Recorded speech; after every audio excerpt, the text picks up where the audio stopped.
Hello there, and welcome to Secretum Histories. Tonight we're stepping into something that at first glance feels entirely modern, something reported on weather maps, discussed by emergency services, and experienced through flickering lights and silent heaters. And yet, as we move slowly into it, it begins to feel older than modern forecasting, older than satellites, older even than recorded history itself. Before we begin, take a moment to settle in. Maybe lower the lights, maybe let the room become a little quieter. If you find this kind of slow exploration calming, you're welcome to like the video or subscribe, but only if it feels right to you. Wherever you're listening from, whatever hour it happens to be, this is a shared moment of stillness. Winter Storm. Fern arrived without ceremony. No mythic language accompanied it. No trumpet sounded. No ancient name was attached to it in the public imagination. It was introduced the way all modern storms are now, as a cluster of pressure systems, a convergence of cold air masses, a technical designation scrolling across weather alerts and phone notifications. But what followed did not feel routine. What followed unsettled people not because of its violence alone, but because of its precision. The cold came quickly, but not chaotically. Power grids failed in specific regions while others remained strangely untouched. Transportation systems halted not from physical destruction, but from calculated thresholds being crossed. Pipes froze where redundancy had already been stretched thin. Backup systems activated, then quietly failed in sequence. It was not the image of a world being torn apart. It was the image of a world being stressed.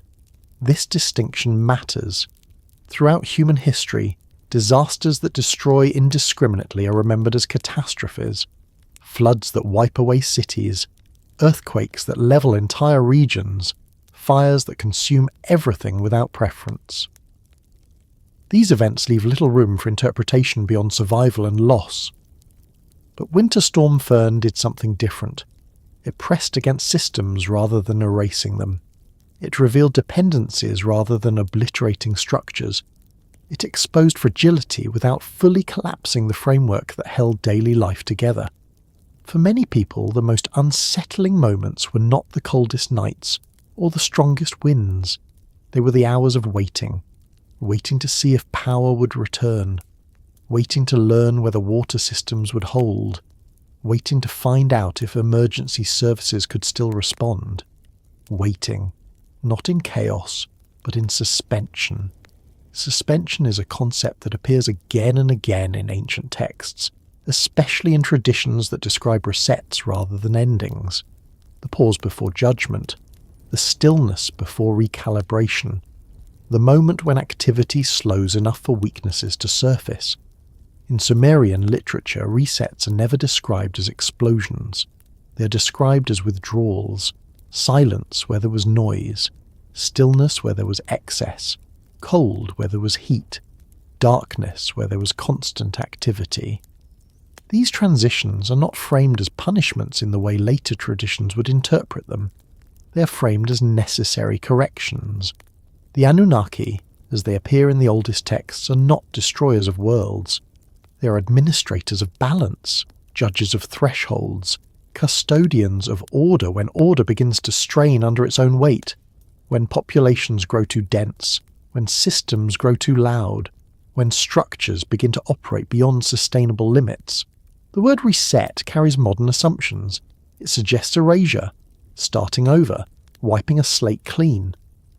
But in the language of ancient Mesopotamia, the idea is closer to rebalancing, a reduction, a return to tolerable levels, a lowering of volume rather than the destruction of the instrument. Winter Storm Fern did not erase civilization. It did not flatten cities or permanently displace populations. Instead, it briefly removed the layers that make modern life feel invulnerable.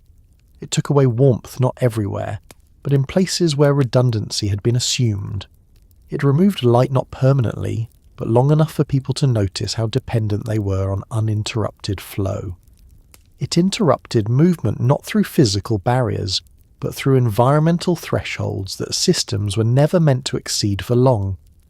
In the days that followed, Language struggled to catch up. News reports spoke of unexpected severity. Officials referenced unprecedented conditions. Engineers talked about stress points. Analysts spoke about resilience. But beneath all of this was a quieter realization that spread without being named. The systems we rely on are not designed for endurance. They are designed for efficiency. Ancient cultures did not design for efficiency.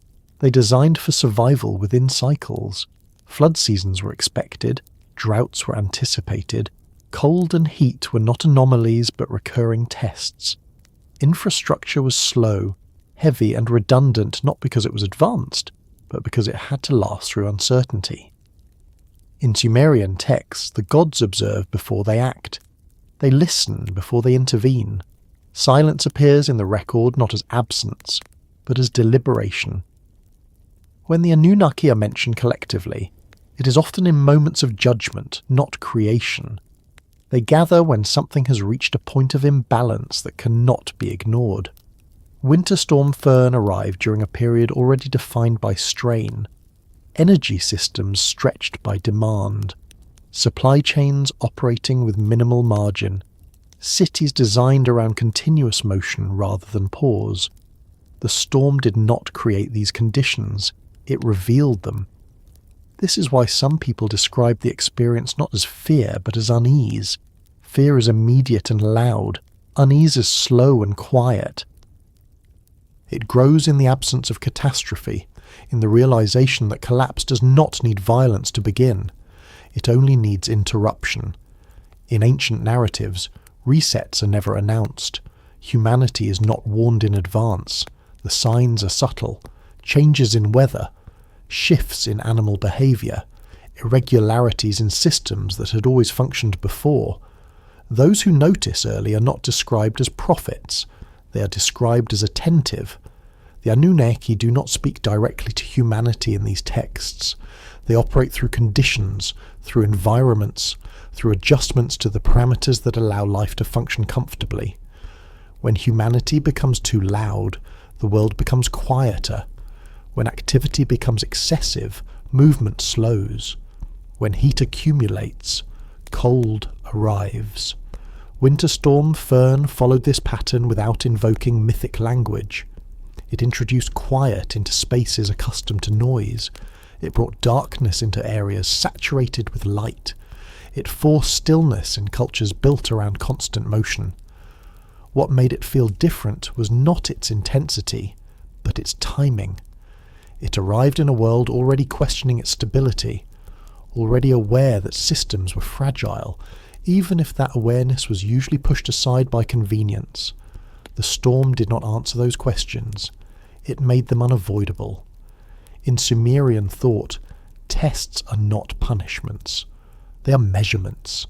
They reveal whether systems can endure the conditions they have created for themselves. When they cannot, adjustments follow. Sometimes those adjustments are gentle. Sometimes they are not. There is no ancient tablet that names Winter Storm Fern. There is no line of cuneiform that predicts a specific modern weather event. But there is a consistent pattern in how ancient cultures understood disruption. Not as chaos, but as feedback. Feedback is uncomfortable because it removes the illusion of control. It does not negotiate. It does not argue. It simply responds to conditions as they exist, not as they are imagined to be. During the storm, many people experienced a narrowing of life. Rooms became colder. Activities became fewer. Movement slowed. Attention returned to basic needs: warmth, water, light, food, communication. These are the same priorities listed in the earliest administrative tablets from Mesopotamia. Grain allocations, fuel, shelter, labour. Everything else is secondary. When systems fail temporarily, they expose what truly matters. Ancient resets functioned the same way. They stripped away excess until only essentials remained, not to punish humanity, but to recalibrate it. What lingers after Winter Storm Fern is not destruction, but memory. The memory of how quickly comfort disappeared, how thin the margin truly was. how dependent modern life is on uninterrupted flow. In ancient traditions, memory is the most important outcome of any test. Survival without memory leads to repetition. Survival with memory leads to adjustment. The Anunnaki are not remembered as tyrants because tyranny is loud. They are remembered as judges because judgment is quiet. It observes. It waits. It measures. If Winter Storm Fern was a test run, it was not a rehearsal for annihilation. It was a demonstration of vulnerability, a reminder that systems built for speed do not tolerate pause well, a glimpse of how easily complexity can stall. As we move forward, it's important to notice that nothing dramatic followed immediately. No declaration, no global shift. Life resumed, power returned, movement restarted. This too aligns with ancient patterns. Tests are often followed by normalcy, precisely so their lessons can be ignored if desired. But the texts suggest that ignored lessons accumulate. The storm passed, but the conditions it revealed remain. The imbalance did not disappear. It was merely illuminated briefly, then covered again by routine. And that is where this exploration continues, not toward conclusions, not toward alarms, but toward careful observation. Because in the oldest records we have, the most important moments are not the catastrophes themselves, but the quiet intervals that follow them, when everything looks normal again, but nothing is quite the same. Why Winter Storm Fern did not behave like an ordinary weather event becomes clearer only when the usual assumptions about storms are set aside. Most people think of extreme weather as something chaotic by definition, an outburst of nature's unpredictability, a sudden collision of atmospheric forces that overwhelms whatever lies in its path. Hurricanes tear through coastlines. Tornadoes carve narrow scars across the land. Blizzards bury entire regions under relentless accumulation. These events announce themselves through scale and violence. They dominate attention because they destroy visibly and indiscriminately. Winter Storm Fern did not do that. It arrived quietly, almost politely, wrapped in the familiar language of forecasts and warnings that people had learned to half ignore. Cold fronts had come before. Snowstorms were not unusual. Ice was inconvenient but expected in winter. Nothing about the early descriptions suggested a historic calamity. Yet once it settled in, it became clear that something about its behaviour did not align with what people were used to experiencing. The first anomaly was not the temperature itself, but its distribution. Fern did not simply plunge entire regions into uniform cold. Instead, it created pockets of stress. Certain areas experienced sustained freezing conditions just long enough to overwhelm systems that depended on brief exposure limits. Other areas nearby remained marginally functional. This unevenness mattered because modern infrastructure is designed around averages, not extremes. It assumes cold will come and go. It assumes recovery windows. Fern reduced those windows without eliminating them entirely. Power systems failed not because they were destroyed, but because they were exhausted. Load increased gradually, then persistently. Backup systems activated as designed. Redundancies compensated, until they no longer could. The failure unfolded like a sequence rather than a collapse. This is not how natural disasters are usually remembered. It lacked spectacle. There were no single moments to point to and say, "This is when it broke." Instead, there was a slow realization that something was no longer working as expected. Water systems froze not everywhere, but precisely where insulation had been deemed sufficient under previous conditions. Transportation halted not because roads were impassable, but because sensors, switches and safety protocols crossed thresholds that required shutdown. Communication faltered not through destruction of towers, but through loss of power to supporting infrastructure. Each failure was technically explainable. Collectively, they formed a pattern that felt intentional, even if no intent could be identified. This distinction between destruction and withdrawal is crucial. Ordinary storms destroy. Fern withdrew support. In ancient texts, particularly those describing cosmic order, rather than heroic conflict, disruptions often take this form. The gods do not smash the world, they step back. They allow conditions to change just enough for hidden weaknesses to surface. The language used is not violent, it is administrative. Fields stop producing, rivers rise beyond their banks, winds refuse to cooperate, the world becomes slightly less accommodating. Winter Storm Fern mirrored this logic in a modern context. It did not introduce a new force, it altered the balance of existing ones. Cold existed already. Infrastructure existed already. Human dependency existed already. Fern simply held conditions steady long enough for dependency to become visible. Another departure from ordinary weather behaviour was the storm's timing relative to human activity. Fern arrived during periods of peak demand. Heating systems ran continuously. Energy grids were already strained by seasonal usage. Supply chains operated on narrow margins. There was no buffer. This was not coincidence in the mythic sense, but it functioned the same way ancient texts describe moments of judgment. The test does not occur when conditions are optimal. It occurs when systems are already close to their limits. Ordinary storms are absorbed by slack. Fern found none. The psychological response was also different. People did not panic immediately. There was no singular shock. Instead, there was confusion. Updates arrived, but solutions lagged. Restoration estimates shifted. Normal routines became impossible without clear alternatives. This produced a specific kind of stress that ancient cultures understood well. Not fear, but uncertainty. Not terror, but waiting. Waiting is central to judgment narratives. In Mesopotamian texts, humanity often waits without knowing what is being decided. Silence from the divine realm does not mean nothing is happening. It means something is being considered. The discomfort lies in not knowing the criteria. Fern created a similar experience. People waited for power, for heat, for information. They adapted temporarily, then waited again. The storm did not escalate. It simply persisted. Persistence is harder to endure than intensity, because it forces adaptation rather than reaction. Another key difference was recovery. Ordinary storms end with visible aftermath, debris, damage, reconstruction. Fern receded quietly. Systems came back online gradually.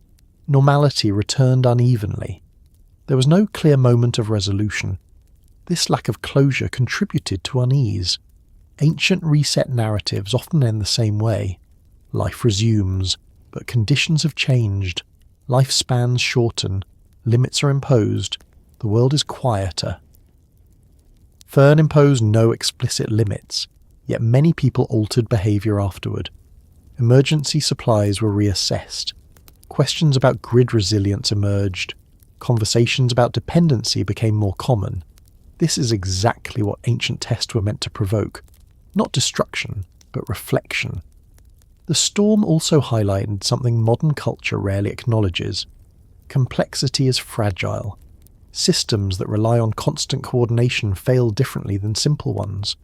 A single failure does not break them. Cascading failures do. Fern triggered cascades without dramatic initiating events. It exposed how interlinked everything had become. In Sumerian cosmology, complexity belongs to the gods, not to humans. When humans accumulate too much complexity, it creates imbalance. The divine response is not punishment, but simplification. Noise is reduced, activity slows. The world is reminded of its underlying structure. Winter Storm. Fern simplified life temporarily. People gathered in fewer rooms, activities narrowed, priorities shifted towards survival basics. This was not because of devastation, but because systems that supported excess were temporarily unavailable. What made Fern especially unsettling was how explainable it was. Meteorologists could describe it. Engineers could analyse failures. Officials could list contributing factors. and yet the overall experience still felt abnormal. This is the hallmark of tests rather than disasters. Everything makes sense individually. The pattern only emerges when viewed as a whole. Ancient texts rarely describe tests explicitly. They describe conditions and outcomes. The gods do not say this is a test. They alter circumstances and observe responses. Winter Storm Fern did not announce itself as anything other than weather. Yet the way it interacted with human systems resembled these older patterns closely enough to provoke comparison. It is also important that Fern did not teach a single lesson. Different regions learned different things.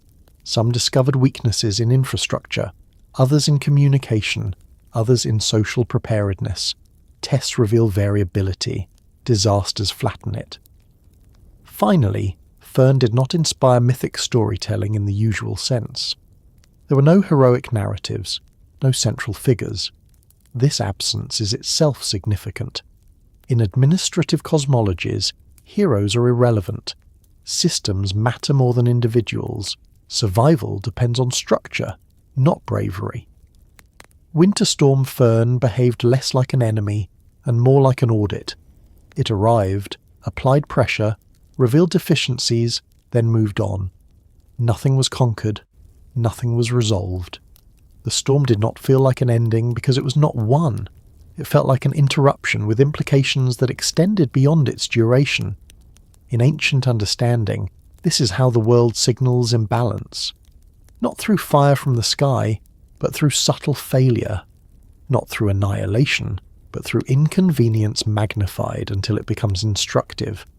Fern's abnormality lies precisely in this restraint. It did not do more than necessary. It did not exceed what was required to expose vulnerability. It behaved less like weather and more like a threshold being crossed. And thresholds, once crossed, do not reset themselves. There were moments during Winter Storm Fern when the environment had not yet reached what would traditionally be labelled as extreme, and yet systems were already failing. These moments passed quietly, often unnoticed in real time, because nothing dramatic seemed to be happening outside. Roads were still visible. Winds were present but not violent. Snow accumulation was manageable. Temperatures were cold but not unprecedented. And yet, inside the structures of modern life, things were already coming undone. This is where Fern truly departed from what most people understand as a natural disaster. Infrastructure usually fails in response to force. Bridges collapse under stress. Power lines fall under weight. Pipes burst when frozen solid. These failures have a clear relationship to visible environmental conditions. The cause feels obvious. But during Fern, failures began upstream, in systems designed to anticipate nature rather than react to it. Electrical grids, for example, rely on predictive balancing. They're constantly adjusting supply to match expected demand. This process assumes that weather events escalate in a familiar sequence. Demand rises, supply shifts, backup capacity activates. Fern disrupted this sequence by extending the early phase. Demand increased steadily, but nature did not yet appear severe enough to justify emergency interventions. Operators hesitated. Automated systems followed their programming. By the time escalation became undeniable, reserves were already strained. This produced a strange inversion. Infrastructure failed not because nature had overwhelmed it, but because decision thresholds had been crossed internally. In some regions, power was lost before the cold reached its lowest point. Heating systems shut down while the outside world still looked calm. The environment appeared survivable, but the systems that mediated survival were already compromised. Water infrastructure followed a similar pattern. Treatment plants, pumping stations, and distribution networks are built with tolerances based on historical data. They assume a certain rate of temperature decline. They assume recovery windows during daylight hours. Fern compressed these assumptions. Temperatures dropped just fast enough to stress exposed components, but not fast enough to trigger full emergency protocols. By the time pipes froze, Pressure imbalances had already developed. Valves failed not because they were encased in ice, but because upstream controls lost power or communication. Transportation systems showed the same behaviour. Rail switches froze before snowfall became heavy. Traffic signalling systems shut down while roads were still passable. Airports grounded flights not because runways were buried, but because supporting systems could not maintain safe margins. These failures were preventative on paper, but in practice they revealed a deeper fragility. Systems designed to protect safety removed functionality before danger was visibly present. This sequence created confusion. People looked outside and saw conditions that seemed manageable. Then they looked inward, at their homes, their utilities, their communications, and found them failing. This disconnect between perception and reality is deeply unsettling. It mirrors descriptions in ancient texts where order collapses quietly, not with spectacle, but with absence. In Mesopotamian literature, the loss of function often precedes environmental catastrophe. The gods withdraw favour. Crops stop growing before drought is obvious, wells dry before the land cracks. Silence appears before destruction. These are signs not of nature acting alone, but of systems losing alignment. Modern infrastructure operates on alignment. Electricity requires synchronized generation and consumption. Water requires pressure equilibrium. Transportation requires coordination across networks. Communication requires continuous power and signal integrity. Fern disrupted alignment before exerting force. This suggests that the storm's most consequential phase occurred before its most visible one. The failures that mattered most happened when people still believed they were safe, when they assumed there was time, when they expected systems to hold. There were moments when emergency alerts arrived after systems had already gone offline. Notifications warned of outages that were already happening. Instructions advised preparation when preparation was no longer possible. This lag is not simply bureaucratic, it is structural. Information systems depend on the same infrastructure they report on. When that infrastructure weakens early, awareness follows late. Ancient texts describe similar delays. Warnings come through dreams, indirect signs, subtle changes. Those who wait for overt signals often receive them too late. The environment does not announce thresholds clearly. It crosses them. Fern crossed thresholds invisibly. Another revealing aspect was how quickly cascading failures followed initial disruptions. A small power loss disabled communication towers. Communication loss prevented coordination of repairs. Delayed repairs extended outages. Extended outages increased demand elsewhere, stressing neighbouring systems. None of these steps required worsening weather. They fed on each other. This is not how people imagine disasters unfolding. The common image is of nature as the primary actor. But Fern demonstrated something closer to administrative collapse. The storm applied pressure evenly. Systems responded unevenly. The result was fragmentation. Fragmentation is a recurring theme in reset narratives. Unity breaks down. Regions experience different realities.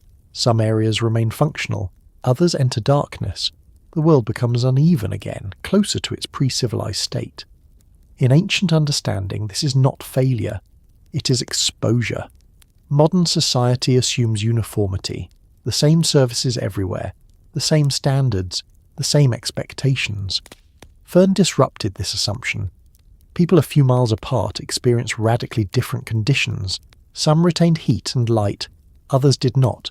Nature did not enforce this disparity. Infrastructure did. There were also moments when systems failed preemptively, by design. Rolling blackouts initiated before equipment damage occurred. Water pressure was reduced intentionally to prevent pipe rupture. Transportation was halted to avoid accidents. These actions were rational, but they reveal something important. The first response was not endurance, but retreat. Ancient systems were built for endurance because retreat was not possible. Modern systems are built for efficiency and safety, which often means withdrawal under stress. This difference changes how crises unfold. Instead of systems absorbing pressure, they remove themselves from it. This removal feels unnatural to people accustomed to continuous service. It feels like abandonment. In ancient narratives, divine withdrawal is often experienced the same way.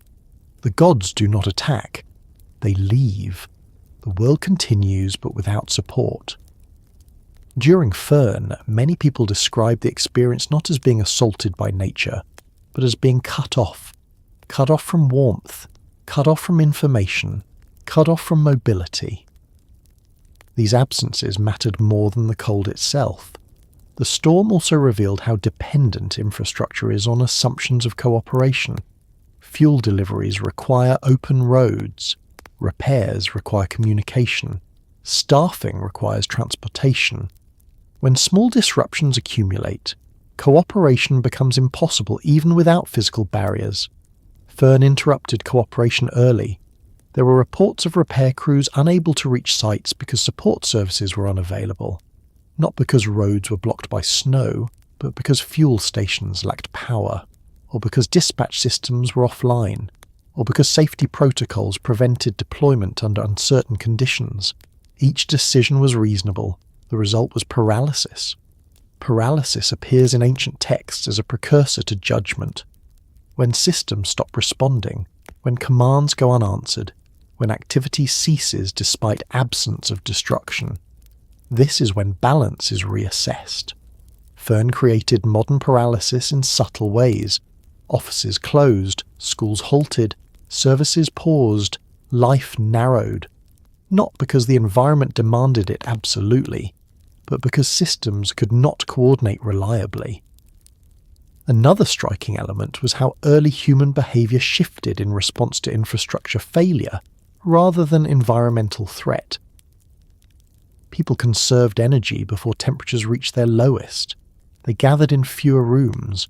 They rationed resources. These adaptations occurred in anticipation of system failure, not in response to visible danger. This anticipatory behavior mirrors ancient responses to omens. Action is taken not when catastrophe arrives, but when support structures show signs of weakness. The environment is secondary. By the time Fern's cold reached its peak, much of the damage was already done. Systems had failed, confidence had eroded, recovery paths had narrowed. The later severity felt almost redundant. Nature arrived fully, but infrastructure had already withdrawn. This inversion challenges modern narratives about resilience. It suggests that vulnerability lies not at the extremes, but at the margins, at the points where systems transition from normal to emergency, at the thresholds where assumptions fail. Ancient texts focus heavily on thresholds, the moment when noise becomes too loud, when population becomes too dense, when labour becomes too burdensome. These are not dramatic events. They're incremental crossings that trigger response. Winter Storm Fern behaved like a threshold event. It did not overwhelm infrastructure with force. It exposed the fragility of its assumptions. It revealed that modern systems are not designed to fail loudly. They fail quietly, early, and unevenly. What remains after such moments is not rubble, but knowledge. Knowledge of where systems broke first. Knowledge of how quickly coordination collapsed. Knowledge of how dependent survival has become on invisible processes. In ancient understanding, this knowledge is the true outcome of a test. Destruction teaches nothing if it leaves no observers. Partial failure teaches everything. Fern left observers everywhere, and as systems slowly returned, as power came back and routines resumed, the memory of those early failures lingered, not as trauma, but as awareness. Awareness that the world can still appear calm while its foundations are already shifting. That awareness does not announce itself loudly. It settles quietly, waiting to be either remembered or ignored as life moves forward again. When people think about collapse, they imagine destruction that leaves nothing standing. Cities reduced to rubble, systems erased in a single violent motion. An ending that is unmistakable because it is absolute. But that is not how disruption most often appears in the oldest records humanity left behind, and it is not how Winter Storm Fern unfolded either. What emerged instead was a pattern that feels unsettling precisely because it stops short of annihilation. A pattern of controlled disruption rather than total destruction. Controlled disruption is difficult to recognize while it is happening. It does not announce itself with a single dramatic event. It unfolds in stages, each one small enough to rationalize, each one temporary enough to dismiss. Services go offline briefly, then return. Movement slows, then resumes. Life bends rather than breaks. From the outside it looks survivable. From the inside it feels instructional. During Winter Storm Fern, nothing was erased completely. Power grids did not collapse beyond repair. Cities were not abandoned. Governments did not dissolve. The storm did not behave like a weapon or a purge. Instead, it removed comfort selectively. Heat disappeared in some places but not others. Communication faltered intermittently rather than permanently. Transportation paused, resumed, then paused again. The disruption was uneven, measured, and reversible. This reversibility is the key distinction. Total destruction leaves no room for interpretation. It demands response, reconstruction, or mourning. Controlled disruption does something more subtle. It introduces doubt. It forces observation. It exposes dependence without removing the dependent entirely from the system. It teaches without destroying the student. Ancient Mesopotamian texts describe divine intervention in precisely this way. The gods do not seek to erase humanity when balance falters. They seek to reduce excess. Noise is lowered, activity is slowed, lifespans are shortened. The world becomes quieter, not empty. These interventions are framed as maintenance, not punishment. Winter Storm Fern resembled maintenance. The storm did not target humanity directly. It targeted systems, not by destroying them, but by placing them under conditions they were not optimized to endure for long. Energy systems that relied on continuous flow struggled under sustained demand. Supply chains that assumed predictable timing stalled when timing slipped. Emergency responses designed for short-term crises stretched thin when the crisis did not peak quickly. None of this required devastation. It required duration. Duration is rarely associated with disaster in the modern imagination. Intensity is. Speed is. Visual spectacle is. Fern lacked all three in their usual forms. Its power lay in how long it held conditions just outside the comfort zone, long enough to reveal that comfort was conditional. This mirrors the logic found in reset narratives. The flood in Mesopotamian literature is often misunderstood as pure destruction, but when examined closely it is not total. Life continues through a remnant. Cities are wiped away, but civilization returns. The purpose is not erasure, it is recalibration. Before the flood arrives, other disruptions appear. Noise becomes intolerable, order becomes strained. The gods complain not about evil, but about excess. The solution they debate is reduction. The flood is simply the most extreme version of a pattern already in motion. Winter Storm Fern fit into this logic at a smaller scale. It was not meant to end anything. It was sufficient to demonstrate that the current configuration of systems could not sustain certain conditions indefinitely. That alone is enough to justify adjustment in ancient thinking. Another feature of controlled disruption is selectivity. Total destruction is indiscriminate. Controlled disruption is uneven. During Fern, some regions retained power while others did not. Some homes remained warm while neighbours froze. Some services continued functioning while others failed early. This unevenness felt unfair to those experiencing it, but it revealed something important. Infrastructure is not universal. It is layered, prioritized, and contingent. Ancient societies understood this well. Cities closer to temples received more protection. Elites had access to stored grain. Peripheral populations bore greater risk. Disruption exposed hierarchy. It showed who was buffered and who was exposed. This was not hidden. It was accepted as part of order. Modern societies prefer to imagine themselves as flat systems, equal access, uniform service. Fern contradicted this image quietly. It showed that resilience is not evenly distributed, that redundancy exists in some places and not others, that protection is conditional. This revelation is uncomfortable because it cannot be blamed solely on nature. Nature applied pressure evenly. Systems absorbed it unevenly. Controlled disruption also avoids closure. Total destruction ends narratives. Controlled disruption extends them. After Fern, there was no single moment of recovery, no clear transition back to normal. Power returned gradually. Services resumed unevenly. Normality crept back rather than arriving decisively. This left space for interpretation. In ancient texts, this space is where meaning forms. Silence follows intervention. Time passes. Humanity adapts or fails to. The gods observe. The absence of immediate further action is deliberate. It allows outcomes to reveal themselves. Fern ended without resolution. Life resumed, but awareness lingered. Conversations about preparedness, resilience, and dependence continued quietly. Some people adjusted behaviour, others did not. The system absorbed the lesson unevenly, just as it absorbed the storm.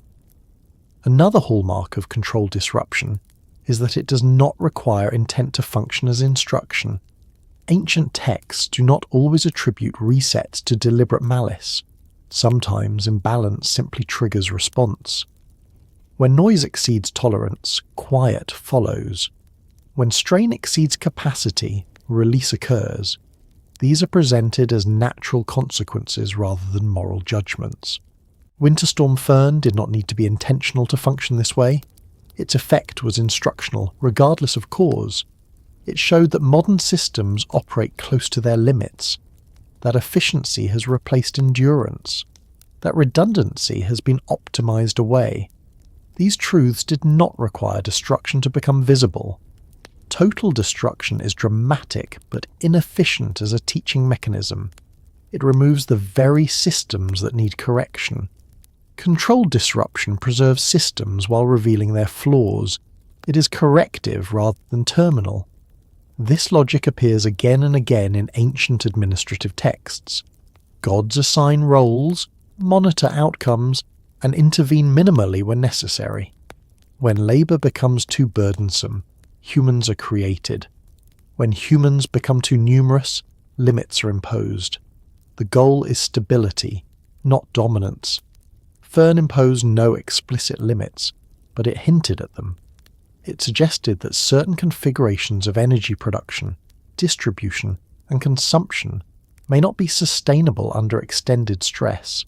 It implied that margins are thinner than assumed. It revealed that complexity amplifies vulnerability. Importantly, it did all of this without forcing immediate change. That is another feature of controlled disruption.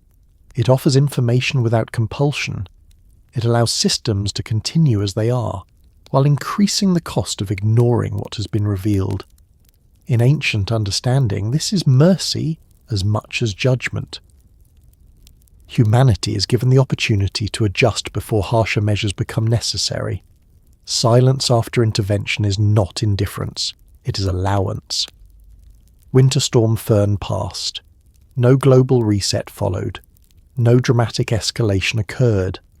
This absence of consequence can be misinterpreted as insignificance. But in ancient logic, it is the opposite. It means the test was not final. Controlled disruption precedes more decisive action only if adjustment does not occur. It is the first signal, not the last. It is the warning delivered through experience rather than proclamation. Another reason this pattern is difficult to accept is that it challenges modern narratives of control. People prefer to believe that either systems work or they fail catastrophically. The idea that they can fail partially, instructively, and then continue unsettles confidence. It suggests that stability is conditional and temporary. Ancient cultures lived with this understanding constantly. Floods did not end the world, but they reshaped it. Droughts did not erase civilization, but they altered its priorities. Controlled disruption was the norm, not the exception. Fern felt abnormal only because modern life has insulated itself from this pattern. When it reappears, it feels uncanny. Familiar structures behave in unfamiliar ways. Failure does not match expectation. The absence of spectacle creates unease. This unease is itself part of the function. It prompts reflection rather than reaction. It invites analysis rather than panic. It allows memory to form. Total destruction leaves trauma. Controlled disruption leaves awareness. As time passes, the memory of Fern may fade for many. Systems will be repaired. Margins may be adjusted slightly. Confidence may return. But the pattern has already been demonstrated. The world does not need to end to change direction. It only needs to apply pressure long enough to be noticed. In the oldest records, this is how balance is maintained. Not through constant catastrophe, but through periodic interruption. Not through annihilation, but through calibration. Winter Storm Fern fits that pattern not because it was extraordinary, but because it was restrained. And restraint, in ancient terms, is never accidental. Ancient texts rarely describe the end of the world. This is one of the most misunderstood aspects of early human writing, especially when those texts are read through modern expectations shaped by apocalyptic fiction, cinematic destruction, and religious traditions that emphasize final judgment. When the earliest records are examined carefully, especially those from Mesopotamia, what emerges is not a fixation on endings, but a deep concern with continuity. The world does not end. It is adjusted. This difference is not semantic. It reflects an entirely different way of understanding existence, time, and responsibility. In the oldest traditions, the cosmos is not a fragile thing that shatters easily. It is resilient but not infinitely tolerant. It can absorb imbalance for a time, but eventually correction is required. That correction is what later readers often mistake for apocalypse. But within the logic of the texts themselves, these moments are not conclusions. They are evaluations. A reset in this context is not an erasure of what came before. It is an intervention designed to measure, reduce, or recalibrate conditions that have drifted too far from sustainability. The emphasis is not on punishment or destruction, but on testing limits. This is why ancient narratives consistently frame disruptive events as trials rather than finales. Humanity is observed, systems are stressed, outcomes are noted, life continues. The structure of these stories makes this clear. There is almost always a before, a during, and an after. Even the flood, often cited as the ultimate destruction narrative, follows this pattern.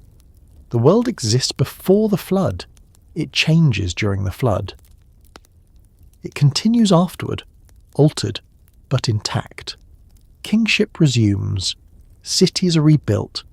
Agriculture returns. Memory persists.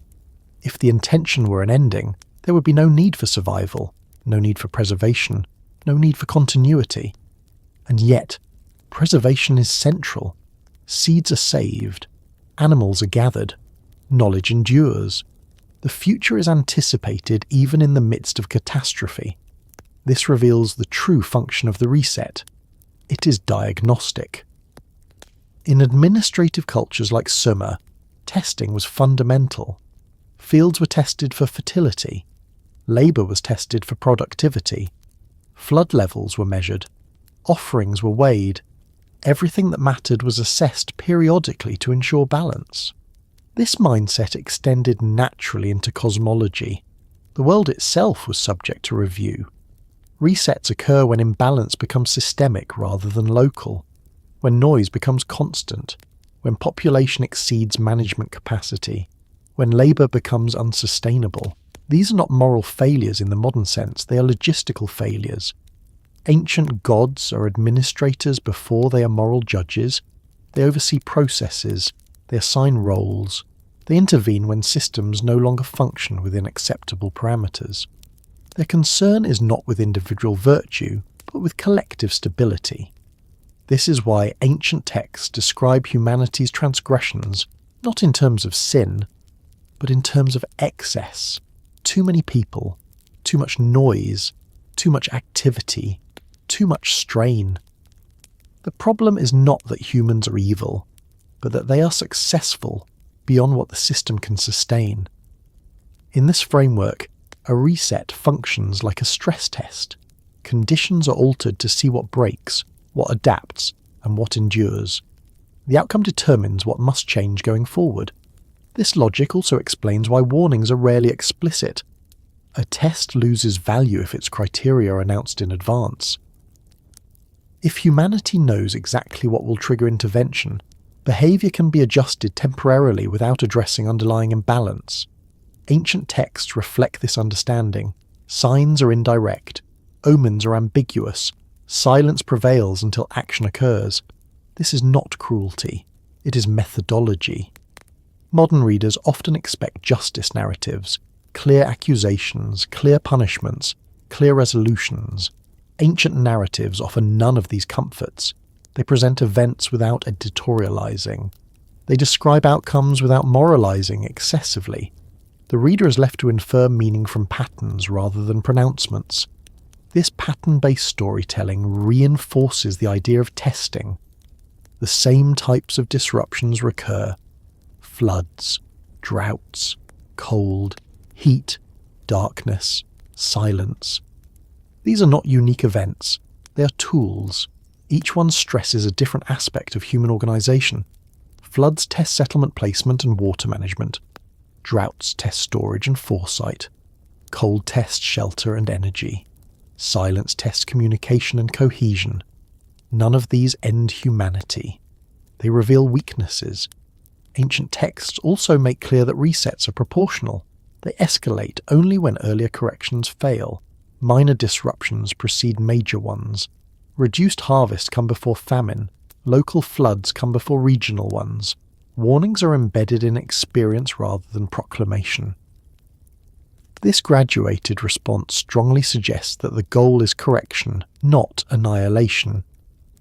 Another crucial feature is that resets do not target individuals. They operate at the level of systems. Entire populations are affected regardless of personal merit. This is deeply unsettling to modern sensibilities that emphasize individual responsibility, but it makes sense within an administrative worldview. Systems fail collectively. They are corrected collectively. In such a worldview, fairness is not measured by individual outcomes, but by systemic restoration. Some suffer more than others. This is acknowledged but not framed as injustice. It is framed as consequence. This perspective also explains why ancient texts are so concerned with memory after a reset. Survivors are tasked not with celebrating survival, but with remembering conditions before and after. Memory becomes the mechanism through which adjustment is maintained. When memory fades, imbalance returns. This emphasis on memory over finality is one of the clearest indicators that resets are tests. An ending requires no memory. A test depends on it. Even language reflects this. Words associated with destruction are often paired with words associated with renewal, clearing, washing, cooling, quieting. These are not terminal actions, they are preparatory ones. The world is not destroyed.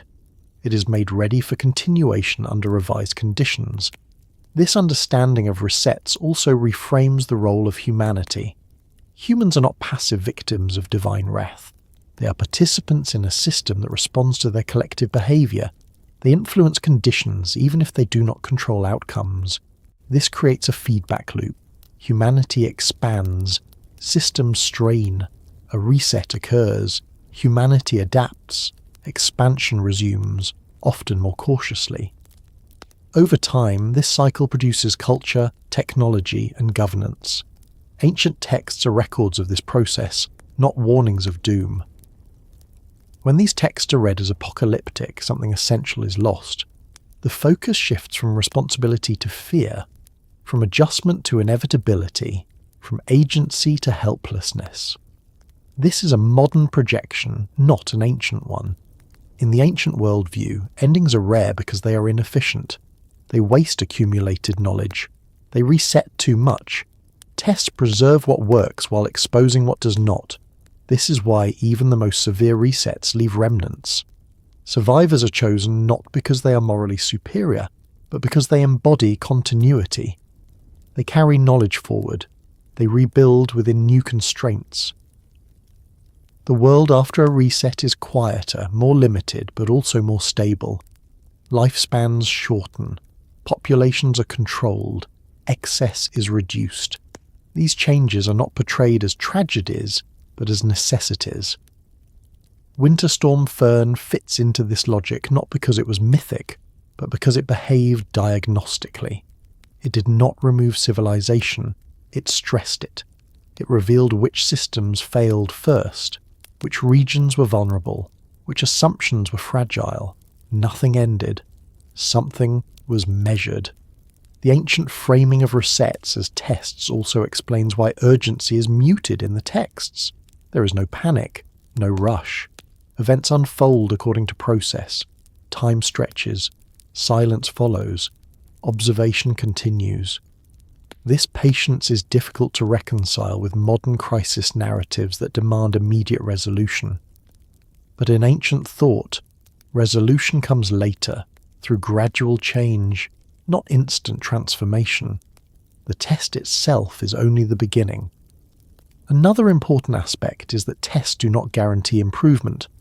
Ancient texts acknowledge that humanity often fails to learn. Resets recur, conditions worsen, interventions escalate. This repetition is not portrayed as tragic irony, but as expected behavior. Human systems tend toward imbalance. Correction is temporary. Testing must recur. This cyclical understanding of history stands in stark contrast to linear narratives of progress or apocalypse. There is no final test, there is only the next one. Ancient texts preserve this worldview with remarkable consistency across centuries. Different cultures use different symbols, but the logic remains the same. Balance, strain, correction, continuation. When later traditions reinterpret these texts as final judgments, they impose linearity where none existed. They turn processes into endpoints. But the original records resist this. They continue after catastrophe. They list kings. They record laws. They describe trade. Life resumes. This persistence is not accidental. It is the point. Resets are tests because the world is assumed to continue. Endings are inefficient and unnecessary. Testing allows refinement. Understanding this changes how modern disruptions are perceived. Instead of asking whether something signals the end, the more appropriate question within this ancient framework is what is being measured and why. Not every test leads to immediate change. Some simply establish baselines. Some expose vulnerabilities that will matter later. Some are warnings without enforcement. Ancient texts do not rush to interpretation. They record events and let patterns emerge over generations. Winter Storm Fern may be remembered or forgotten. That does not determine its significance. Its significance lies in what it revealed while leaving the world intact. In ancient terms, that is the clearest sign of a test, and tests, by their nature, are never the end. In mythic language, chaos and calibration are not opposites. They are related states that modern readers often collapse into one because both involve disruption. But in the oldest texts, the distinction between them is carefully maintained, and understanding that distinction is essential to grasping how ancient cultures interpreted events that unsettled the world without destroying it. Chaos, in early cosmology, is not disorder in the everyday sense. It is undifferentiated potential. It is what exists before boundaries are drawn, before functions are assigned, before roles are fixed. In Sumerian thought, chaos is associated with primordial waters, with states where separation has not yet occurred. It is not evil. It is simply unstructured. Calibration, by contrast, presupposes structure. It only becomes necessary once order exists. Calibration is not about returning to chaos, but about adjusting an existing system so that it continues to function. When mythic language describes intervention, it is almost always calibration rather than chaos that is being invoked. This is where modern misunderstandings begin. Disruption is often labelled as chaos because it feels uncontrollable, but in mythic terms, true chaos would mean the loss of boundaries altogether. Heaven and earth collapsing back into one another, roles dissolving, functions ceasing to exist. That is not what most resets describe. Resets occur after order has already been established. They assume a functioning cosmos that has drifted out of balance. The intervention does not erase that order, it modifies it. Mythic language reflects this through vocabulary that emphasizes adjustment rather than destruction. Waters rise, but they recede. Darkness falls, but light returns. Silence spreads, but speech resumes. These are not descriptions of chaos, they are descriptions of recalibration. In Mesopotamian texts, chaos is something the gods fear, not something they deploy casually. The separation of heaven and earth is portrayed as a foundational act precisely because it prevents chaos. Once that separation exists, maintaining it becomes the primary task of divine administration. Calibration serves that purpose. When the gods intervene, they do so to preserve separation, not undo it. Floods do not dissolve the sky into the earth. They wash over the land. Cold does not freeze existence itself. It limits activity. Darkness does not extinguish light permanently. It interrupts it. These distinctions are subtle, but they matter. Chaos would end the story. Calibration continues it. This is why mythic descriptions of disruption often feel restrained. The language avoids excess. There is no indulgence in imagery for its own sake. Events are described functionally. What stops working, what slows, what is reduced. When ancient texts speak of silence, they do not mean annihilation. They mean the absence of noise. Noise, in these traditions, is not merely sound, it is activity, movement, density, excess interaction. Silence is reduction, not emptiness. The same applies to darkness. Darkness is not non-existence. It is the absence of visibility. It limits activity without erasing the world. Cold functions similarly. It slows processes. It conserves. It forces contraction. These are calibration tools. Chaos, by contrast, would remove the possibility of function altogether. It would eliminate the framework within which adjustment could occur.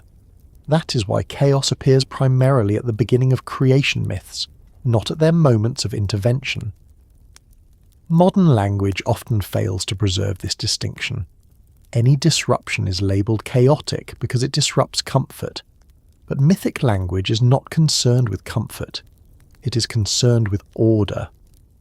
Winter Storm Fern was disruptive, but it was not chaotic in mythic terms. Boundaries remained intact. The sky did not fall. The earth did not dissolve. Systems continued to exist even as they failed.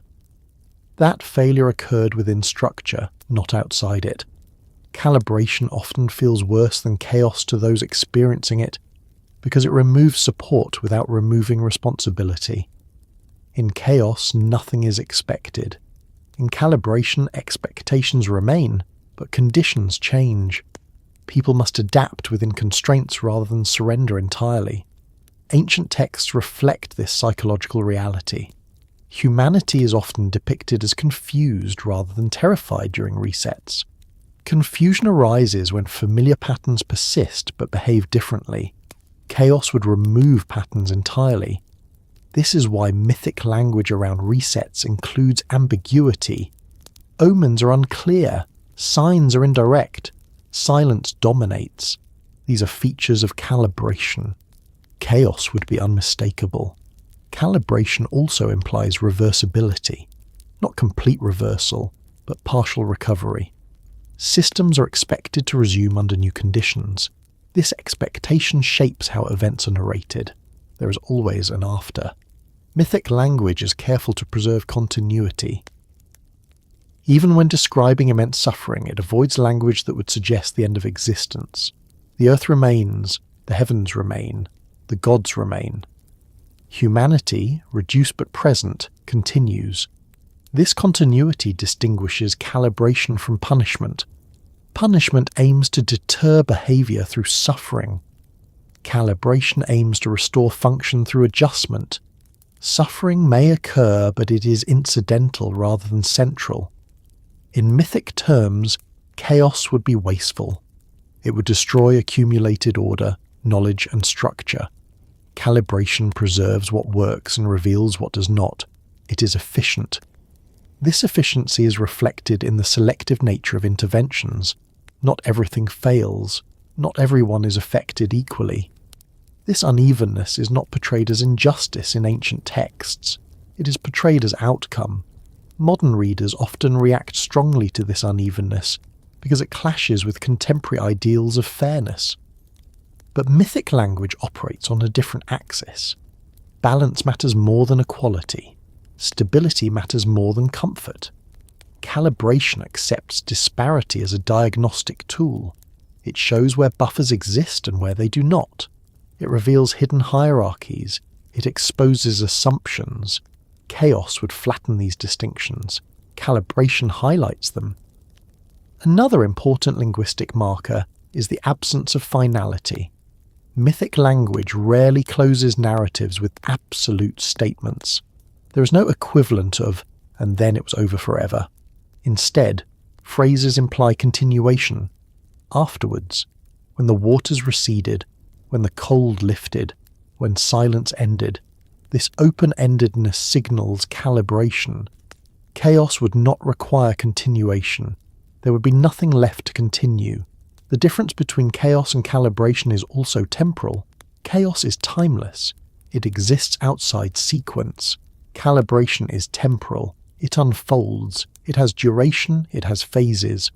Winter Storm Fern unfolded.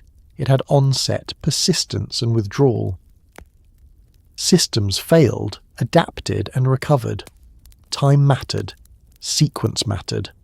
This places it firmly in the category of calibration rather than chaos. Mythic language preserves this temporal structure carefully. Events are narrated in order. Days are counted. Nights are marked. Duration is emphasized. These details matter because they frame the event as process rather than rupture. Calibration also assumes observation. Someone is watching.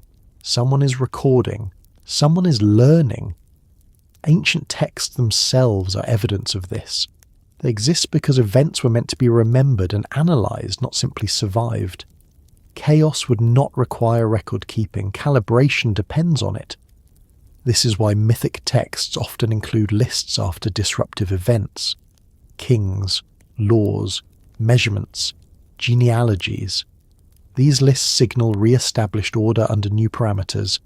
They are acts of calibration made explicit.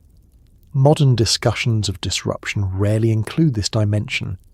Attention focuses on the event itself, not on the metrics it reveals.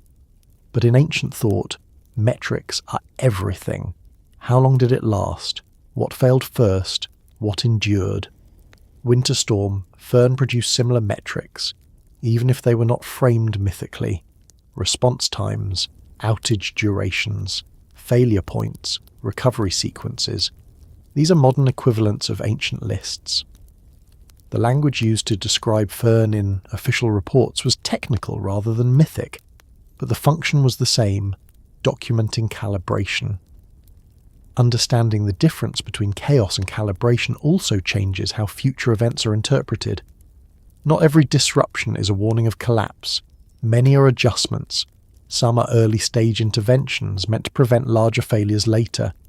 Ancient cultures expected calibration. They built it into their understanding of the world. Modern culture resists it, preferring narratives of control or catastrophe.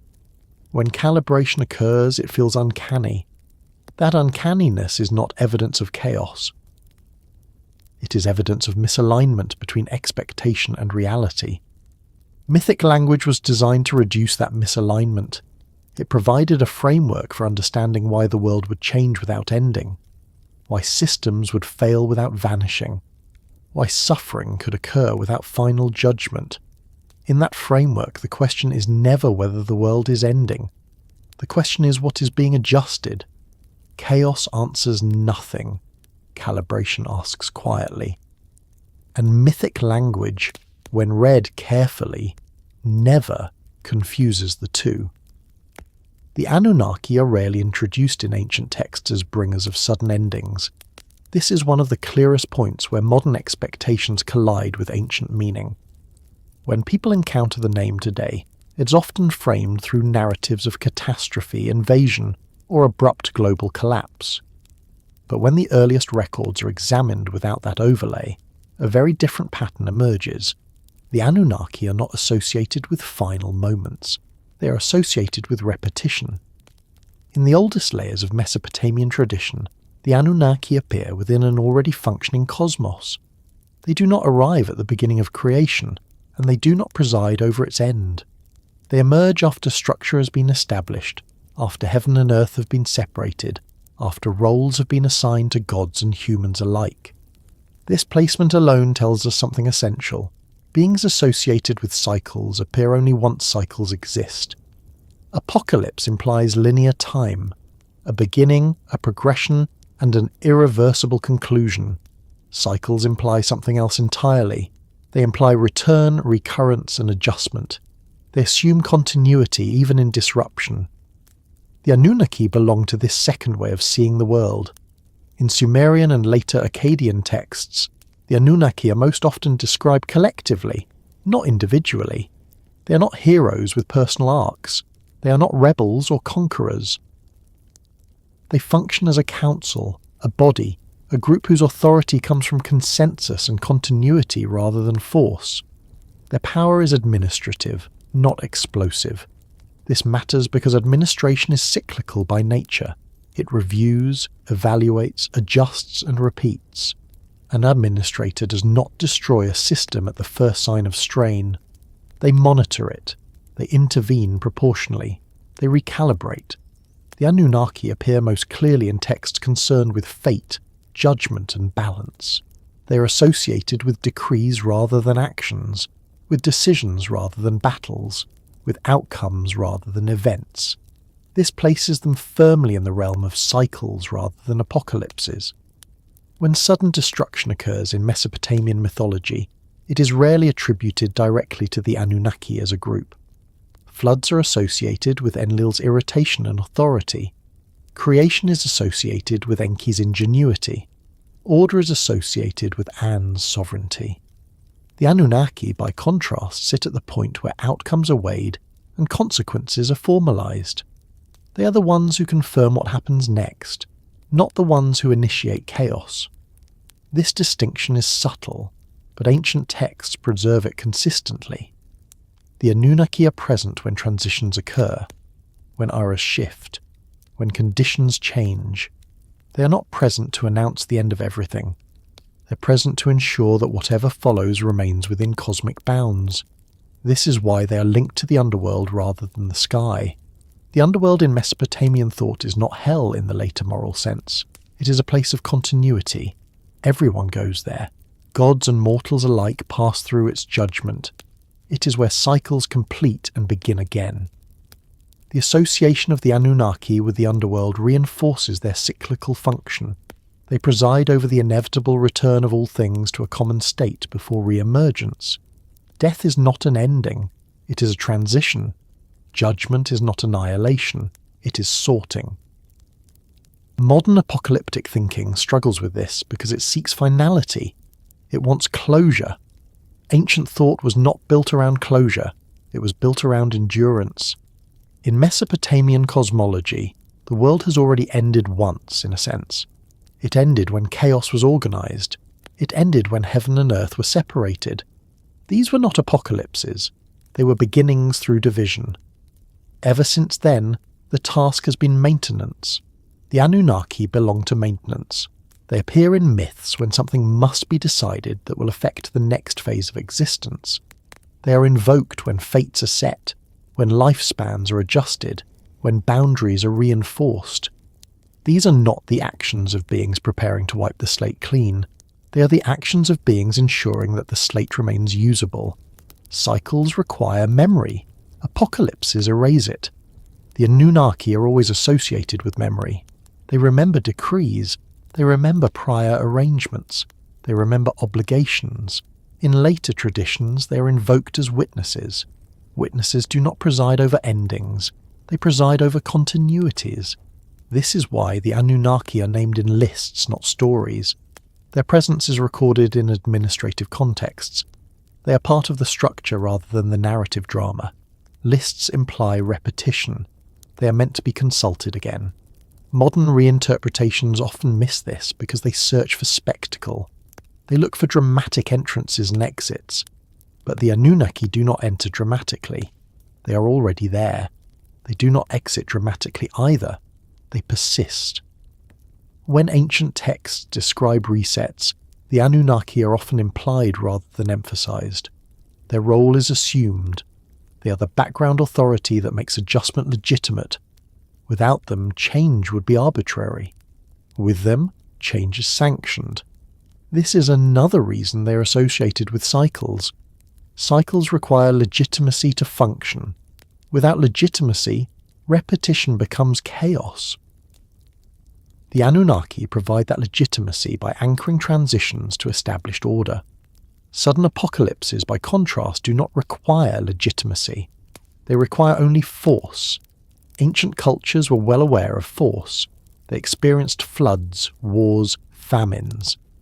But they did not interpret these as the work of the Anunnaki unless they resulted in a reordering rather than a void. The flood narrative illustrates this clearly. The flood is often cited as apocalyptic, yet it is followed immediately by reorganization. Kingship returns, cities are rebuilt, lifespans are reduced, new limits are imposed. The world continues under revised conditions. The Anunnaki's role is implied in the setting of those new conditions, not in the destruction itself. If the Anunnaki were agents of apocalypse, the story would end at the flood. It does not. Instead, the flood functions as a dramatic recalibration within a much longer cycle. Humanity is not removed from the system. It is adjusted within it. The Anunnaki's association with fate becomes more pronounced after such events, not before. They formalize the outcome. Another key point is how time is described in relation to the Anunnaki.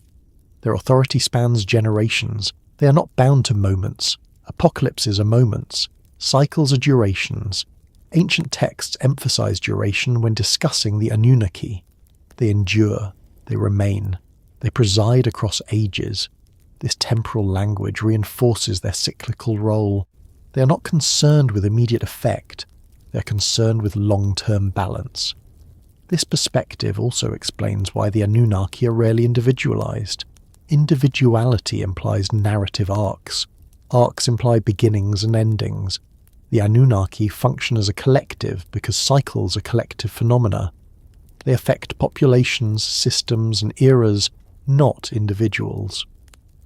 Modern stories often recast the Anunnaki as invaders or overlords because those roles fit linear narratives: arrival, domination, departure.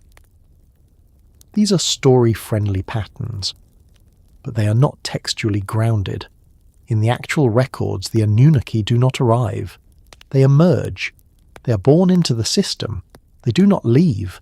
They recede into function. Their power is not exercised through sudden action, but through decree.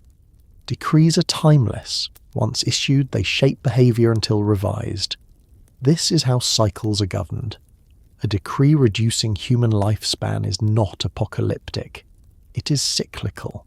It alters the rhythm of generations. It affects population growth over time. It reduces strain gradually. It does not end humanity. It changes its pace. This is exactly how ancient cultures thought about stability. They did not expect perfection. They expected oscillation. Good harvests followed by poor ones. Growth followed by contraction. Prosperity followed by scarcity. The role of divine authority was to keep these oscillations within survivable bounds. The Anunnaki are associated with those bounds.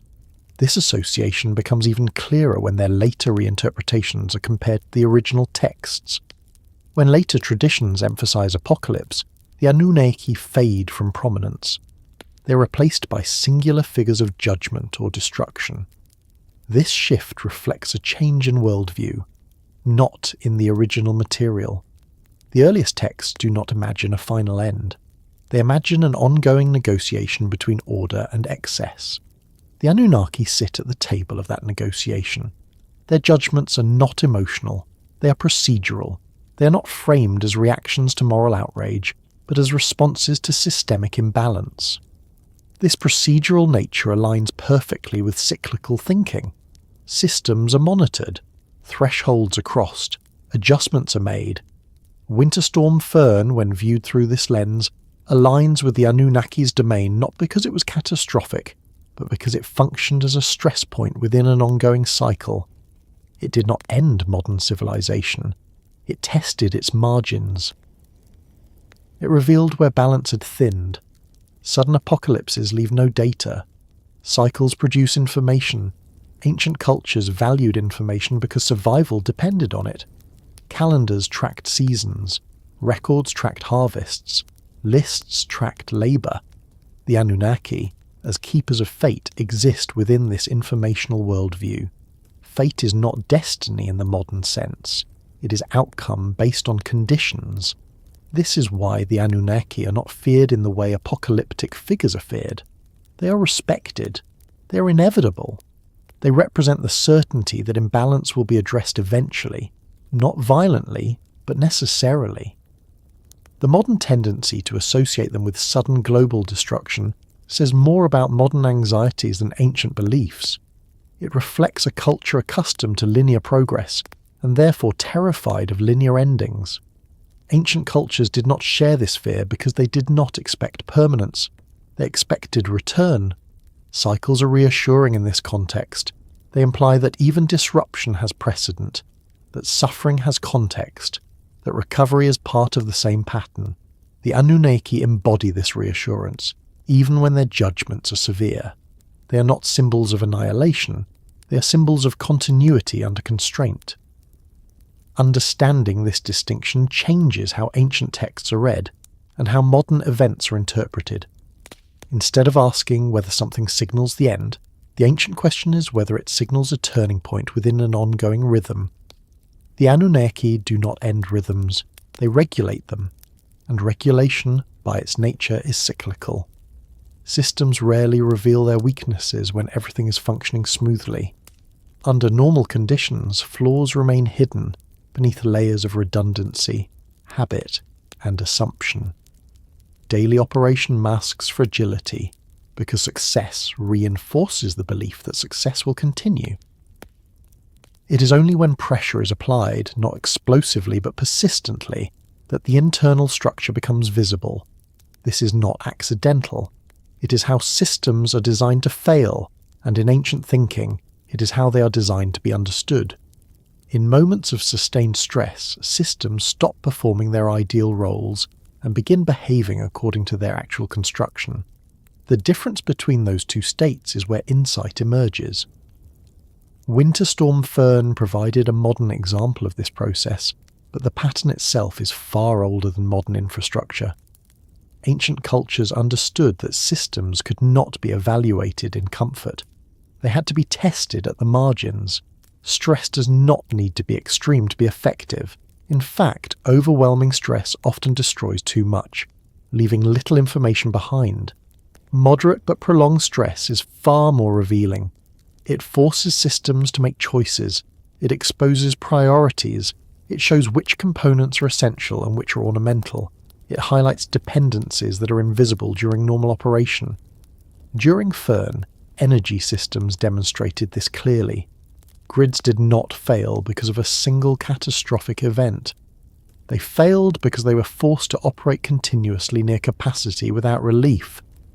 Load balancing algorithms, designed to optimize efficiency, became liabilities under sustained demand. Redundancies that assumed short-term stress were exhausted by duration. Components that had functioned reliably for years faltered when asked to perform outside their expected temporal envelope. What emerged was not chaos, but hierarchy. Critical systems were protected first. Non-essential services were sacrificed. This triage was not moral, it was structural. It reflected how the system had been built, not how it was imagined to function. Ancient administrative texts describe the same phenomenon in different language. When resources became scarce, distribution followed established priority. Temples received grain before households. Officials were fed before labourers. This was not framed as cruelty, it was framed as necessity. Systems under stress reveal their true order. Water systems under Fern displayed similar behaviour. Pressure was reduced deliberately to prevent catastrophic rupture. This protected the network as a whole while limiting access at the periphery. From the perspective of individuals affected, this felt like failure. From the perspective of the system, it was survival. Stress forced the system to reveal its governing logic. Transportation systems behaved no differently. Movement slowed not because roads were destroyed, but because coordination became unreliable. Safety margins narrowed, sensors failed, communication gaps widened. The system responded by withdrawing mobility rather than risking uncontrolled failure. Again, this was not chaos, it was prioritization. Ancient myths often describe gods withdrawing gifts rather than unleashing violence. Fire stops being shared, rain is delayed, winds change direction. These acts are not punishments, they are stressors. They force societies to confront their dependencies. A system that cannot endure stress without collapse is not resilient. A system that endures by shedding non-essential functions reveals where resilience truly lies. Fern forced modern infrastructure into this revealing state. Another critical aspect of stress is that it exposes interdependence. Systems rarely fail alone. Energy failure affects water, water affects sanitation, sanitation affects health, health affects labour, labour affects recovery. Under normal conditions, these connections are seamless. Under stress, they become visible seams. Ancient texts emphasize seams. They catalogue roles precisely because they understand that function depends on connection. When a role fails, others must compensate or collapse follows. Stress tests these compensatory pathways. During Fern, some failures occurred not because components were weak, but because compensatory systems were unavailable. Backup generators required fuel deliveries that could not arrive. Repair crews required communication systems that were offline. Emergency responses required coordination that could not be sustained. Each failure cascaded not through force, but through absence. Absence is a powerful stressor. It removes assumptions. It reveals reliance. It shows how much of modern life depends not on presence of strength, but on uninterrupted continuity. Ancient cultures built rituals around absence, periods of fasting, days of silence, seasonal withdrawal. These practices were not merely symbolic. They were controlled stressors designed to remind societies of limits. They trained communities to function under reduced conditions so that real crises would not be entirely unfamiliar. Modern societies have largely abandoned controlled stress. Efficiency has replaced endurance. Comfort has replaced preparedness. Systems are optimized for performance, not for sustained strain. Fern interrupted this optimization long enough to expose its consequences. When systems are stressed, weak points appear first where margins are thinnest. These margins are often invisible because they exist at interfaces, between systems, between organizations, between responsibilities. No single entity owns the interface, so no single entity reinforces it. During Fern, interfaces failed early. Communication between agencies lagged. Coordination between utilities fractured. Jurisdictional boundaries complicated response. Each organization functioned according to its own protocols, but the spaces between them became fault lines. Ancient texts are explicit about interfaces. They assign gods to borders, thresholds, doorways, rivers, crossroads. These are not random choices. Borders are where systems meet, and therefore where failure is most likely. Protecting borders is more important than reinforcing centres. Modern infrastructure often reinforces centres. Power plants, data centres, treatment facilities. The assumption is that strong cores ensure stability. Fern demonstrated that weak interfaces undermine strong cores. Another revealing aspect of stress is how it alters human behaviour. Under normal conditions, people follow routines that align with system design. Under stress, behaviour adapts faster than systems do. People conserve, they improvise, they withdraw, they cluster. These adaptations can either support recovery or accelerate collapse depending on alignment with system capacity. During Fern, some behaviours reduce strain. Lower energy usage, reduced travel, local cooperation. Others increased it. Panic buying, overloading communication networks, unsafe heating practices. Stress revealed not only system weaknesses, but behavioural ones. Ancient texts do not separate human behaviour from system function. Humanity is part of the system.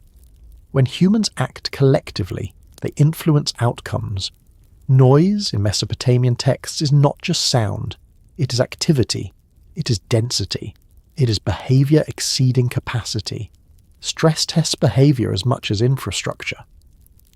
Another key feature of stress-induced revelation is timing. Weak points do not appear simultaneously. They emerge in sequence. Early failures often occur far from the eventual point of greatest impact.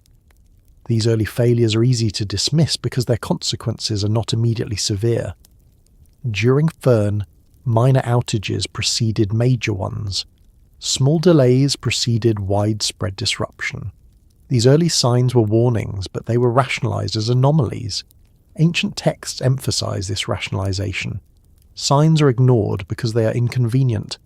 Interpretation is deferred until consequences escalate. Stress tests patience. They reward attentiveness and punish complacency, not morally, but structurally. Stress also reveals what cannot be fixed quickly. Some failures require redesign rather than repair. They expose assumptions baked into systems that cannot be adjusted on the fly. During Fern, some vulnerabilities were identified that could not be addressed immediately. Aging infrastructure, lack of redundancy, dependence on external supply chains. These are not operational issues, they are design issues. Ancient resets function similarly. After floods, cities were rebuilt differently. Boundaries were redrawn. Laws were revised. Stress revealed design flaws that required structural change. Importantly, stress tests do not dictate solutions, they provide information.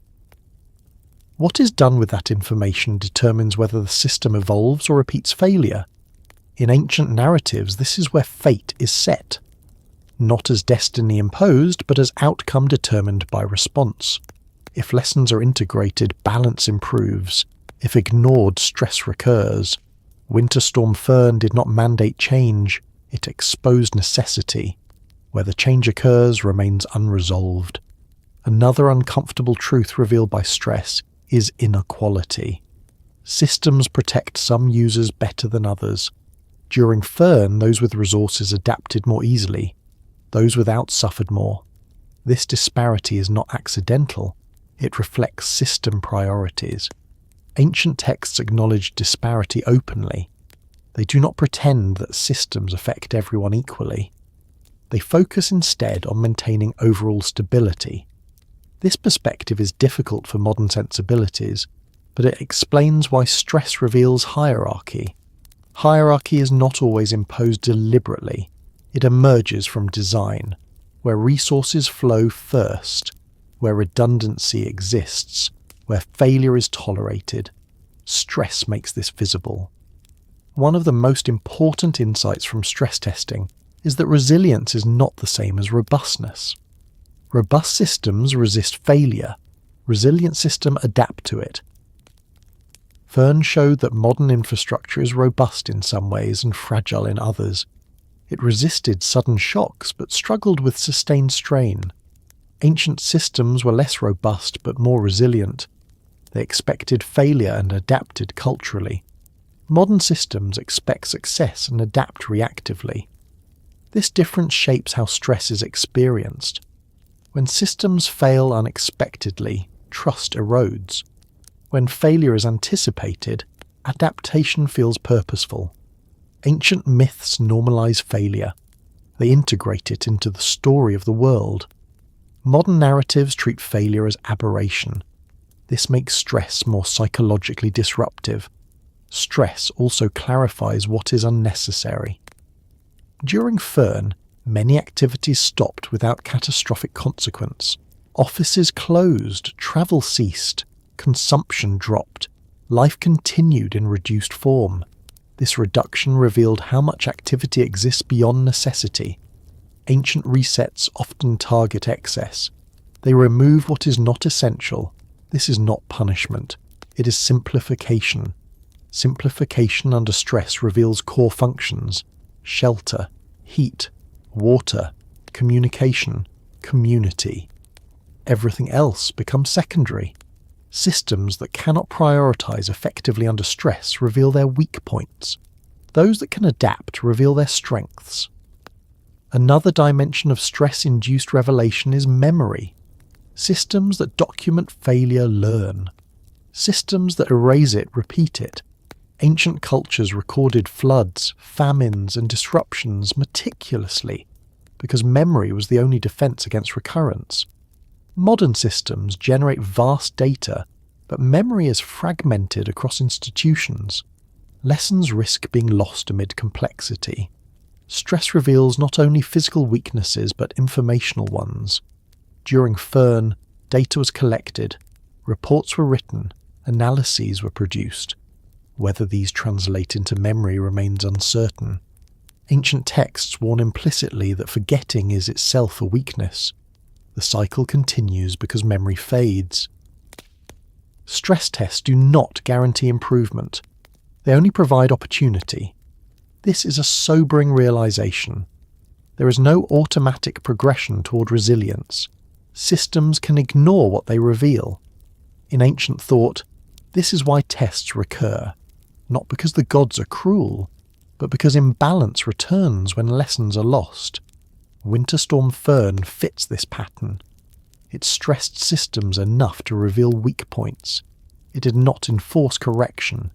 It withdrew and allowed normality to resume. The weak points remain. Understanding this shifts the narrative away from fear of catastrophe and toward responsibility for adaptation. Stress is not an enemy.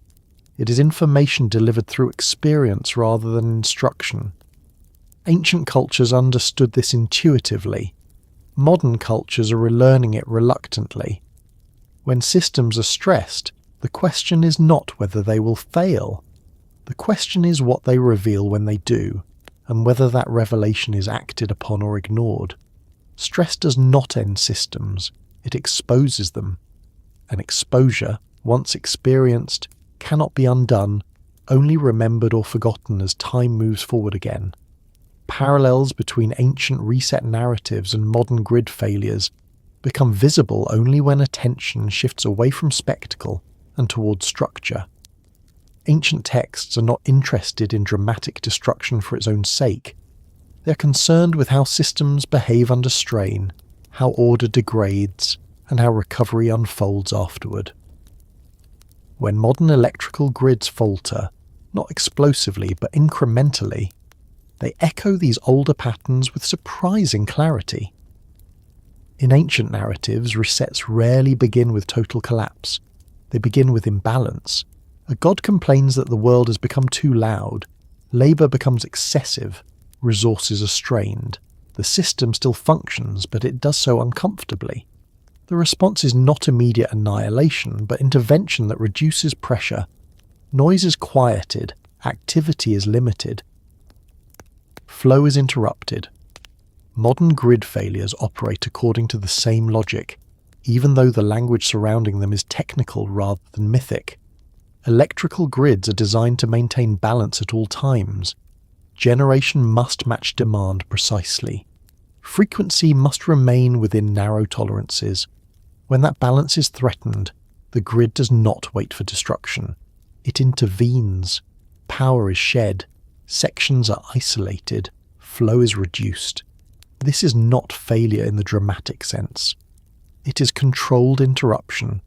Ancient reset narratives describe similar mechanisms. When the gods decide that humanity has exceeded tolerable limits, they do not instantly erase it. They reduce its footprint. Lifespans shorten. Fertility is limited. Populations decline gradually. The system survives by becoming quieter. Grid operators make analogous decisions. When demand threatens stability, they do not allow the entire system to collapse. They cut power selectively. Regions go dark so that the whole does not. From the perspective of those affected, this feels like abandonment. From the perspective of the system, it is preservation. Ancient texts acknowledge this disparity without apology. Some cities suffer while others endure. Some people lose access to resources while temples remain supplied. The concern is not individual fairness, but systemic survival. Modern grid failures reveal the same hierarchy. Critical facilities retain power longer. Hospitals, data centers, and control hubs are protected. Residential areas are sacrificed earlier. This hierarchy is not invented during crisis. It exists beforehand, embedded in design. Reset narratives preserve this logic explicitly. Sacred spaces are protected. Centers of administration endure.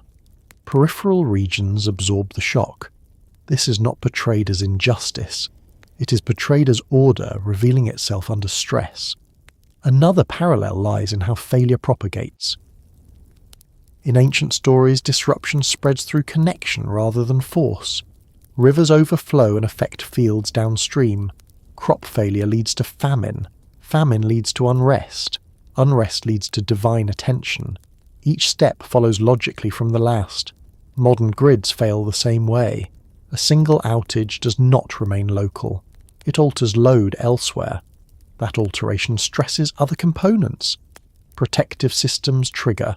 Cascades form.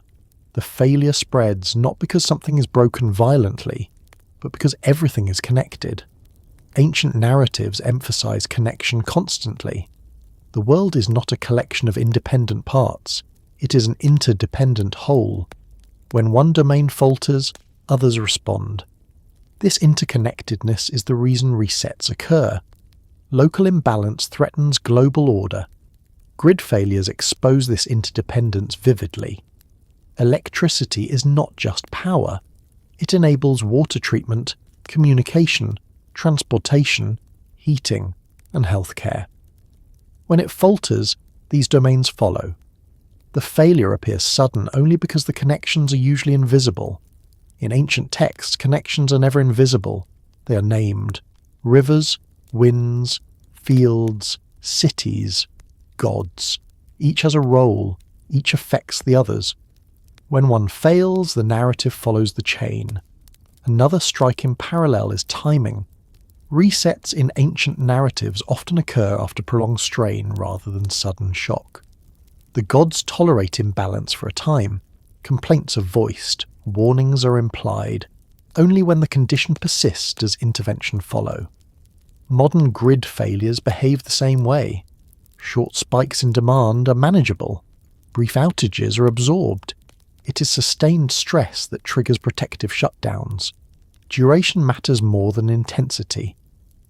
Winter Storm Fern demonstrated this clearly. It was not the coldest temperatures alone that caused grid failures. It was the persistence of cold, the lack of recovery windows, the continuous demand. This mirrors ancient resets where noise or labour becomes intolerable, not because it is extreme in a single moment, but because it never stops. Ancient narratives describe the gods as losing sleep because of humanity's noise. This is not metaphorical exaggeration. It reflects an understanding that systems require rest cycles. Without rest, stability degrades. Electrical grids require rest cycles too. Equipment cools, maintenance occurs, demand fluctuates. When these cycles are interrupted, failure becomes more likely. Fern removed rest from the system. Another parallel appears in how failure is experienced psychologically. Ancient texts describe confusion rather than panic. People do not immediately understand what's happening. Normal expectations persist even as conditions change. During modern grid failures, people experience similar confusion. Lights go out, but they expect them to return quickly. Information is partial. Estimates change. Trust erodes slowly.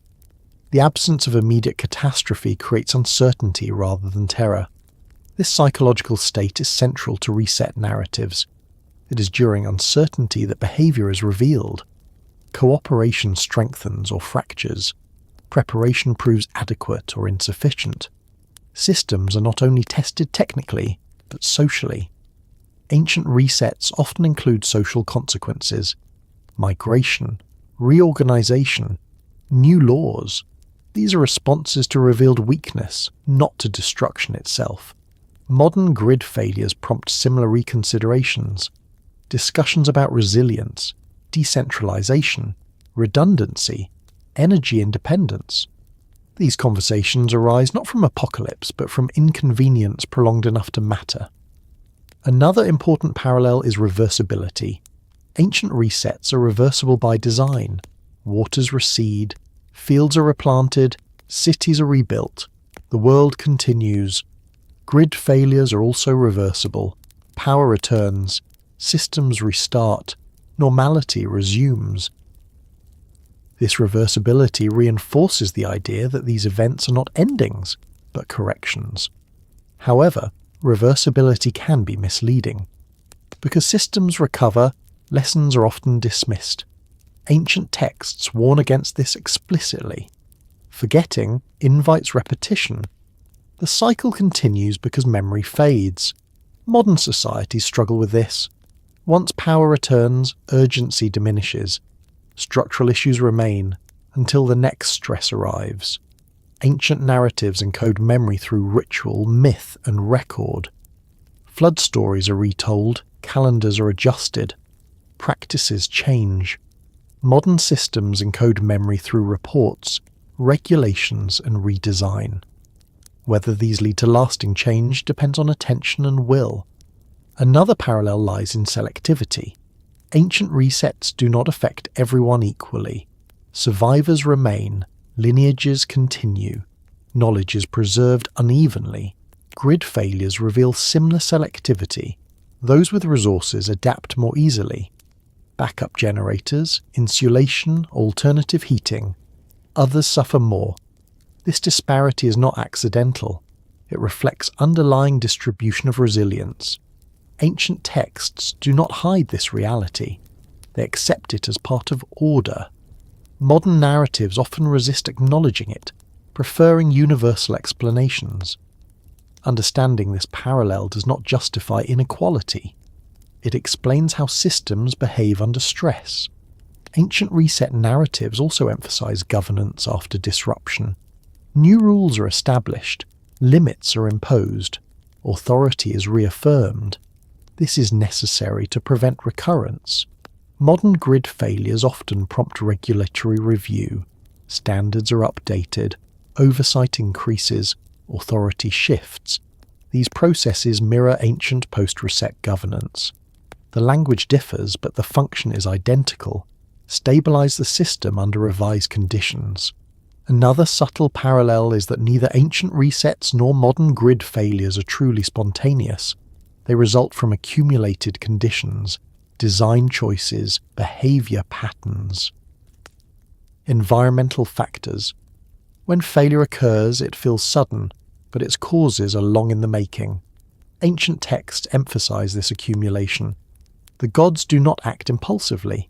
They respond to sustained conditions. Modern failures are often attributed to freak events, but investigations reveal deeper causes. Grid failures during Fern were linked to ageing infrastructure, insufficient winterization, regulatory gaps, and market structures. The storm was a trigger, not the root cause. Ancient floods are described similarly. Rain falls, but the reason lies in imbalance. The flood reveals what was already unsustainable. This perspective reframes blame. Nature is not the villain. Systems are responsible for their limits. Ancient cultures accepted this. They did not curse the river for flooding. They adjusted settlement patterns. They built levees. They recorded flood levels. Modern societies often blame weather while leaving systems unchanged. Grid failures are described as unprecedented, even when similar stresses have occurred before. Ancient texts would interpret this as failure of memory. Another parallel is that both ancient resets and modern grid failures serve as boundaries. They define what is tolerable. After a reset, the world operates within new limits. After a grid failure, acceptable risk is reassessed. These boundaries are rarely visible until crossed. Once crossed, they become reference points. Ancient calendars often include markers for past disasters. Modern engineering includes design thresholds based on failure data. Both are attempts to remember where limits lie. Finally, both ancient reset narratives and modern grid failures challenge assumptions of permanence.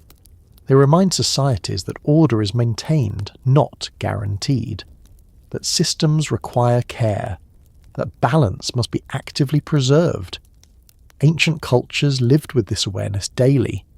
Modern societies often suppress it until events force recognition.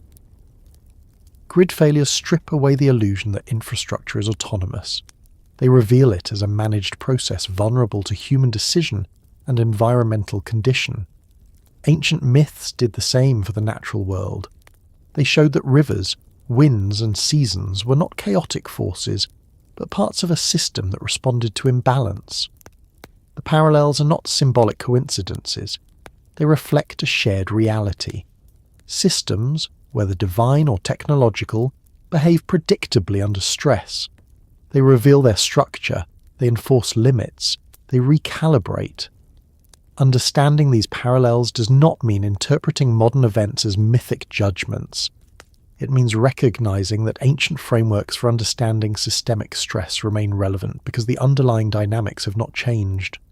Only the language has, and as long as systems continue to be built near their limits, moments of controlled disruption will continue to echo the patterns first recorded in clay, long before electricity carried balance invisibly through wires.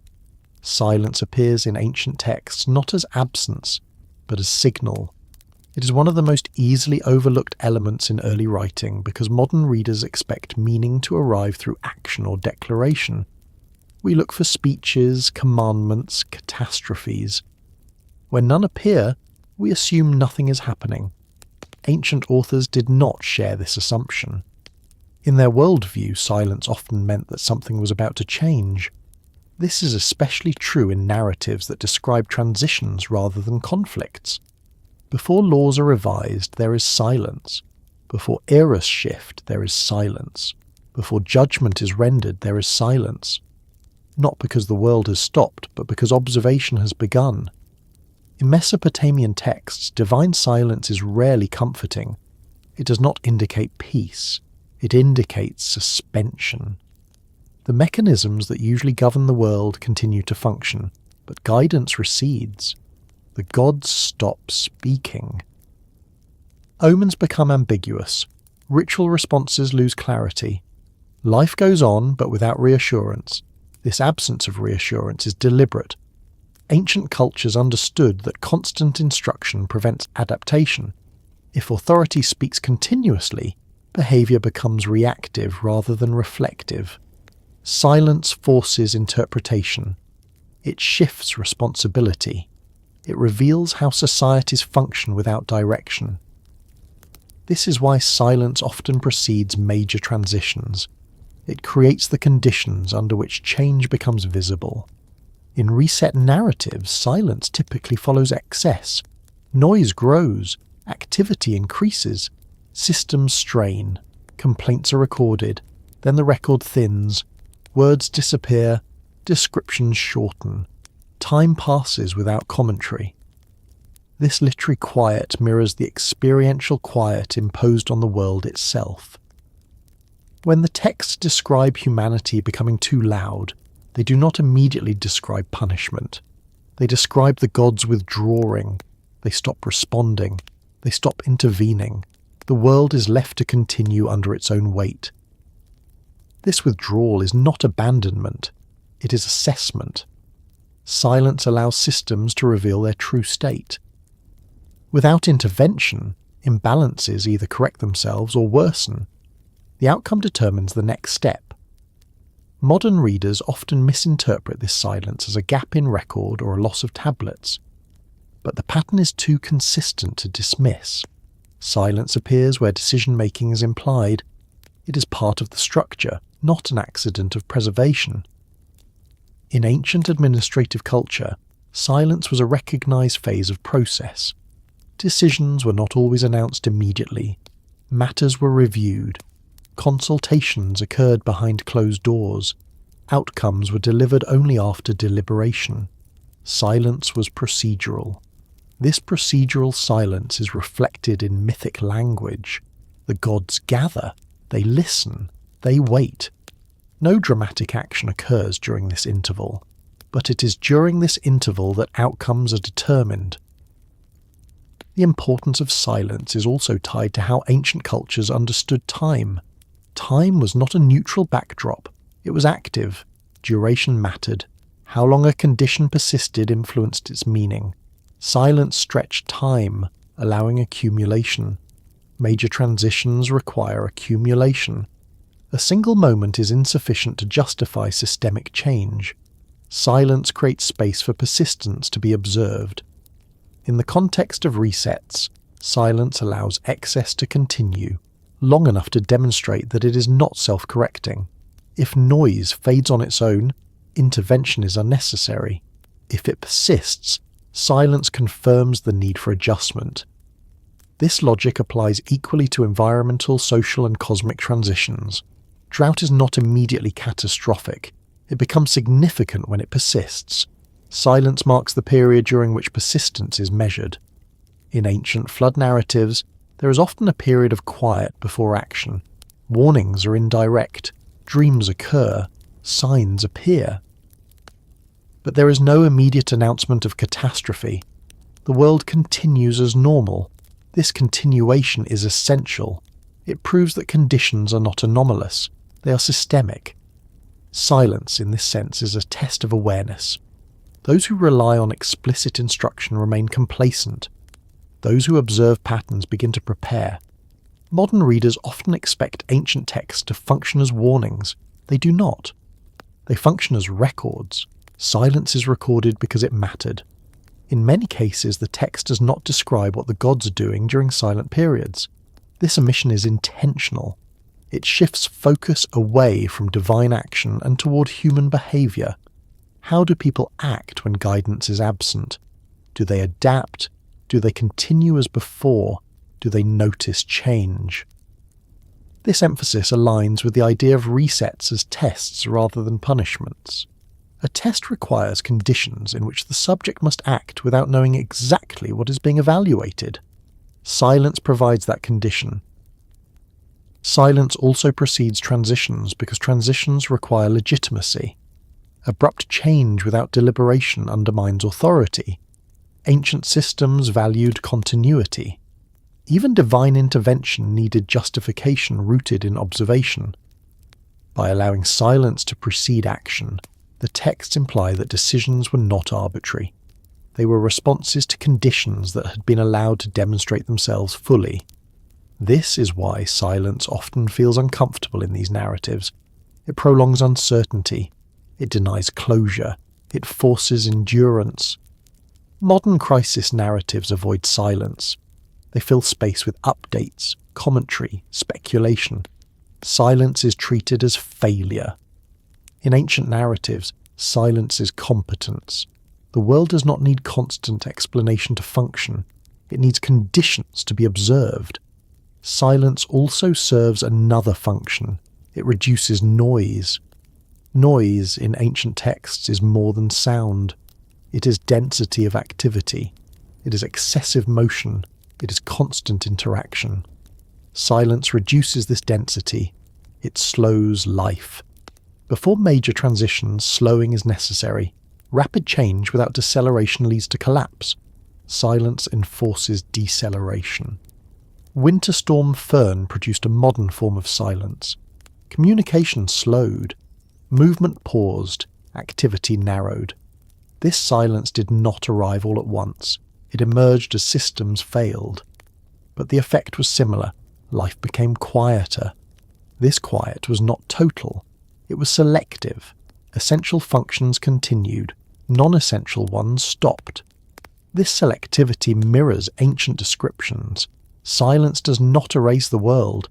It refines it. Ancient texts often describe silence falling over cities. Markets close. Streets empty.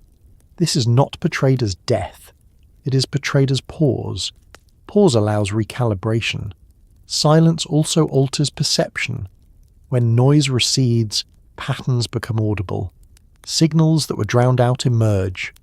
In mythic language, silence allows the voice of order to be heard again. This is not mystical, it is practical. Excessive activity masks feedback. Silence restores it. In modern systems, constant operation masks inefficiency. When systems pause, bottlenecks become visible. Dependencies are exposed.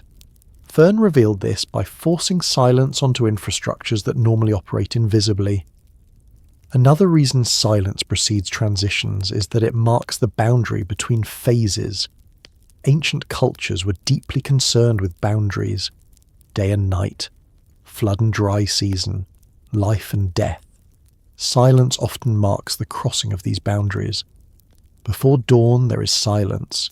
Before the flood there is silence. Before judgment there is silence. These are not coincidences. They reflect an understanding that transition requires a moment of suspension. Suspension is uncomfortable because it removes momentum. But without suspension, change is chaotic rather than calibrated. In mythic language, silence is the suspension that allows recalibration rather than collapse. Silence also protects knowledge. In many texts, important decisions are not broadcast widely. They are held by a few.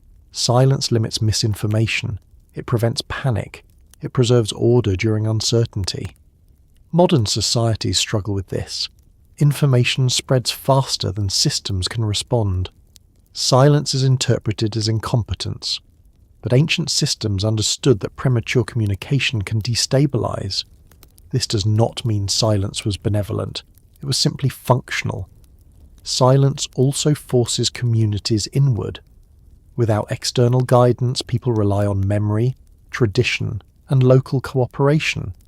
This inward turn strengthens or weakens social bonds.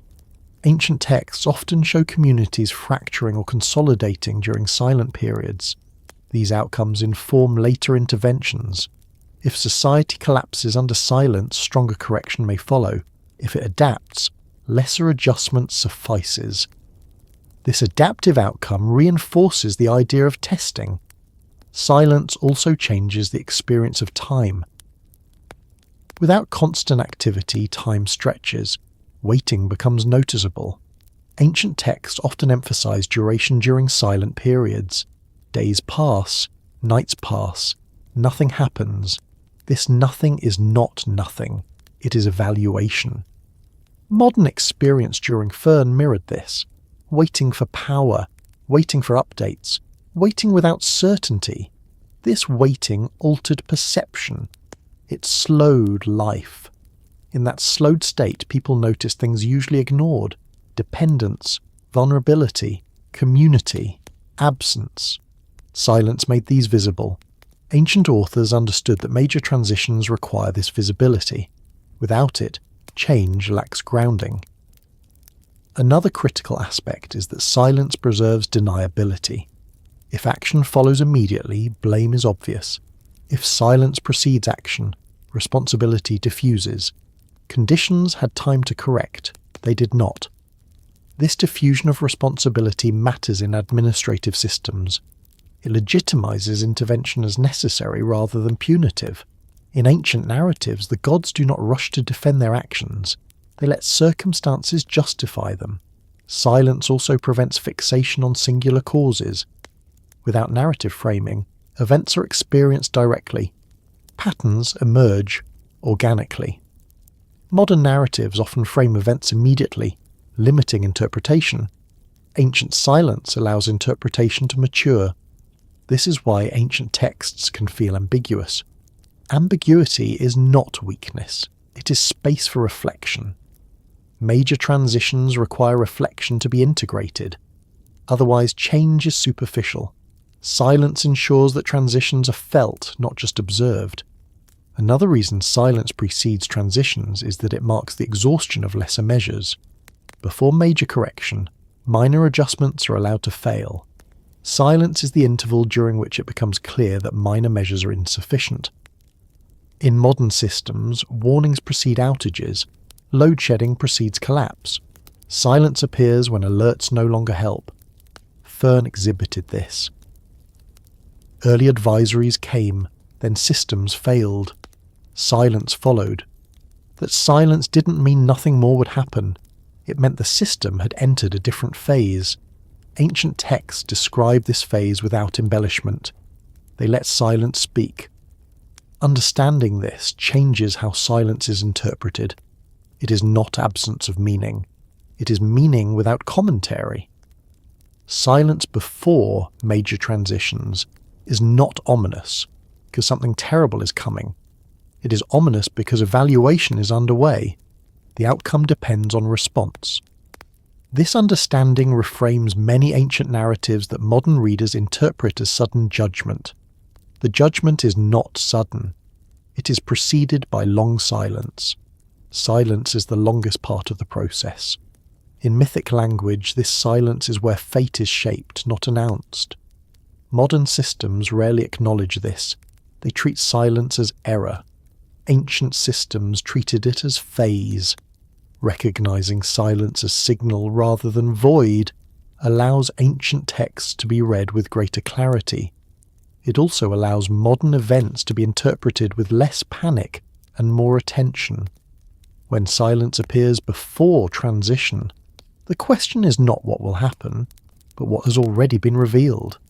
Silence does not hide the truth. It removes distraction.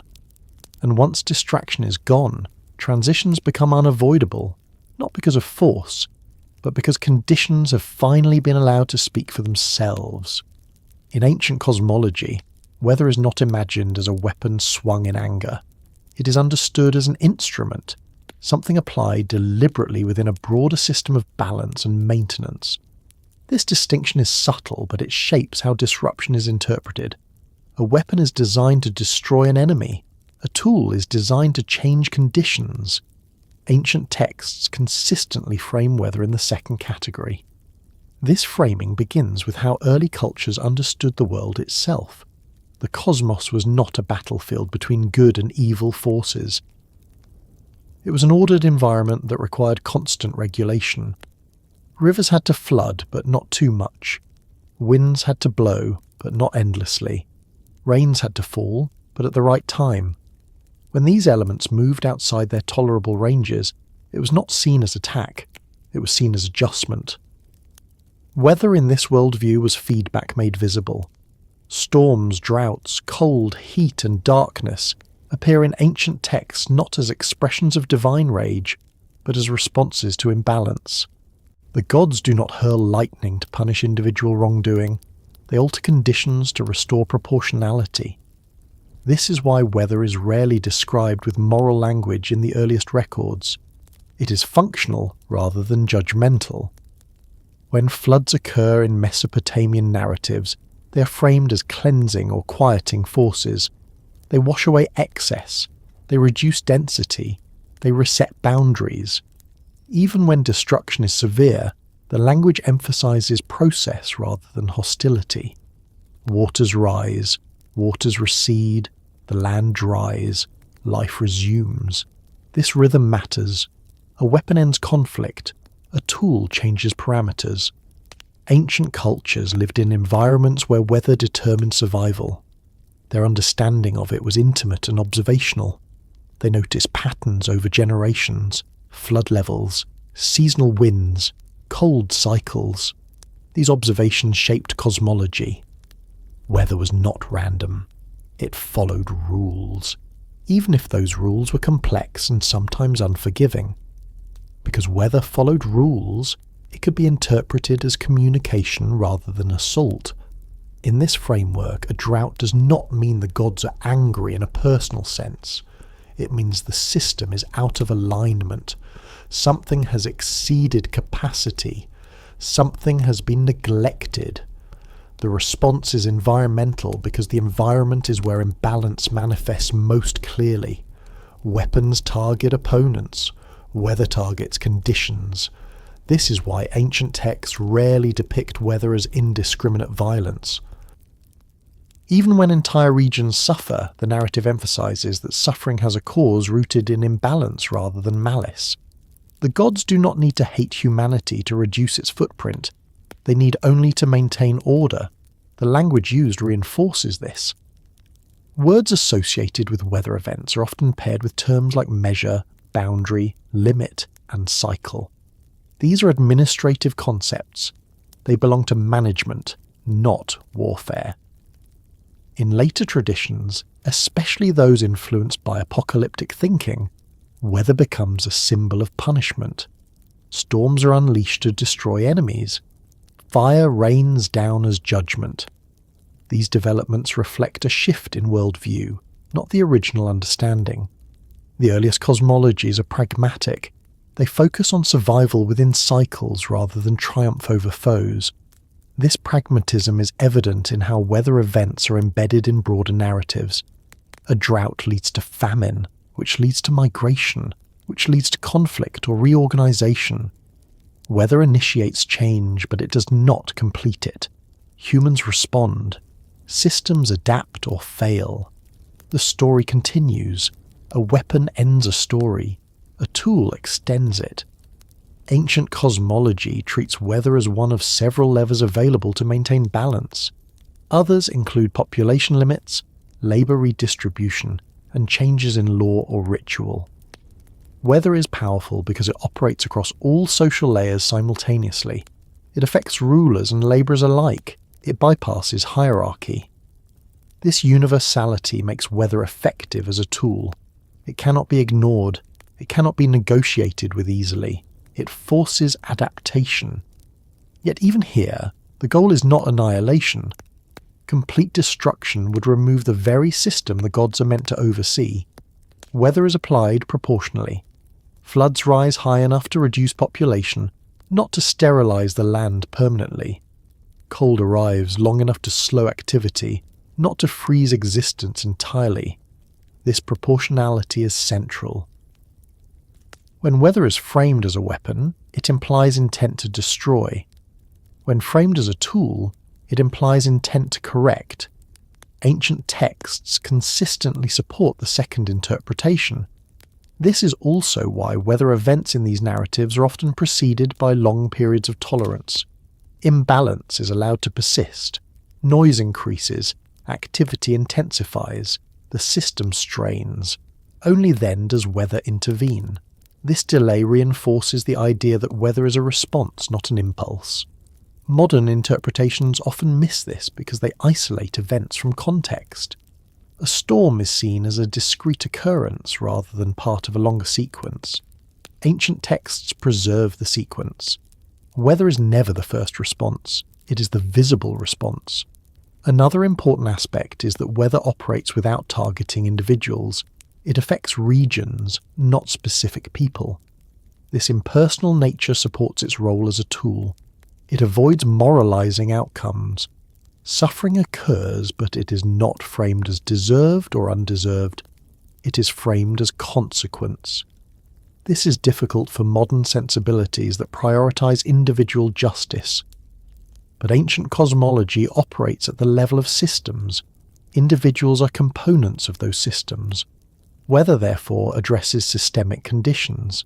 In Mesopotamian texts, even the gods are subject to weather in certain ways. Storms disrupt divine activity. Floods affect temples.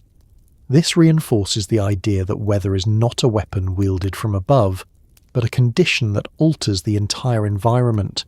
The gods themselves respond to weather. They adjust plans. They intervene further. This feedback loop suggests that weather is part of the system, not an external force. The role of weather as tool also explains why it is often associated with testing. A test does not aim to destroy the subject. It aims to reveal capability. Weather stresses systems. It shows what endures and what collapses. Cold tests shelter. Heat tests water storage. Flood tests settlement placement. Wind tests construction. These are practical evaluations. Ancient cultures encoded these evaluations in myth, because myth was the medium through which collective memory operated. Stories preserved lessons. Weather events became reference points. Future generations learned where limits lay.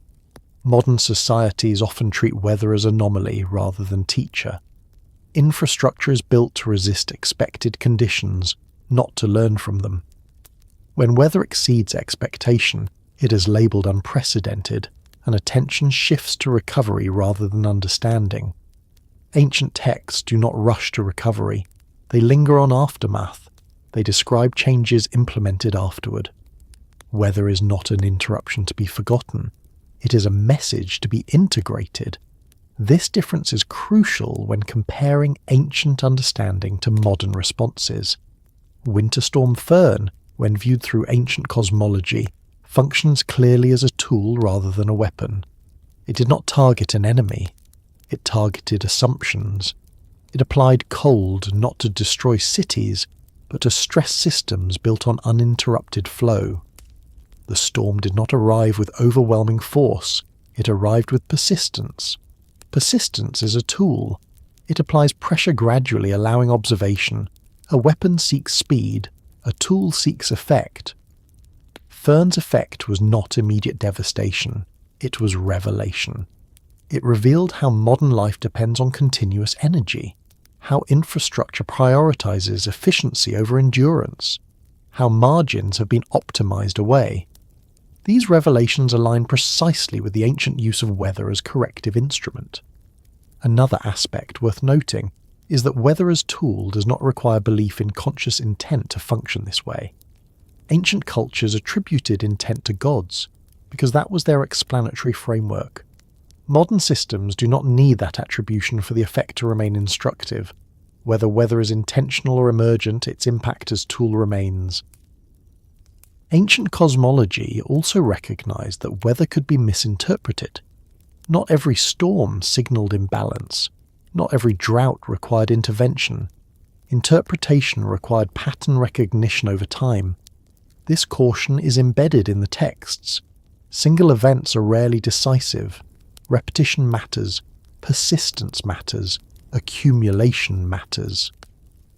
This reinforces the idea that weather is part of a dialogue between system and condition. One event does not end the conversation. In contrast, weaponized interpretations treat each event as decisive. This leads to panic or denial. Ancient interpretations encourage observation. Another reason weather functions effectively as a tool is that it operates at the boundary between nature and human activity. It is neither fully controllable nor fully external. Humans influence exposure through settlement, agriculture, and technology. Weather interacts with those choices. This interaction is where feedback occurs. Floods affect poorly placed cities more severely. Cold affects poorly insulated structures more intensely. Drought affects overextended agriculture disproportionately. Weather does not choose victims, design does. Ancient cultures understood this intuitively. They relocated cities, they built levees, they adjusted planting cycles. Weather taught them where design failed.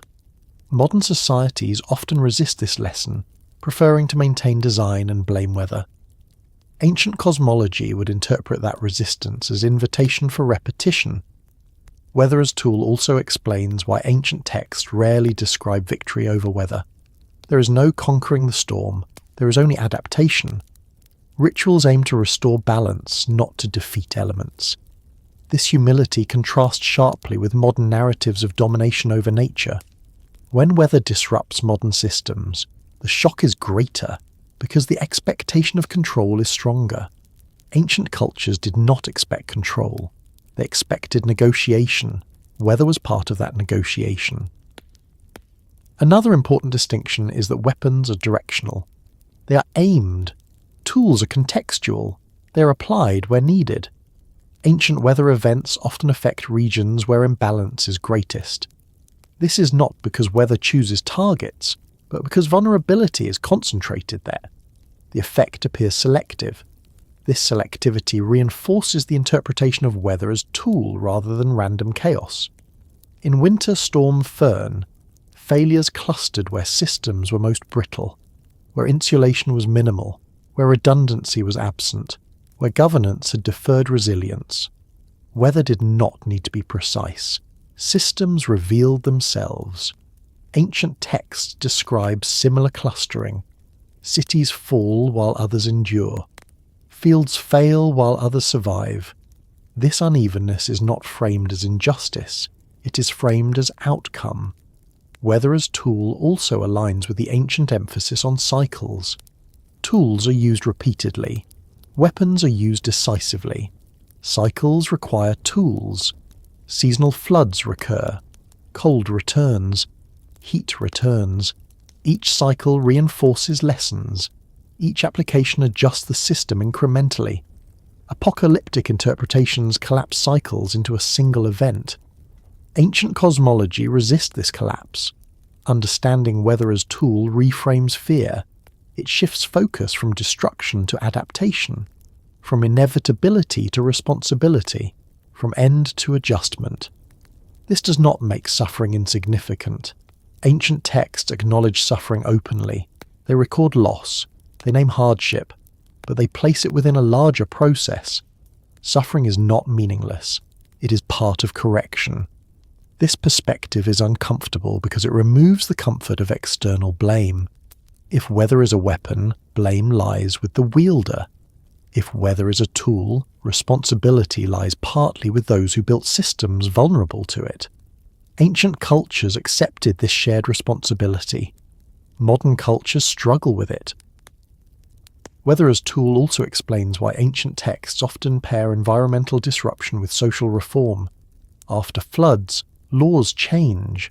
After droughts, rituals adjust. Weather initiates transformation beyond the physical. Modern responses often stop at physical repair. Infrastructure is rebuilt. Systems are restored. Social assumptions remain unchanged. Ancient cosmology would view this as incomplete response. Another layer of meaning lies in the relationship between weather and time. Weather operates on durations. Tools require time to function. Weapons operate instantaneously. The slow application of cold, heat, or rain allows systems to respond. It distinguishes between those capable of adaptation and those reliant on immediacy. Winter Storm Fern's duration mattered more than its intensity. This aligns perfectly with the ancient understanding of weather as tool. Tools reveal skill through use. Weather reveals resilience through endurance. The question ancient cosmology invites is not why weather happened, but what it revealed. In this sense, weather is communicative, not in language, but in outcome. It speaks through failure and survival. Ancient texts listen to that speech. They record it. They integrate it. Modern societies often hear only noise. Recognizing weather as tool rather than weapon changes interpretation fundamentally. It removes the expectation of finality. It reframes disruption as part of an ongoing process. It also aligns modern experiences with ancient wisdom without requiring belief in mythic beings. The framework functions regardless of cosmology. Weather does not need intent to instruct. It instructs through interaction. In ancient cosmology, the gods use weather because it is impartial, pervasive, and effective. It adjusts conditions without dismantling the world. Winter Storm Fern did exactly that. It did not end anything, it altered awareness. And in ancient terms, altering awareness is the most powerful intervention of all, because it determines whether the next cycle repeats the same imbalance or moves towards something more stable, even as life continues forward without clear endings or final declarations. Cold, darkness, and stillness appear together so frequently in reset myths that they form a recognizable pattern rather than isolated symbols. These elements are rarely introduced for atmosphere or drama. They serve specific functions within the logic of ancient cosmology. They reduce activity, limit expansion, and interrupt momentum. Where fire accelerates and light encourages movement, cold slows, darkness obscures, and stillness halts. In myths concerned with balance rather than conquest, these qualities are essential.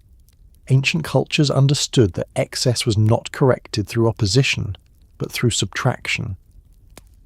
When systems grew too active, too dense, or too loud, the response was not forceful suppression but environmental constraint. Cold removes energy, darkness limits visibility, stillness restricts movement.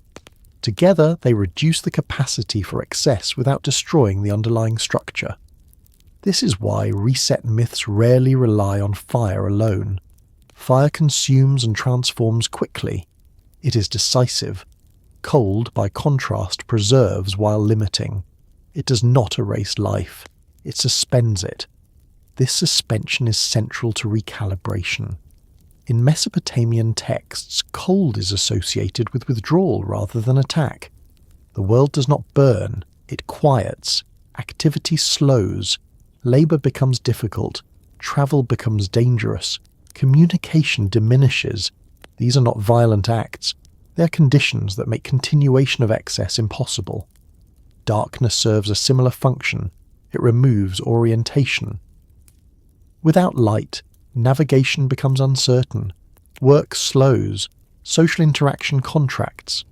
Darkness forces reliance on memory and proximity rather than expansion and novelty. In reset myths, darkness is not portrayed as evil. It is portrayed as limiting. Stillness completes the triad. Movement ceases not because paths are destroyed, but because movement is no longer viable. Stillness enforces pause. It creates a break in continuity. In ancient understanding, continuity without pause leads to imbalance. Rest is not optional, it is structural. Together, cold, darkness, and stillness form an environment where evaluation becomes possible. They strip away layers of complexity and reduce life to essentials: shelter, heat, food, community. Everything else recedes. This reduction is not punishment, it is clarification. Ancient reset myths often begin not with catastrophe, but with a gradual cooling. Fields yield less, nights feel longer, travel becomes harder. These changes are subtle at first. They do not demand immediate action. Over time, they accumulate. The accumulation matters. A single cold night means nothing. A season of cold changes behaviour. A prolonged cold changes structure. Reset myths emphasize duration over intensity because duration reveals dependency. Darkness functions the same way. A brief eclipse is a sign. Prolonged darkness alters rhythm, it disrupts agriculture, it changes sleep patterns, it affects morale. In myths, darkness often accompanies transitions because it interrupts habitual cycles. Stillness then emerges as consequence. When cold and darkness persist, movement becomes inefficient. Stillness is not imposed directly. It emerges naturally. Roads empty, markets close, cities quiet. This stillness allows observation. Ancient texts frequently describe the world growing quiet before major shifts. Noise is reduced, activity diminishes. This quiet is not peaceful, it is tense. It signals that something is being measured. Measurement requires stability. Cold stabilizes by slowing chemical and biological processes. Darkness stabilizes by limiting sensory input. Stillness stabilizes by halting motion. These conditions create an environment where systems can be assessed without interference. In ancient thought, this assessment is not abstract. It is practical. Which crops survive cold? Which structures withstand darkness? Which communities endure stillness without fracturing? Cold tests preparation. Darkness tests trust. Stillness tests cohesion.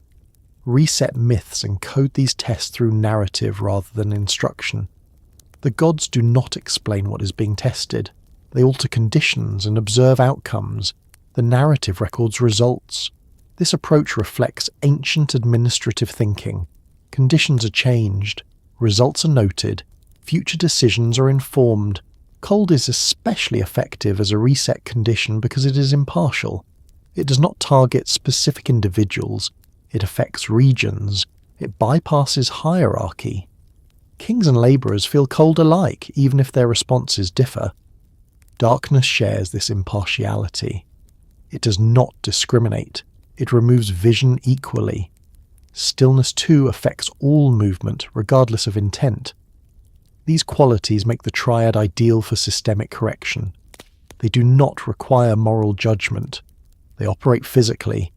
Ancient cultures living closer to environmental limits recognize this instinctively. Cold seasons were part of life. Darkness in winter was expected. Stillness followed naturally as work became difficult. These were not extraordinary events. They were built into the calendar. Reset myths amplify these familiar conditions beyond their normal range.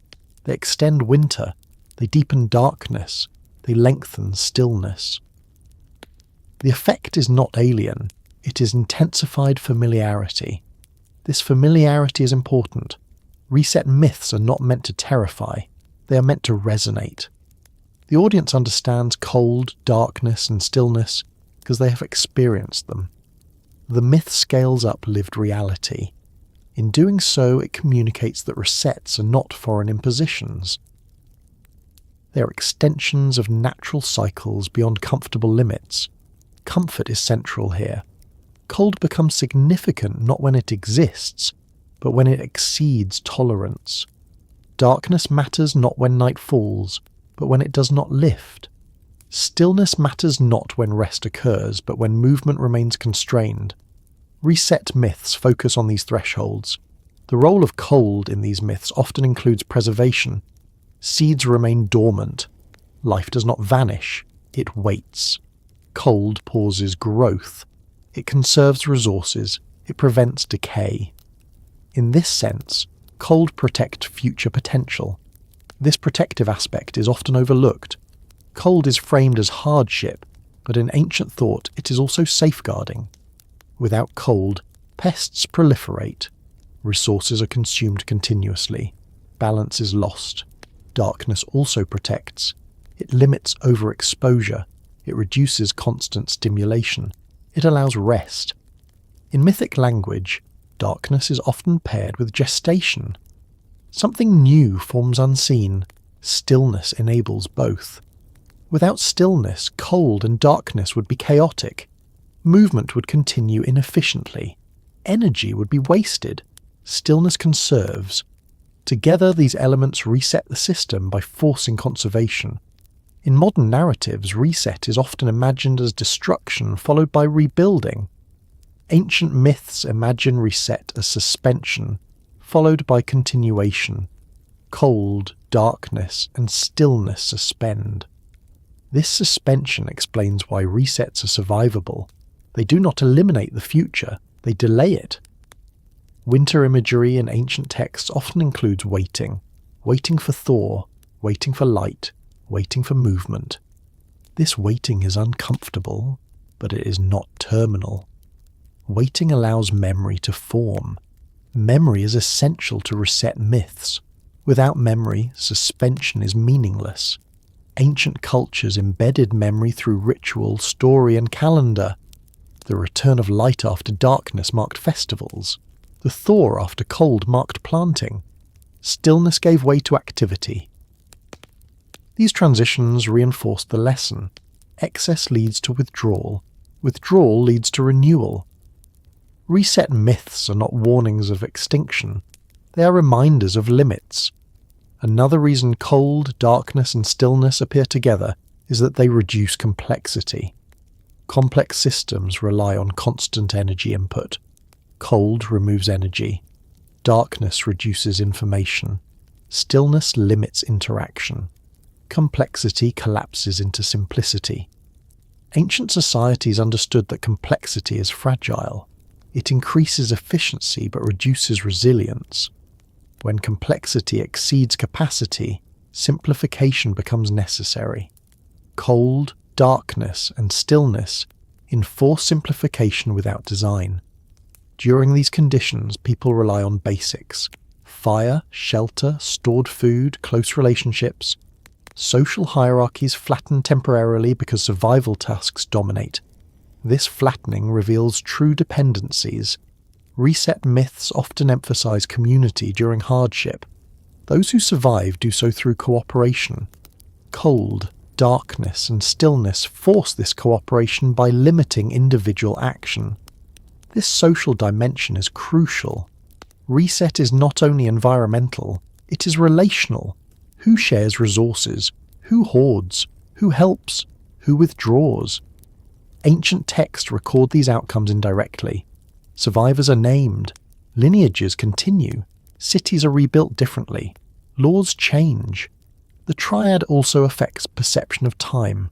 Cold slows processes. Darkness elongates nights. Stillness stretches moments. Time feels heavier. Reset myths often emphasize this altered temporality. Altered time allows reflection. Without constant activity, thought deepens. Awareness shifts. Modern experiences during prolonged outages or winter storms echo this. Days feel longer. Hours pass slowly. Attention narrows. These experiences are unsettling because modern life is structured around speed. Ancient life was structured around cycles. Reset myths align with this rhythm. Cold, darkness, and stillness also limit communication. Sound travels less in cold air. Darkness hides signals. Stillness reduces interaction. This isolation forces local decision-making. In reset myths, centralized authority often weakens during these periods. Local leaders emerge. Communities adapt independently. This decentralization is temporary but informative. Ancient texts note shifts in power after resets. New kings rise. Old orders change. Cold and darkness indirectly reshape governance by altering conditions under which authority functions. Stillness is particularly powerful here. When movement halts, control weakens. Authority relies on movement, messengers, armies, trade. Stillness disrupts these mechanisms. Reset myths frequently include this disruption. Kings lose reach. Cities become isolated, decisions become local. This decentralization tests legitimacy. Those who maintain trust endure. Those who rely solely on force falter. Cold and darkness amplify this effect by making movement costly.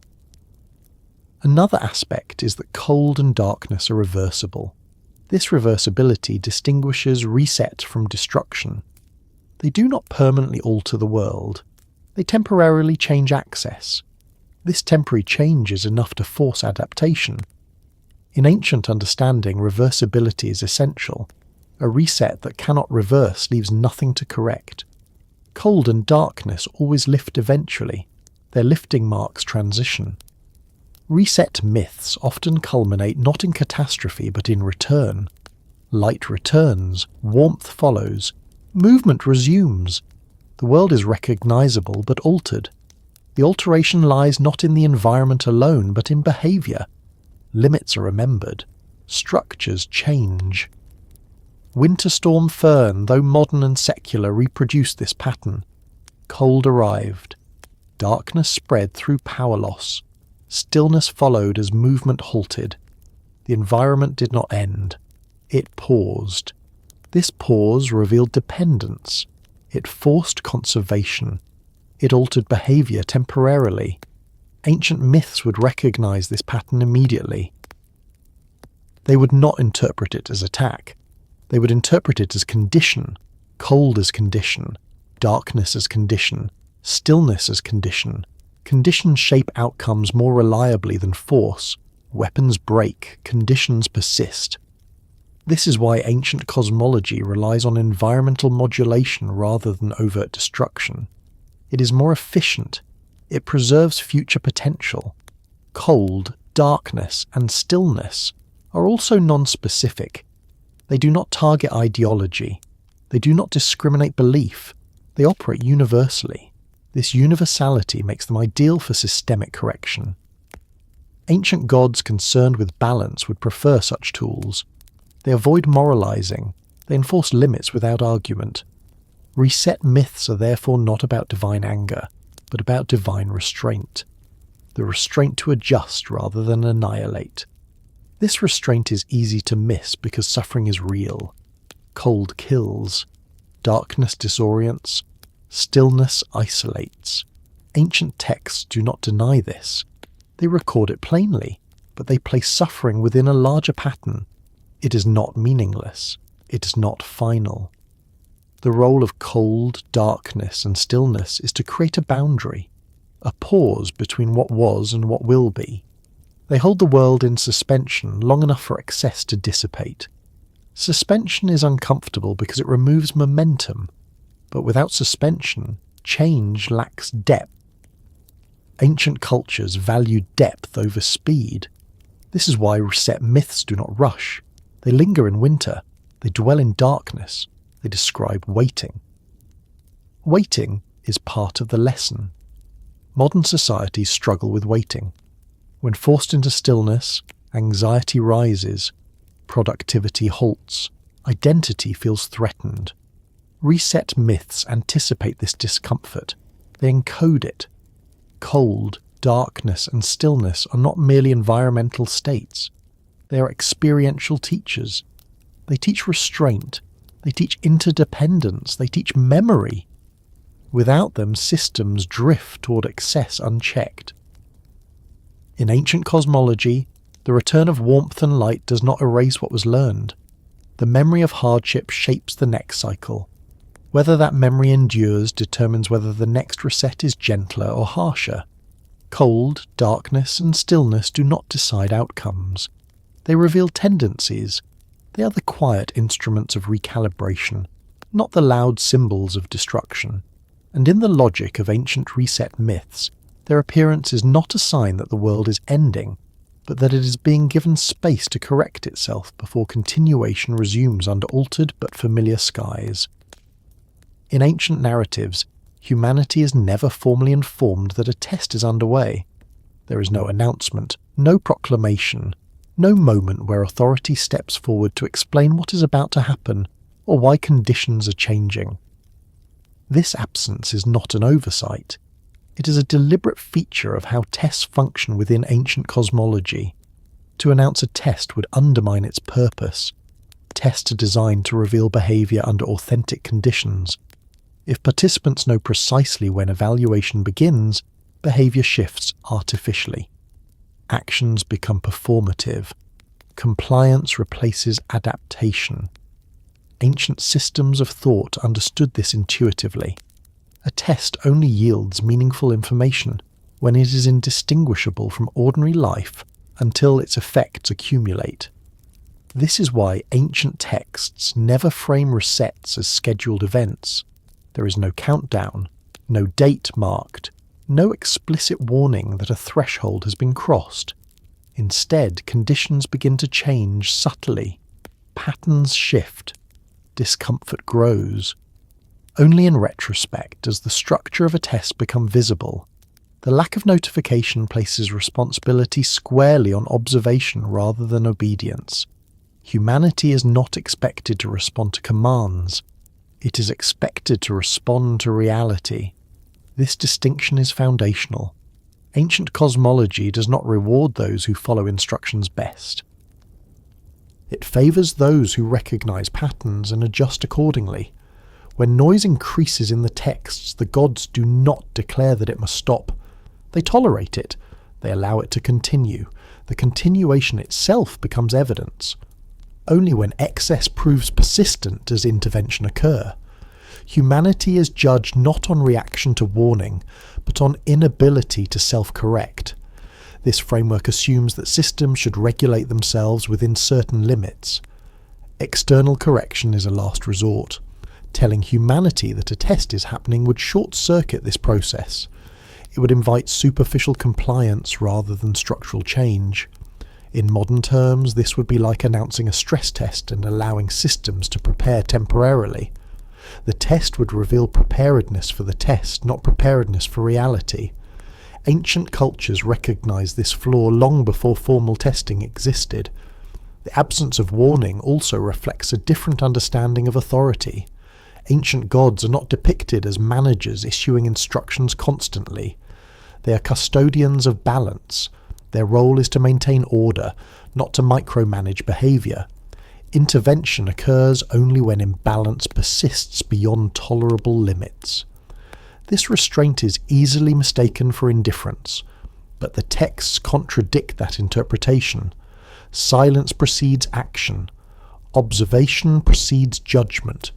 Humanity is watched, not instructed. This watching is not surveillance in a punitive sense. It is assessment. Systems are allowed to operate as they have been designed. Their outcomes determine whether adjustment is required. Another reason humanity is never told when a test is taking place is that ancient cosmology does not assume human centrality. Humans are important, but they are not the sole concern. The balance of the world includes animals, land, water, and atmosphere. Interventions address systemic imbalance, not human awareness. Announcing a test to humanity would elevate human perception above systemic reality. Ancient thought resists this elevation. The world does not revolve around human understanding. Humans must align with the world, not the other way around. This perspective explains why tests unfold through environmental conditions rather than direct communication. Weather changes. Resources fluctuate. Movement becomes difficult. These conditions affect all participants in the system, not just humans. They restore balance broadly, rather than negotiating with a single species. In this context, telling humanity that a test is occurring would be unnecessary. The test is not for humanity's benefit alone.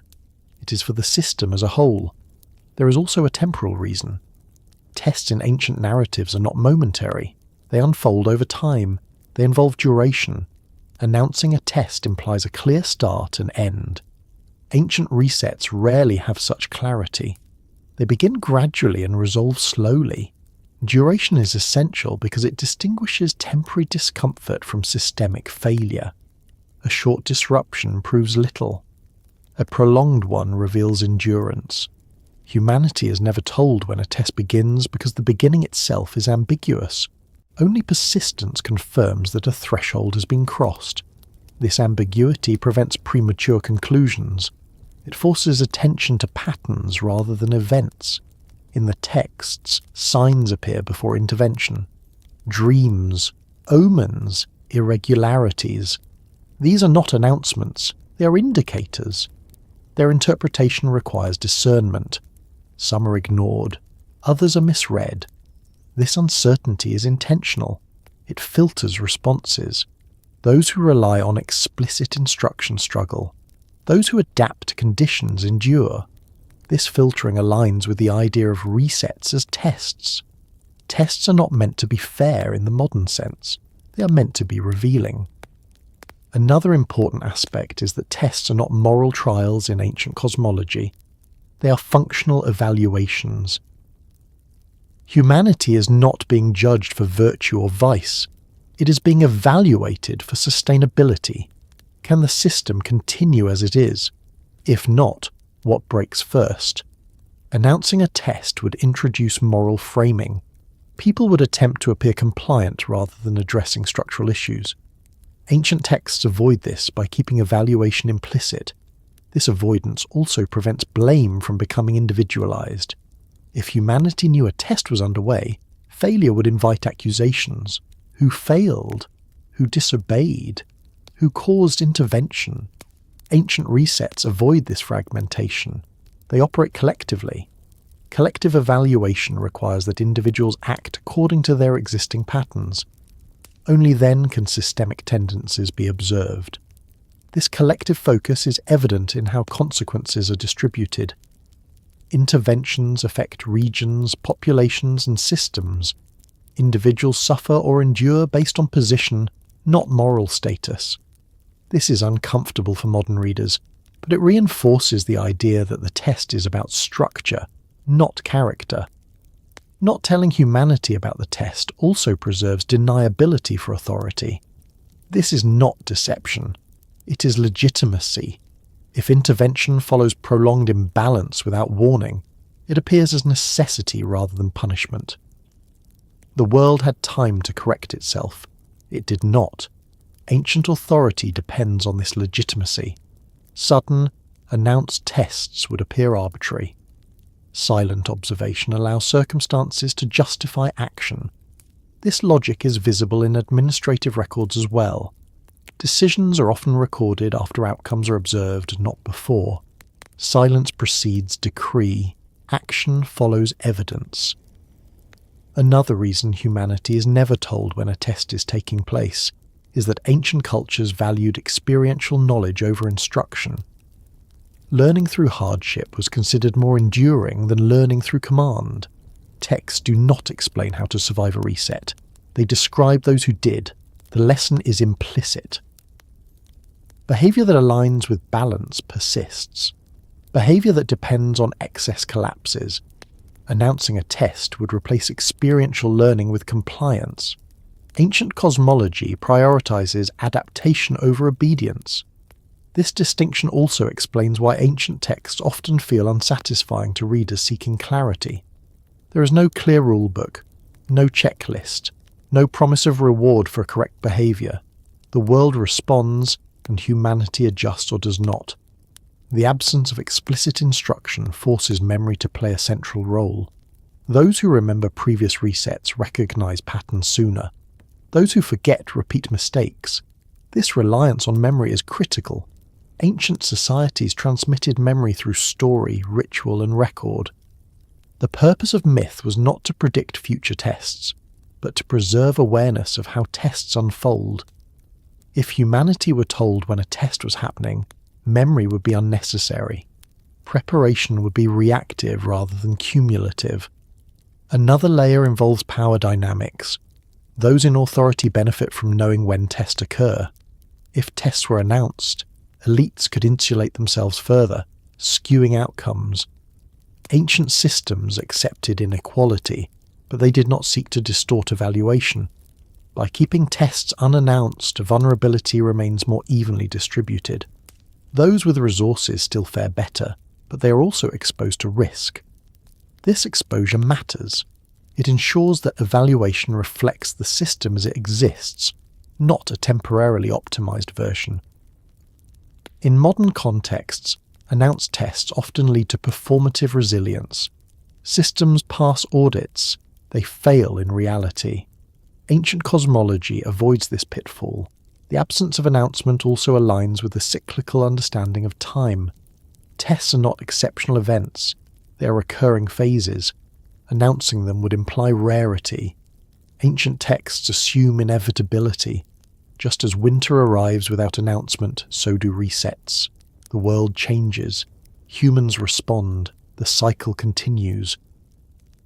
Another important point is that ancient cosmology does not treat ignorance as innocence. Humanity is expected to observe. Signs are present. Conditions change. Awareness is possible. Not being told explicitly does not absolve responsibility. It increases it. This expectation of attentiveness is embedded in many myths. Those who notice subtle changes survive. Those who wait for overt warning do not. This is not portrayed as cruelty. It is portrayed as natural selection within a system. Modern readers often recoil from this because it feels unfair. But ancient systems were not designed around fairness. They were designed around survival. Survival favours awareness. Another reason tests are unannounced is that ancient texts assume continuity between normal life and evaluation. There is no clear boundary. The same behaviours that sustain balance in ordinary times sustain it during stress. There is no special mode. Announcing a test would create artificial separation. Normal life would pause. Test behaviour would begin. Ancient cosmology rejects this separation. Life continues. Conditions change. Behaviour reveals itself.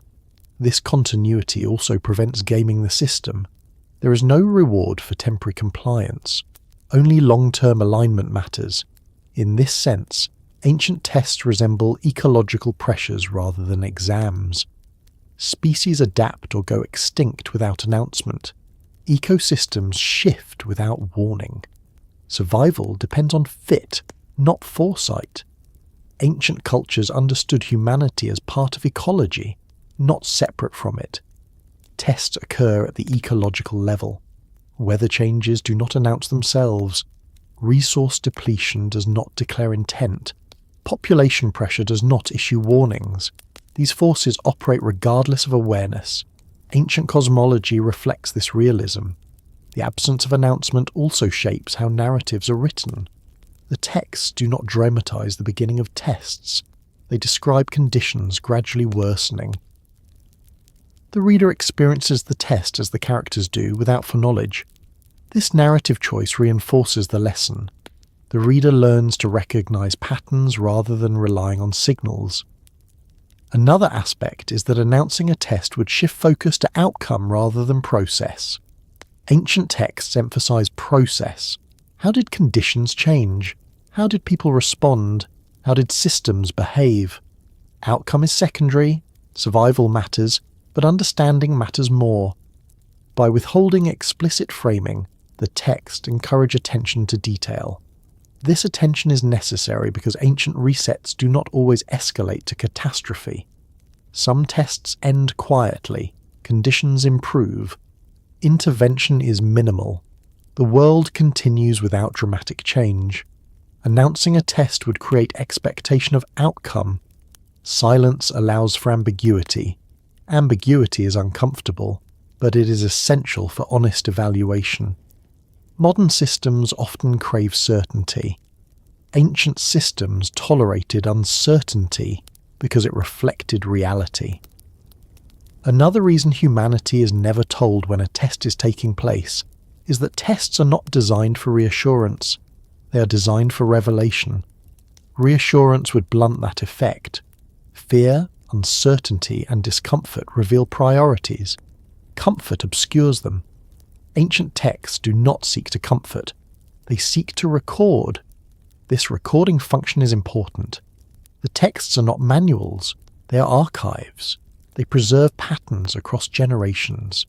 Announcing a test would turn myth into instruction. Ancient myths resist instruction.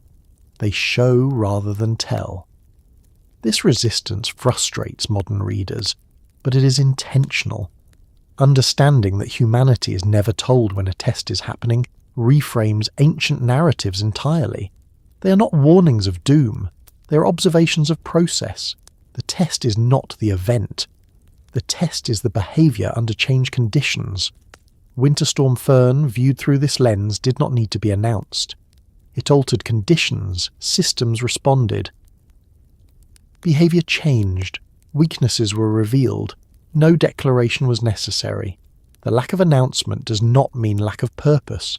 It means purpose is embedded in outcome rather than instruction. Ancient cosmology assumes that the world teaches through experience. Those who learn adapt, those who do not face repetition. This assumption underlies the entire structure of reset myths. Humanity is never told when a test is taking place, because being told would prevent the test from working. Awareness is earned through observation, not granted through proclamation. And in the logic of ancient systems, that distinction determines whether balance is restored quietly, or whether more forceful correction becomes unavoidable as cycles continue, not toward an ending, but toward another turn of the same enduring rhythm. Signals rarely announce themselves as significant while they are happening. In ancient narratives, this is not portrayed as deception or mystery, but as an inherent property of complex systems. Meaning does not reside in isolated events. It emerges through accumulation and comparison. What seems minor on its own becomes unmistakable only when placed beside similar occurrences and observed over time. This is why ancient texts rarely focus on single omens in isolation. A dream, a strange weather pattern, an irregular harvest, a failed ritual. Each is noted, but none is decisive alone. Significance arises when these moments begin to repeat, overlap, or cluster. The danger lies not in the event itself, but in the pattern it forms when aligned with others. Modern thinking often searches for singular causes. One storm, one failure, one trigger. Ancient thinking resists this simplification. It treats reality as layered. Signals are distributed across time and space. Only comparison reveals their meaning. In reset narratives, early signs are deliberately subtle. Noise increases slightly. Crops decline marginally. Nights feel longer. Authority hesitates. Communication falters. Each change can be explained away. Each has plausible alternatives. Together they indicate strain. The texts preserve these signals not as warnings, but as data points. They are recorded without commentary, because interpretation belongs to the future. This restraint is intentional. It prevents premature conclusions. When later generations read these records, they see patterns the original observers could not. This temporal distance is essential. Meaning matures. This approach contrasts sharply with modern crisis narratives, which seek immediate explanation. Events are framed quickly, labels are applied, courses are assigned. This urgency often obscures pattern recognition. Ancient cultures accepted ambiguity because they understood that systems rarely fail from single causes. Failure emerges from alignment. Multiple stresses converge. Timing matters. Signals that appear small are often those that operate within normal variation. A colder winter, a slower river, a delayed harvest. These fall within expected ranges. They do not trigger alarm because they resemble ordinary fluctuation. Reset myths emphasize this resemblance. The world does not suddenly become unrecognizable. It becomes subtly less accommodating. This subtlety is crucial. If disruption were immediate and extreme, adaptation would be forced rather than chosen. Small signals allow observation of response rather than reaction. One of the most common small signals in ancient texts is delay. Processes take longer than expected. Messages arrive late. Ritual outcomes are uncertain. These delays are not dramatic. They are inconvenient. Delay reveals dependency. Systems built around speed struggle when timing slips. Ancient societies were sensitive to this because agriculture, trade, and governance depended on seasonal rhythms. Disruption of timing mattered more than intensity. Winter Storm Fern produced similar delays. Repairs took longer. Information lagged. Supply chains slowed. Each delay was explainable. Weather, logistics, safety. Together they formed a pattern of reduced responsiveness. Individually, none of these delays suggested systemic vulnerability. Side by side they did. Another small signal often recorded in ancient narratives is silence. Not total silence, but thinning communication. fewer messages, less clarity, ambiguous responses. Silence is rarely interpreted immediately as danger. It is often mistaken for calm. In mythic language, silence becomes significant only when compared across contexts. Silence from the gods coinciding with environmental strain. Silence in records during periods of social unrest. Silence following repeated appeals. These silences, when aligned, suggest withdrawal rather than peace. Modern systems produce similar signals. Communication gaps, unanswered requests, delayed updates. Each gap is manageable. Multiple gaps indicate coordination failure. Ancient texts do not dramatize these moments. They note them. Later readers recognize them as precursors. Another small signal is inconsistency. Outcomes vary unexpectedly. One region prospers while another struggles. One ritual succeeds while another fails. Inconsistency disrupts trust in systems without immediately breaking them. Consistency is comforting. Inconsistency unsettles gradually. Reset narratives often include inconsistent signs. Flooding in one area, drought in another, abundance in one city, scarcity in another. These uneven outcomes are not framed as injustice. They are framed as imbalance. When such inconsistencies align with other stressors, they indicate systemic strain rather than random variation. Modern infrastructure exhibits similar behavior under stress. Some neighborhoods retain services while others lose them. Some systems recover quickly while others lag. These disparities reveal design priorities. Individually, they can be explained. Side by side, they reveal structure. Ancient cultures understood that structure reveals itself under comparison. This is why records include lists. Lists allow comparison. Kings, years, floods, harvests. Side by side, patterns emerge. The Sumerian king list, for example, does not explain why reign lengths change. It records them. The dramatic shortening of lifespans becomes meaningful only when compared across entries. Meaning arises through juxtaposition. Another small signal is redundancy failing quietly. In ancient societies, multiple granaries existed to prevent famine. When several experienced shortages simultaneously, it suggested broader imbalance. Modern systems rely heavily on redundancy. Backup generators, secondary lines, alternate routes. When backups activate frequently, it is not alarming. When backups fail in sequence, it is. Winter Storm Fern exposed this sequential failure. Backup systems worked briefly, then failed. Secondary routes were available, then closed. Each failure alone was manageable. Their alignment was revealing. Ancient narratives capture this logic implicitly. They describe multiple safeguards failing within a generation. When temples, kings, and rituals all fail to restore balance, intervention follows. Another small signal is behavioral change. People adjust routines subtly before crises are acknowledged. They conserve resources. They avoid travel. They gather supplies. These behaviors appear irrational or excessive when viewed individually.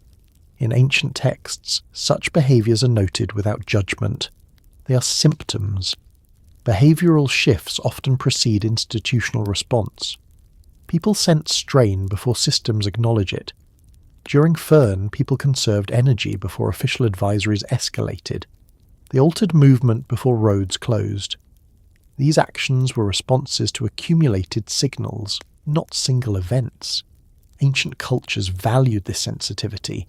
Those who adapted early survived more reliably. Myths often highlight characters who notice subtle changes rather than dramatic omens. Another signal that appears small is repetition. A single failure is an anomaly. Repeated failures suggest pattern. Ancient texts emphasize repetition more than magnitude. Repeated droughts matter more than a single severe one. Repeated floods matter more than an unprecedented one. Modern narratives often focus on unprecedented events. Ancient narratives focus on recurring ones. Winter Storm Fern was not unprecedented in isolation. Cold storms have occurred before. power outages have occurred before. What mattered was recurrence across systems. The same vulnerabilities appeared repeatedly: energy, water, communication, transportation. This repetition revealed systemic fragility. Another small signal is narrowing choice. Options diminish gradually. Alternative routes close. Backup suppliers fail. Flexibility decreases. Ancient texts describe this narrowing as fate becoming fixed, not because destiny is imposed, but because options disappear. Modern systems experience similar narrowing during Fern. Options remained initially. Over time, choices vanished. This progression matters. Small signals also include minor rule changes, temporary measures, emergency protocols. These indicate that normal processes are insufficient. Ancient narratives note changes in ritual practice before major shifts, new offerings, altered calendars. These adjustments signal that existing frameworks no longer suffice. Modern responses during Fern included temporary regulations, emergency declarations. These measures were not dramatic. They were signals of strain. Another subtle signal is fatigue, not dramatic exhaustion but cumulative wear. Workers tire, systems degrade, maintenance is deferred. Ancient texts describe gods becoming weary of noise. This weariness is not metaphorical. It reflects cumulative strain. Modern infrastructure experienced similar fatigue. Equipment operated continuously. Crews worked extended hours. Systems aged under stress. Fatigue does not cause immediate collapse, it lowers tolerance. Another signal is loss of confidence. Trust erodes quietly. People question reliability. This questioning spreads. Ancient narratives often describe loss of favour. This is not moral condemnation. It is loss of confidence in systems. Modern populations experienced loss of confidence in infrastructure during Fern. This did not lead to panic. It led to unease. Unease is a signal. It arises when accumulated small signals cross a perceptual threshold. Ancient texts treat unease seriously. They record it implicitly through shifts in behaviour and ritual. Another small signal is misalignment between expectation and reality. When systems behave differently than anticipated, trust erodes. Ancient narratives emphasize this misalignment. Rituals fail to produce expected outcomes. Authority falters. Modern systems during Fern did not behave as expected. Forecasts shifted. Restoration timelines changed. This unpredictability was unsettling. Individually, these shifts were acceptable. Together, they indicated deeper issues. Another signal is a resource reallocation. Systems prioritize differently under stress. Some functions are protected, others sacrificed. Ancient texts describe gods favoring certain cities. This reflects prioritization. Modern infrastructure protects critical facilities. This reveals hierarchy. Comparison reveals values. Small signals also include narrative changes. Language shifts. Descriptions become cautious. Tone changes. Ancient texts show this through reduced detail. Modern reporting showed similar shifts. These narrative shifts are signals of uncertainty. Another signal is memory resurfacing. Past events are recalled. Comparisons are drawn. Ancient cultures preserved memory intentionally. Modern societies recall past failures when new ones occur. Fern prompted comparisons to previous storms. These comparisons reveal pattern. Comparison is essential. Without it, signals remain small. Ancient texts rely on side-by-side placement, lists, genealogies, sequences. Modern analysis often isolates events. This isolation obscures meaning.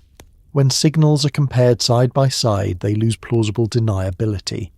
They form a narrative. Ancient resets occur when this narrative becomes unavoidable. The difficulty lies in recognizing when comparison is sufficient. Ancient texts do not specify thresholds. They record outcomes. Modern systems struggle with this ambiguity. When to act? when to wait. Ancient cultures accepted this uncertainty. They allowed patterns to emerge. Small signals also include administrative friction, delays in decision-making, conflicting directives. Ancient narratives describe councils debating. Delay implies uncertainty. Modern responses during Fern involved coordination challenges. These are signals. Another subtle signal is environmental mismatch. Conditions no longer align with design assumptions. Ancient cities built in floodplains eventually relocated. This followed repeated signals. Modern infrastructure built for milder winters struggles under prolonged cold. These mismatches accumulate. Comparison reveals design failure. Another small signal is the disappearance of margins. Safety buffers shrink. Tolerance narrows. Ancient texts describe this as fate tightening. Options diminish. Modern systems experienced this during Fern. Margins were thin. Another signal is improvisation becoming routine. Temporary solutions persist. Ancient cultures saw this as a sign of instability. Modern responses included improvisation. Comparison reveals adaptation. Another signal is moralization. People seek blame. This indicates discomfort. Ancient narratives avoid blame initially. Later traditions moralize. Modern discourse shifted toward blame. This shift indicates unresolved tension. Ancient texts record tension without resolution. Comparison across time reveals cycle. Signals appear small because they are designed to be survivable. They do not demand immediate action. They invite observation. Ancient cosmology values observation. Modern culture values reaction. This difference affects interpretation. Signals compared side by side form a story of strain. Ancient texts preserve this story without commentary. Modern analysis often adds commentary prematurely. The value of ancient approach lies in patience. Winter Storm Fern produced many small signals. None demanded apocalyptic interpretation alone. Together, they suggested imbalance. Ancient frameworks would interpret this as test. Tests reveal through accumulation. Small signals are not warnings, they are data. Meaning emerges when data aligns. This alignment does not announce itself, it is recognized. Recognition often comes too late to prevent discomfort, but early enough to prevent destruction. This timing is intentional. Ancient resets aim to correct, not to annihilate. Signals must be small enough to allow adjustment. Large signals force reaction. Small signals invite reflection. Reflection is slower but deeper. Ancient cultures prioritize depth. Modern societies often prioritize speed. This mismatch creates misinterpretation. Understanding signals requires stepping back. Comparison across domains, across time. Ancient texts facilitate this by preserving records. Modern systems generate data but struggle to synthesize. Signals remain isolated. When synthesis occurs, it is often after disruption. Ancient narratives assume synthesis occurs through memory. Memory connects signals. Without memory, signals fade. With memory, patterns persist. The role of small signals is not to alarm but to inform. Their power lies in aggregation. Aggregation reveals system health. Ancient texts are manuals of aggregation. They show how to read the world through accumulation. Winter Storm Fern, when viewed through this lens, was not a singular event. It was a convergence of small signals. Cold persisted. Systems delayed. Communication thinned. Behavior shifted. Redundancies failed. Side by side, these signals formed a clear pattern. The pattern did not demand panic. It demanded attention. Ancient cultures trained attention through story. Modern cultures train reaction through media. Relearning attention is difficult, but the ancient framework remains available. Signals that appear small until compared side by side are the language of systems under stress. They speak quietly. They require listening. And once heard, they cannot be unheard. Even as life resumes, systems recover.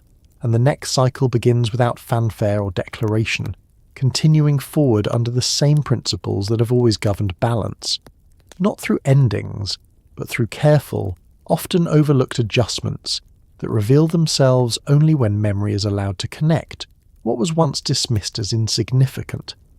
When ancient tablets describe a successful trial run, they do not frame it as a victory or a resolution.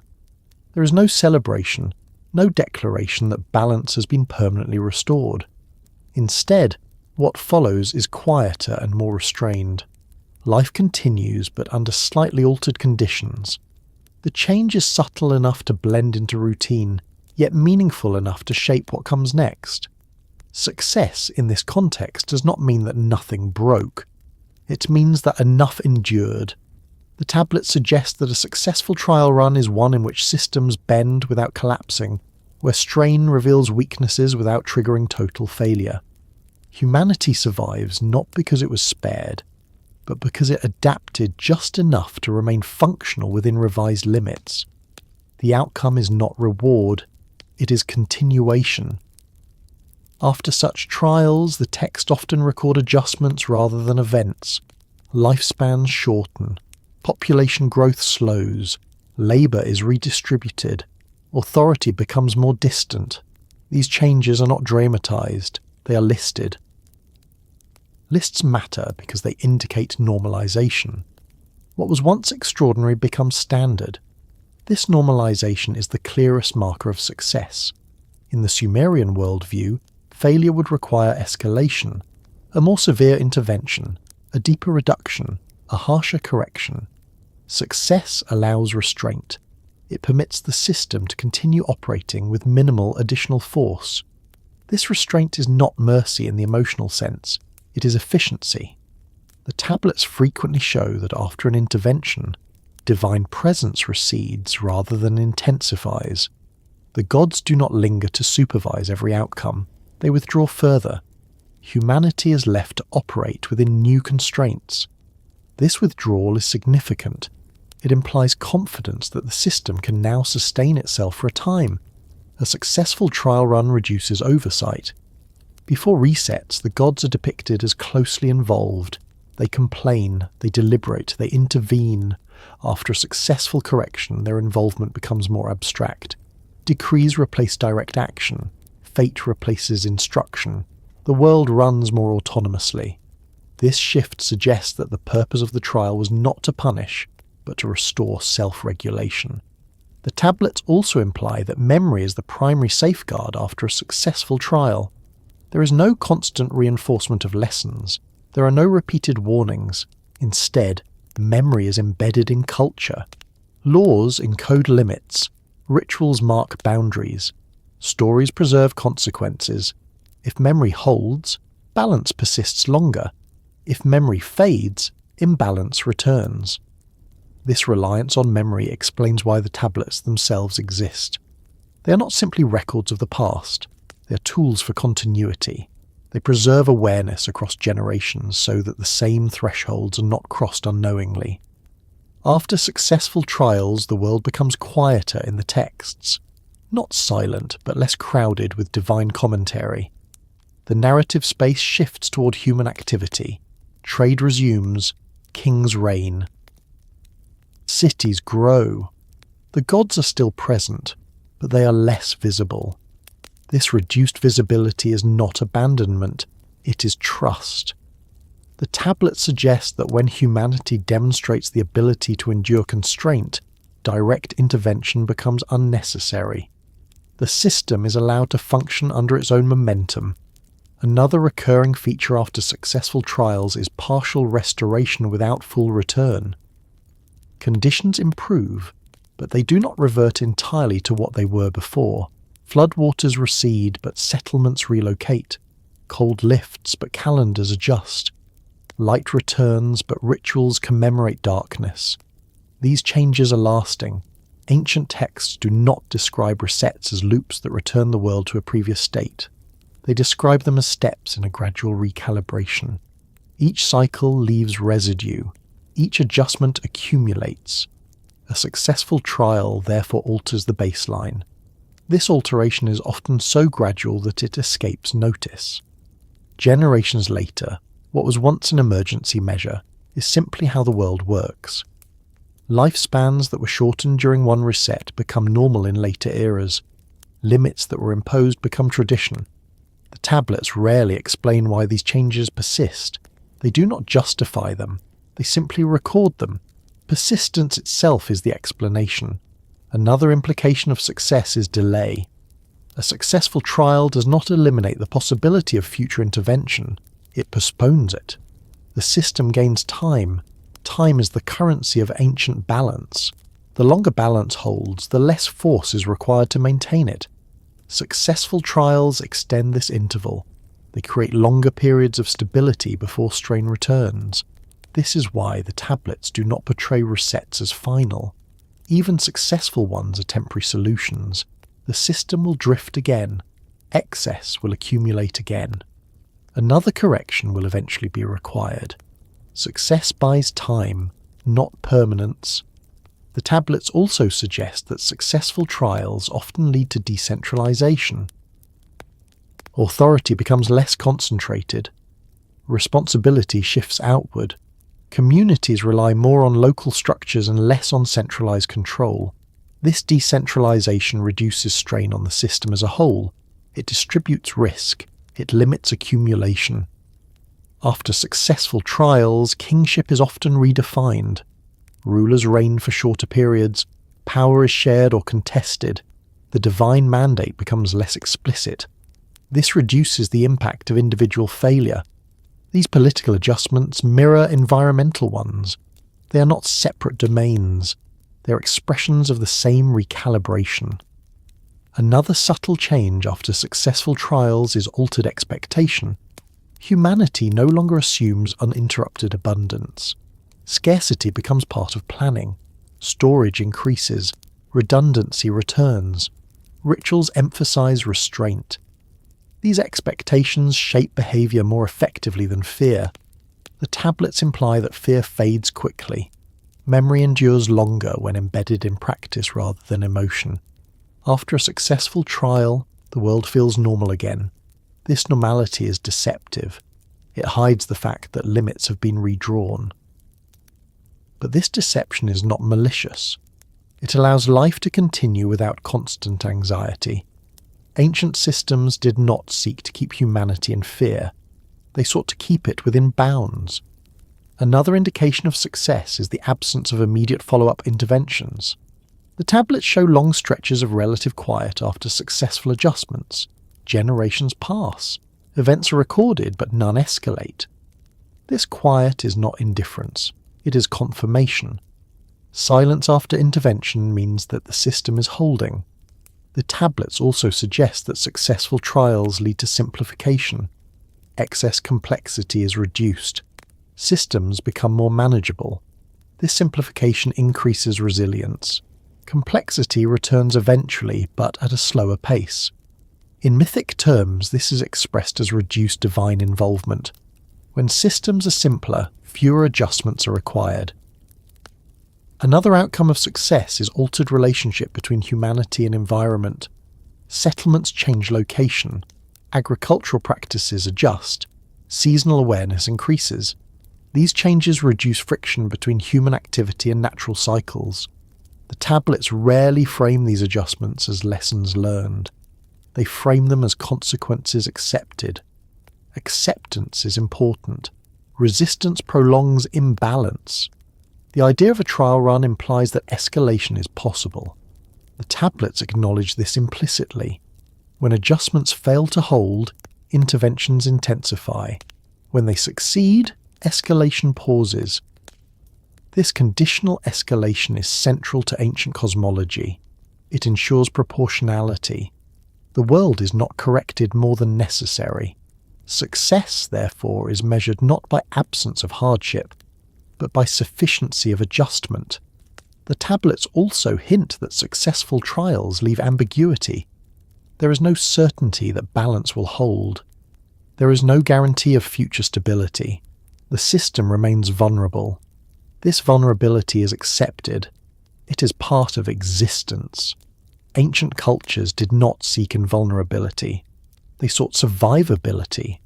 Survivability depends on flexibility. Successful trials increase flexibility. They reveal where systems can bend. They expose where rigidity leads to failure.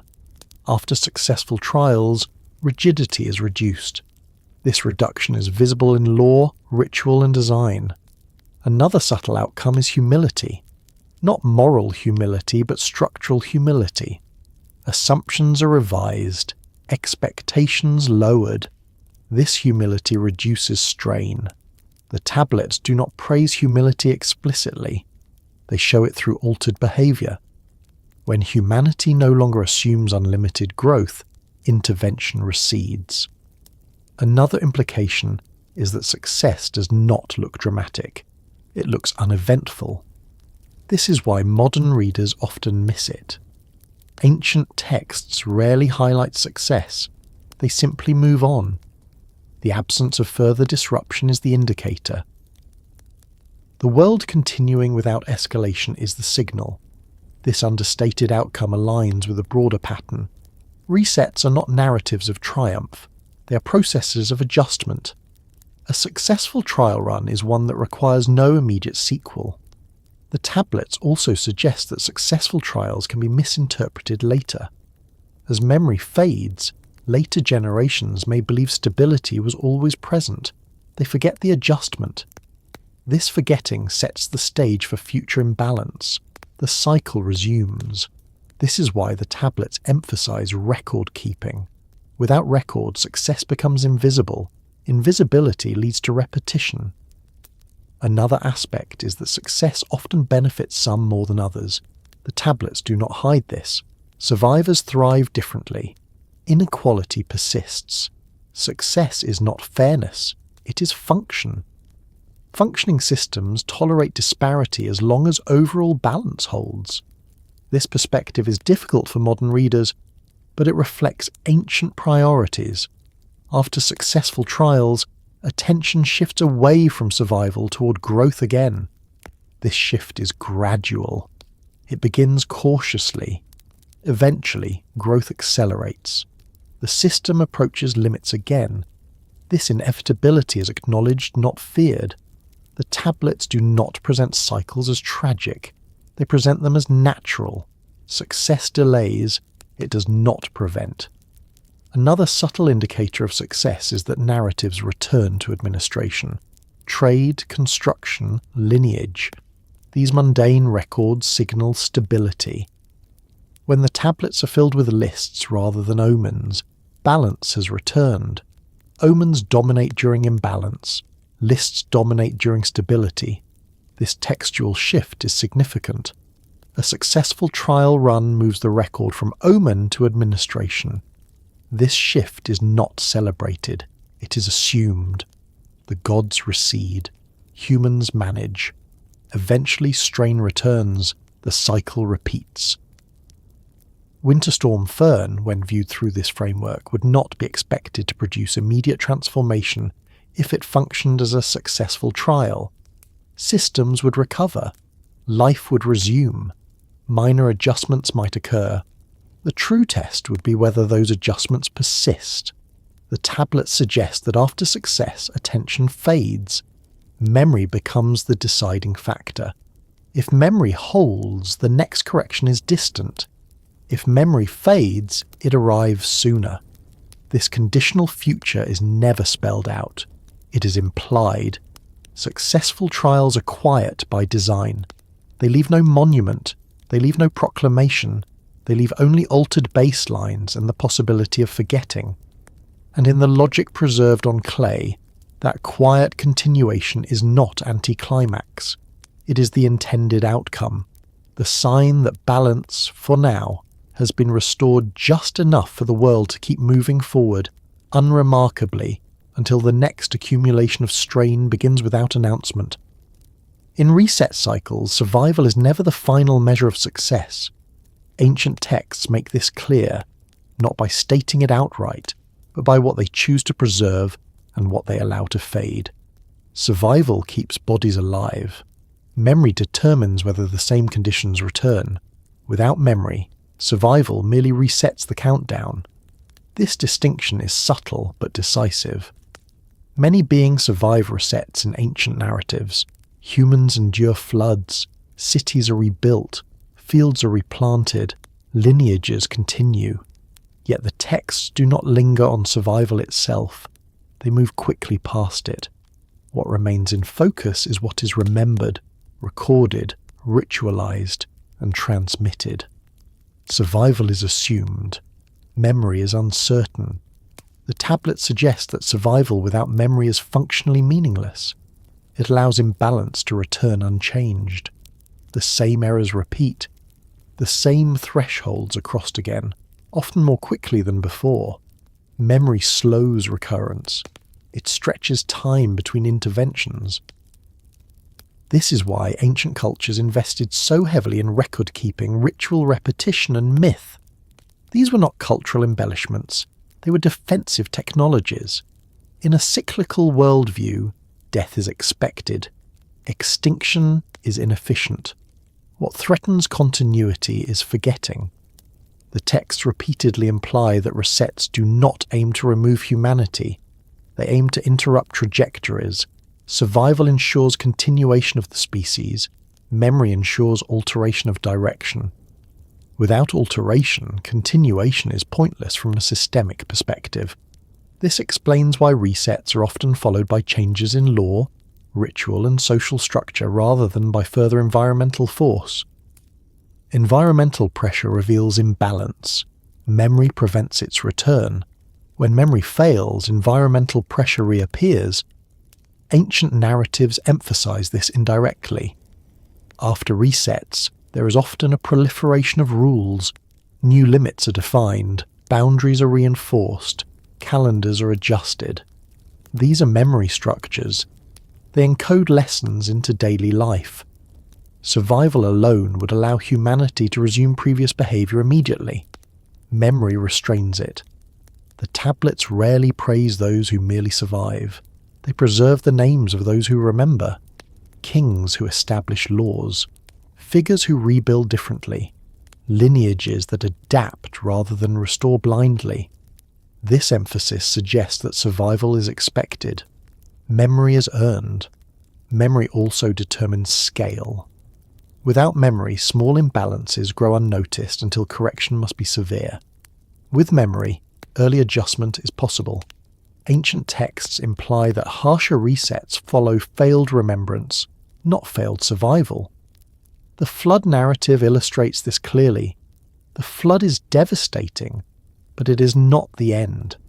What matters afterward is the covenant, the limits placed on humanity, the reduction of lifespans. These are memory mechanisms. They prevent immediate repetition.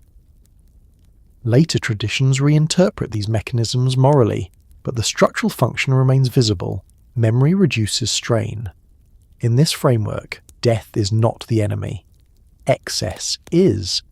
Memory combats excess by preserving awareness of limits. Ancient cultures understood that trauma fades faster than lessons unless reinforced. Fear dissipates. Comfort returns. Without deliberate memory, behavior reverts. This is why myth persists long after events fade from living memory. Myth is not history in the modern sense. It is memory preservation across timescales longer than individual lifespans. Survival operates on biological time. Memory operates on cultural time. Reset cycles unfold on cultural time. This is also why the tablets often appear indifferent to individual suffering. This indifference is not cruelty. It reflects scale. Individual survival does not determine systemic outcome. Collective memory does.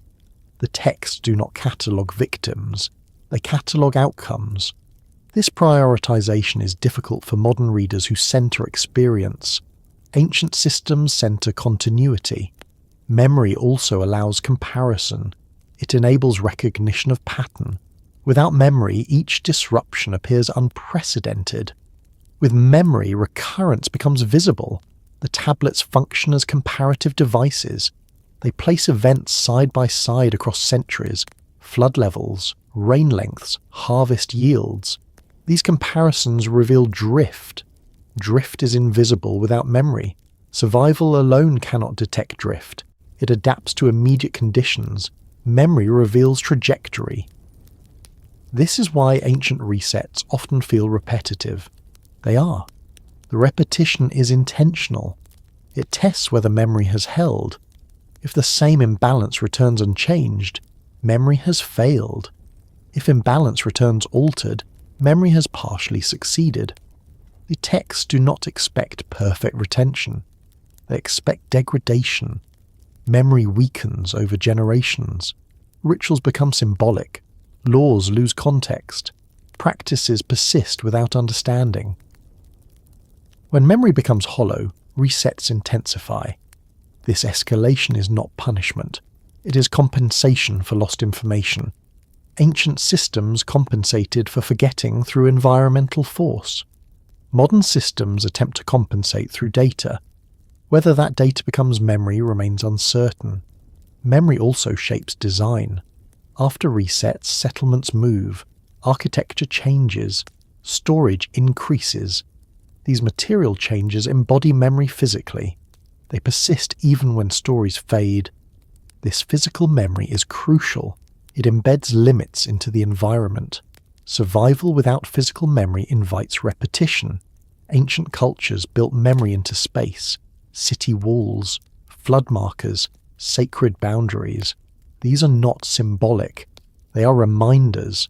The tablets record these changes because they mattered more than survival itself.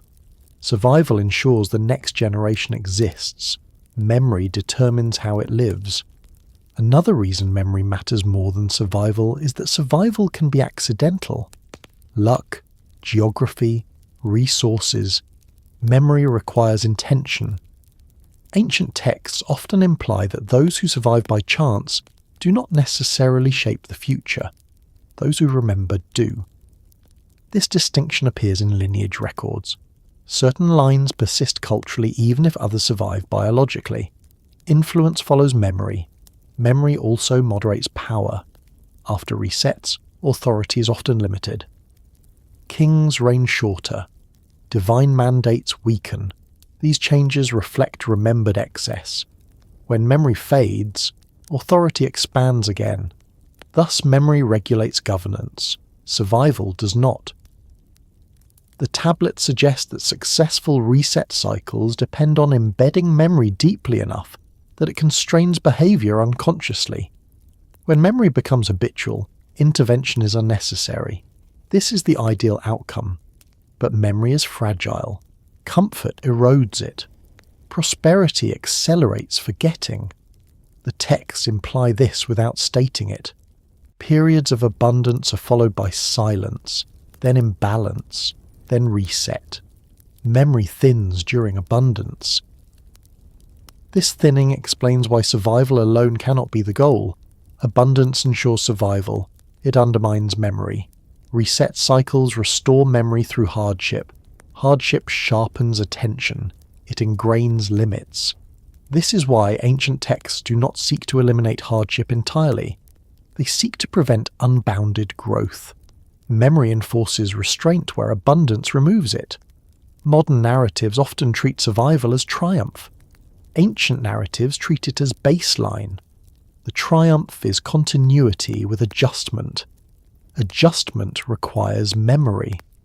This perspective also reframes heroism. Heroes are not those who survive against odds. They are those who remember and transmit lessons. In ancient myths, figures who carry knowledge forward matter more than warriors. This emphasis persists across cultures. Memory also determines whether future generations recognize tests when they occur. Without memory, signals appear random. With memory, they align. The tablets function as signal amplifiers across time. Survival cannot do this.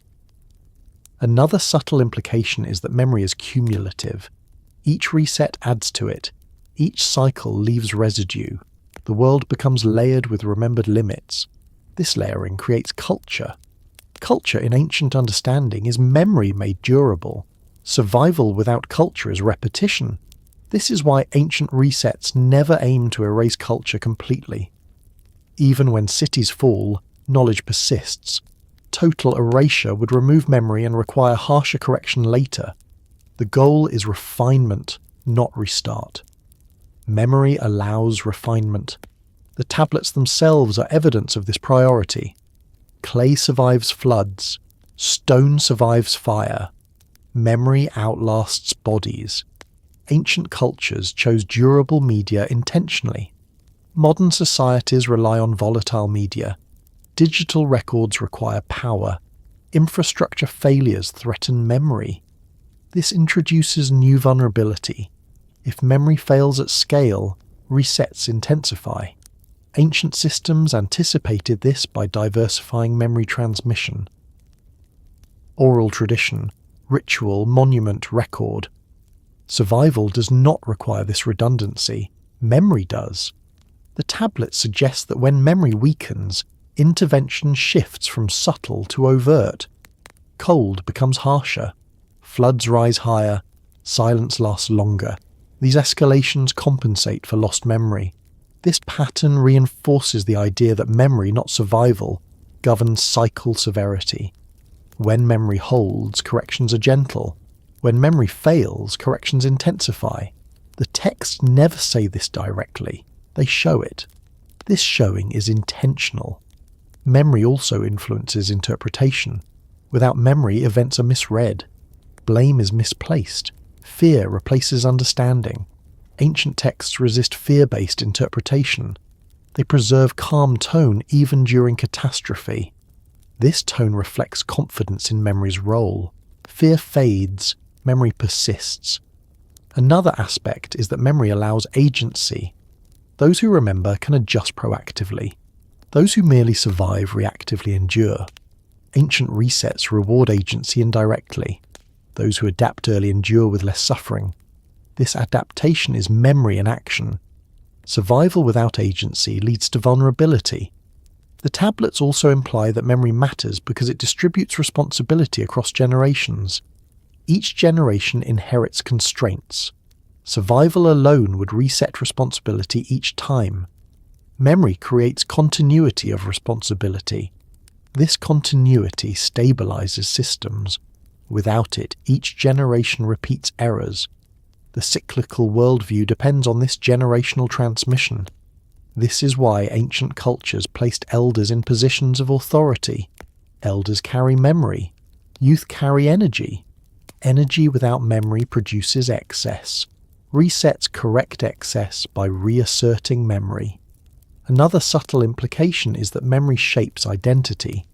Post-reset humanity is not the same as pre-reset humanity, even if genetically continuous. Identity shifts through remembered limits. Ancient texts reflect this through changing descriptions of humanity. Shorter lives, different roles, altered relationships with gods. Survival preserves form. Memory transforms function. This transformation is the real outcome of resets. When memory fades, identity drifts back toward previous excess. Thus, resets recur. Winter Storm Fern, viewed through this lens, did not threaten survival broadly. It threatened continuity of assumption. It exposed vulnerability. The question is not whether people survived. They did. The question is what will be remembered. If the experience becomes anecdote, memory will fade. If it becomes design change, memory persists. The tablet suggests that only the latter delays recurrence. Survival alone ensures repetition. Memory creates divergence. This divergence is subtle. It does not feel dramatic. Ancient texts do not dramatize it. They record it quietly. Memory matters more than survival, because survival answers only one question: did life continue? Memory answers the more important one: did life change? In reset cycles, change is the objective. Continuation without change is failure.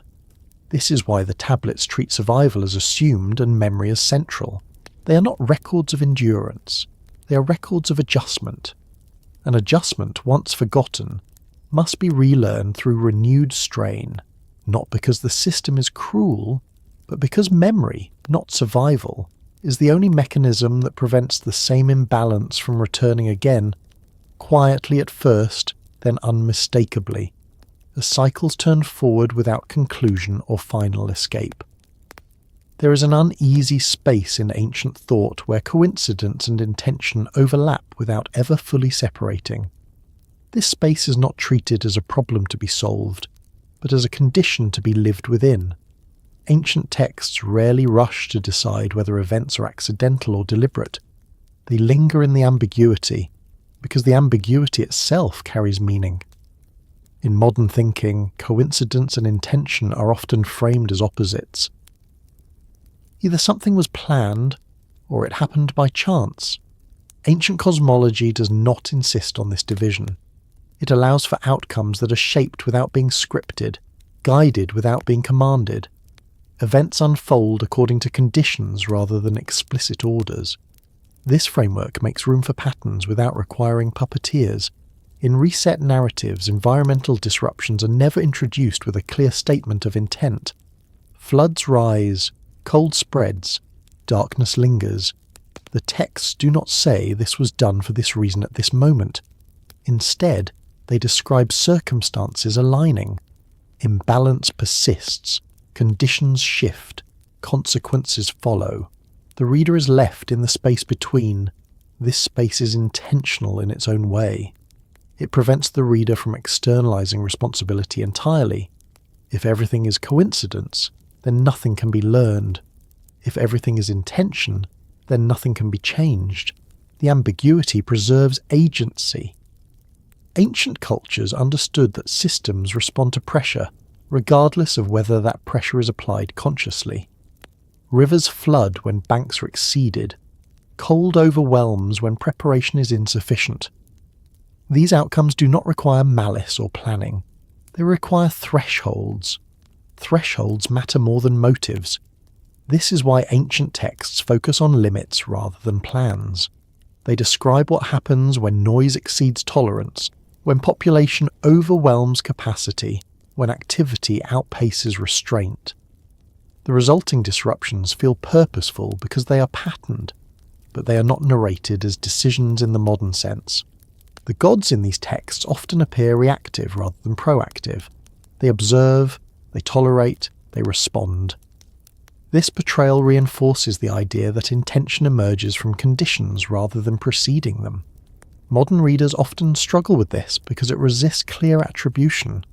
We want to know who decided, when, and why. Ancient narratives resist these questions because they prioritize outcome over origin. In the uneasy space between coincidence and intention, meaning is located in effect rather than cause.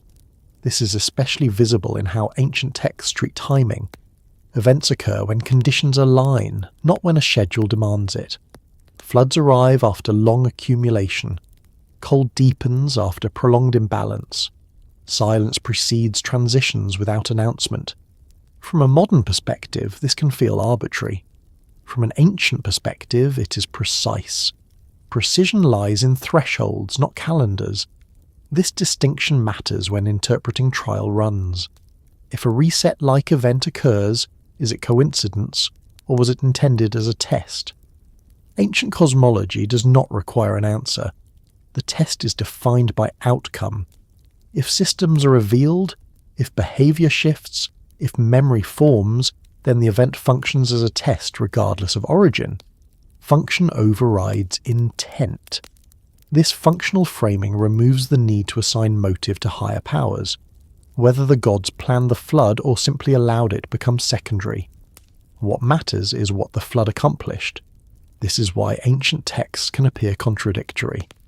Sometimes the gods argue, sometimes they seem absent, sometimes events unfold without comment. These inconsistencies are not flaws. They reflect a worldview that does not require consistent intentionality to extract meaning. The world does not need to be purposeful to be instructive. The uneasy space between coincidence and intention also protects against fatalism. If events are entirely intentional, then outcomes are fixed. Human response becomes irrelevant. Ancient texts avoid this trap. They emphasize response constantly. How people act during uncertainty matters more than why uncertainty arose. This emphasis reinforces adaptability. When ancient narratives describe divine dissatisfaction, they do not always describe divine planning. Dissatisfaction emerges from observation. Conditions persist. The response follows. This sequence preserves contingency. Contingency is essential. It allows for different outcomes depending on behavior. In this sense, intention in ancient cosmology is conditional. It is not absolute. It arises when conditions demand it. This conditionality blurs the line between coincidence and design. From within the system, events feel purposeful. From outside, they appear emergent. Ancient texts are comfortable with this duality. Modern frameworks often demand clarity. Either an event is natural or artificial, either random or designed. Ancient frameworks allow both to coexist without contradiction. This allowance is critical when interpreting patterns across time. A single event may be coincidence. Repeated events suggest pattern. Pattern invites interpretation. Interpretation does not require certainty of intent. The uneasy space is where interpretation lives. Ancient cultures trained themselves to inhabit this space. They did not collapse ambiguity prematurely. They allowed meaning to accumulate. This patience is evident in how long resets take to be recognized. Early signals are dismissed. Later signals raise concern. Only after accumulation does interpretation solidify. Even then, it remains flexible. Modern culture often collapses ambiguity quickly. Events are labelled immediately. This labelling can obscure deeper patterns. Ancient texts resist labelling. They describe. This descriptive approach allows the reader to engage with ambiguity rather than resolve it. Another reason the uneasy space persists is that ancient cosmology does not separate agency cleanly. Humans act. Gods act. Nature acts. These actions overlap. No single layer dominates completely. In such a system, intention is distributed. It is not centralized. Distributed intention looks like coincidence to those seeking singular cause. The texts accept this distributed agency. They do not attempt to isolate it.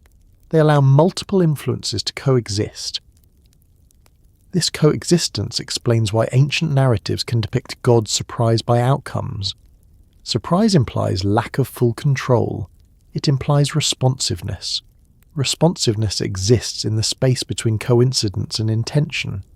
This space also preserves humility.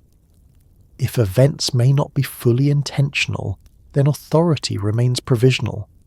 Decisions are made with awareness of uncertainty. Ancient governance reflects this. Kings consult omens, but they do not rely on them exclusively. They adapt. The uneasy space discourages overconfidence. Modern systems often suffer from overconfidence precisely because they assume full control or full randomness. Both assumptions are comforting in different ways. Ancient systems assume neither. They assume complexity. Complex systems produce outcomes that feel intentional without being directed. This understanding aligns closely with modern systems theory, though expressed differently. In reset narratives, this complexity is essential. If resets were fully intentional, they would be moral judgments. If they were fully coincidental, they would be meaningless disasters. By occupying the space between, they become corrective processes. Corrective processes do not require conscious intent. They require feedback. Feedback loops operate regardless of awareness. Ancient texts implicitly understand this. Noise leads to response. Excess leads to reduction. Imbalance leads to adjustment. Whether anyone intended this sequence is irrelevant. This irrelevance is uncomfortable for modern readers who seek blame or reassurance. Ancient readers sought alignment. Alignment does not require knowing intent. It requires recognizing pattern. This recognition is why the uneasy space matters. It forces attention outward rather than upward. Instead of asking who did this, ancient texts invite asking what conditions produced this. This shift in questioning is profound. It reframes responsibility. Responsibility moves from divine will to human behavior within constraints. Even when gods are present, their actions are constrained by conditions. They deliberate, they argue, they compromise, they respond. This portrayal undermines absolute intentionality. It also undermines pure randomness. The world operates according to principles that neither require constant intervention nor allow unchecked drift. The uneasy space is where these principles operate. Another reason ancient texts maintain this ambiguity is that certainty can be destabilizing. If people believe events are fully intentional, they may resign themselves. If they believe events are fully random, they may panic or ignore pattern. Ambiguity sustains engagement. It keeps interpretation active. This active interpretation is necessary for adaptation. When interpretation stops, behavior ossifies. Ancient cultures valued flexibility. Flexibility requires uncertainty. This is why omens are ambiguous, why signs require interpretation, why outcomes are not explained. The uneasy space trains discernment. Discernment cannot exist where intent is explicit. This training is evident in how ancient elites were educated. They study patterns, not doctrines. They learn to read signs, not commands.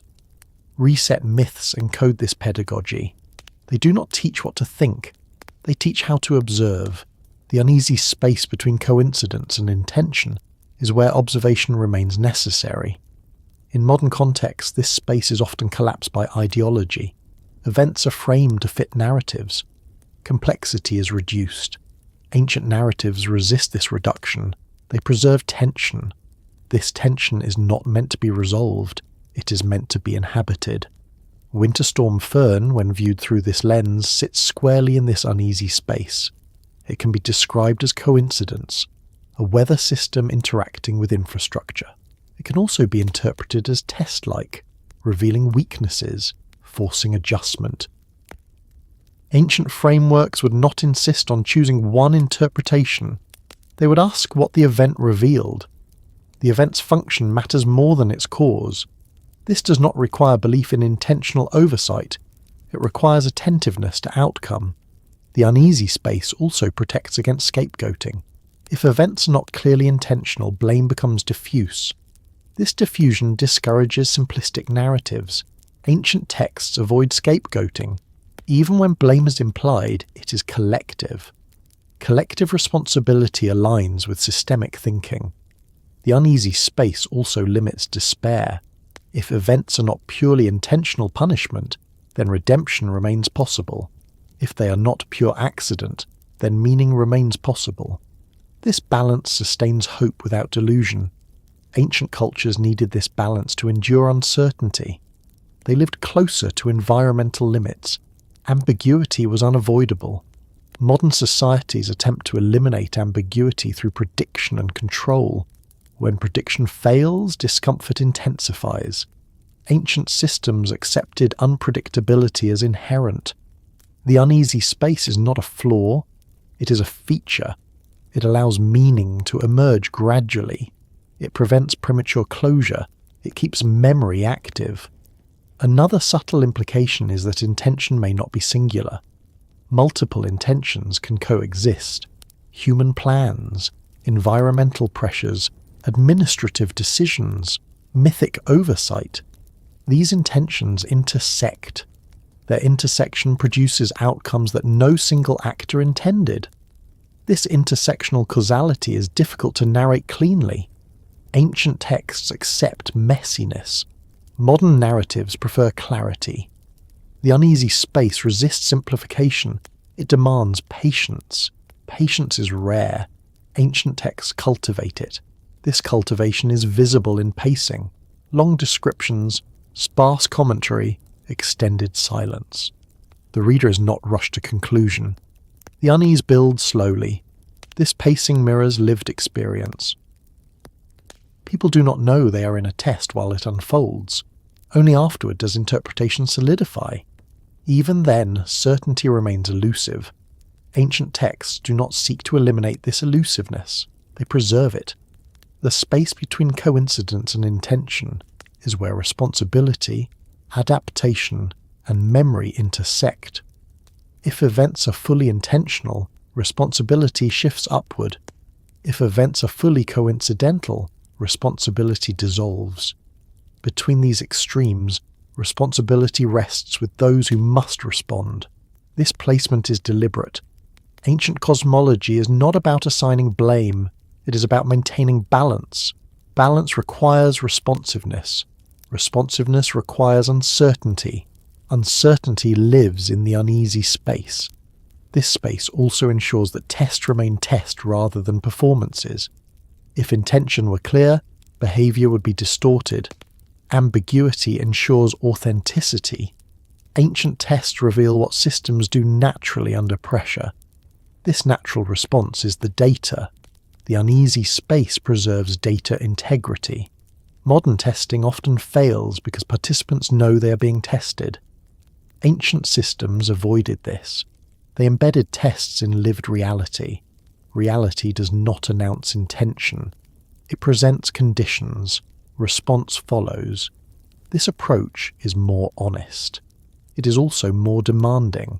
It requires attention without reassurance. Ancient cultures trained this attention through story. Stories did not resolve ambiguity. They normalized it.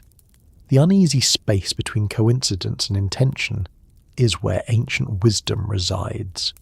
It is uncomfortable because it denies certainty. It is powerful because it preserves agency.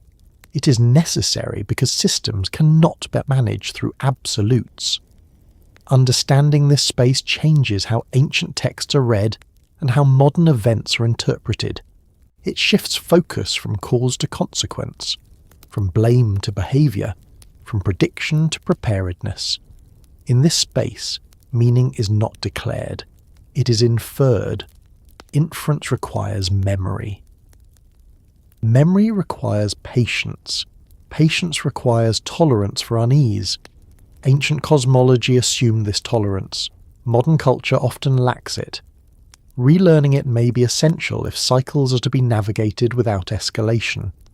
The uneasy space does not offer answers. It offers perspective. Perspective allows adaptation. Adaptation delays correction. Correction preserves balance. Balance continues life.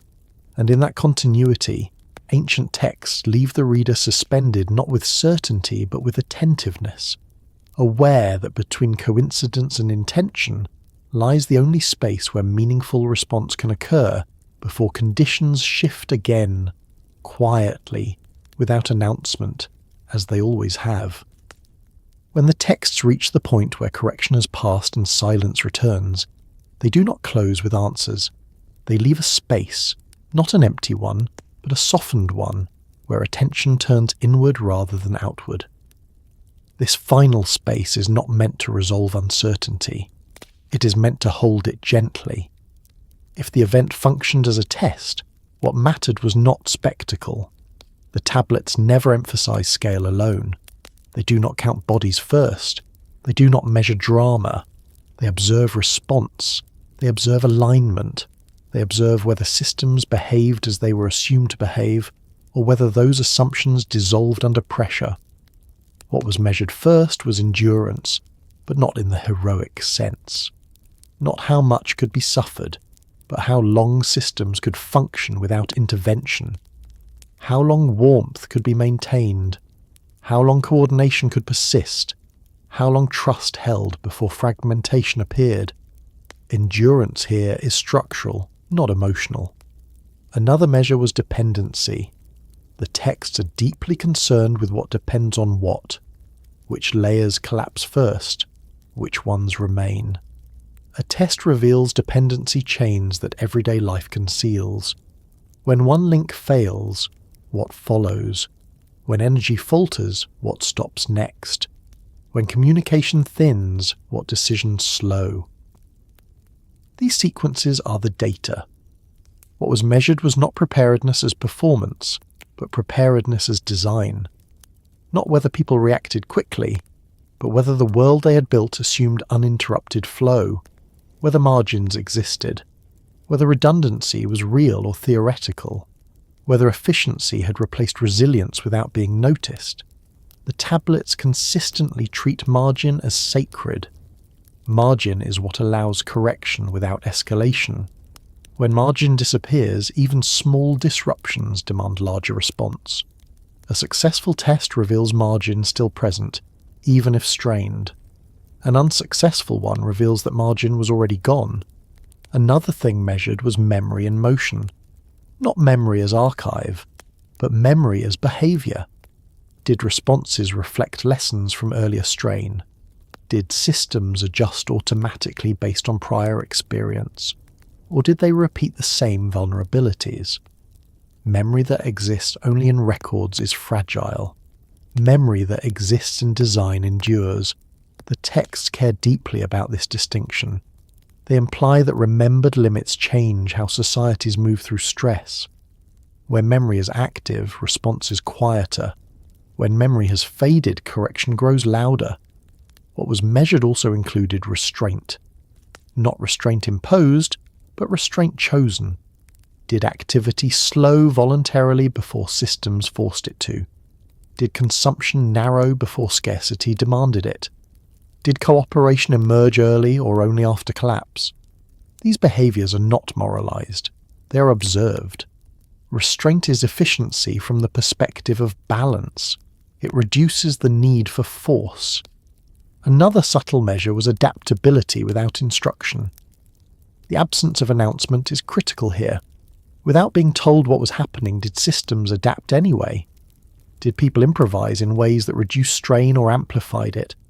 Did local solutions emerge, or did reliance on centralized response persist beyond its capacity?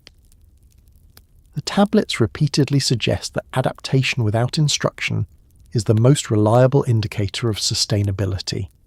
Systems that require constant guidance cannot survive prolonged uncertainty. What was measured also included the distribution of strain. Where did it concentrate? Which groups absorbed it? Which were shielded? This distribution reveals values embedded in structure. It is not judged, it is noted. The texts treat this as diagnostic. Disparity indicates where balance is maintained and where it is sacrificed. These sacrifices are not accidents, they are design outcomes. Another measurement concerns silence itself. How did systems behave when noise fell away, when movement slowed, when visibility dropped? Did order persist, or did it unravel? Silence removes distraction. It shows what remains. What remains during silence is the core. The tablets also measure pace. How quickly did responses escalate? How slowly did recovery begin? Sudden escalation suggests brittleness. Gradual adjustment suggests flexibility. The speed of response matters less than its appropriateness. Appropriateness here means proportionality. Did correction match strain, or did it overshoot? Overshoot creates damage beyond necessity. Undershoot invites repetition. Balance lies between. What was measured was not outcome alone, but trajectory. Where was the system headed before disruption, and where did it point afterward? A test is successful when trajectory bends, even slightly. It is unsuccessful when it resumes unchanged. This bending is often invisible in the moment. It reveals itself over time. The tablets also imply that what is measured includes what is not fixed, which weaknesses remain unaddressed, which vulnerabilities are acknowledged but tolerated. These omissions matter. They determine the severity of future correction. Silence after a test does not mean completion. It means observation continues. Another measure is narrative, how the event is remembered. Whether it becomes anecdote, myth, regulation, or habit. Memory shapes future response more than the event itself. The tablets exist because memory needed anchoring. Clay does not forget easily. What was measured was not belief. Ancient cosmology does not test faith. It tests alignment. Belief without alignment is irrelevant. Alignment is visible in how systems interact with conditions rather than resist them blindly. Another aspect measured is humility in design. Whether assumptions are revised, whether certainty softens, whether planning begins to include limits rather than exceptions. Humility here is structural. It appears in insulation added, in storage expanded, in redundancy restored, in expectations lowered. The tablets rarely praise these changes. They simply record that they occurred. What was measured also includes patience. How long did systems wait before acting? How long did they endure uncertainty without panic? Patience reflects confidence in continuity. Panic accelerates failure. Patience allows assessment. The texts value patience because it preserves option space. Another quiet measure is cooperation under reduced conditions. When abundance disappears, does fragmentation accelerate, or does coordination tighten? This outcome is not determined by ideology. It is determined by structure and habit. Ancient resets often lead to new social arrangements. These arrangements are the true legacy of the test. What was measured was also attention, whether subtle signals were noticed early or dismissed, whether small failures prompted adjustment or were ignored until accumulation forced response. Attention is the rarest resource in complex systems. The tablets privilege attention over strength. Strength can be exhausted. Attention renews itself.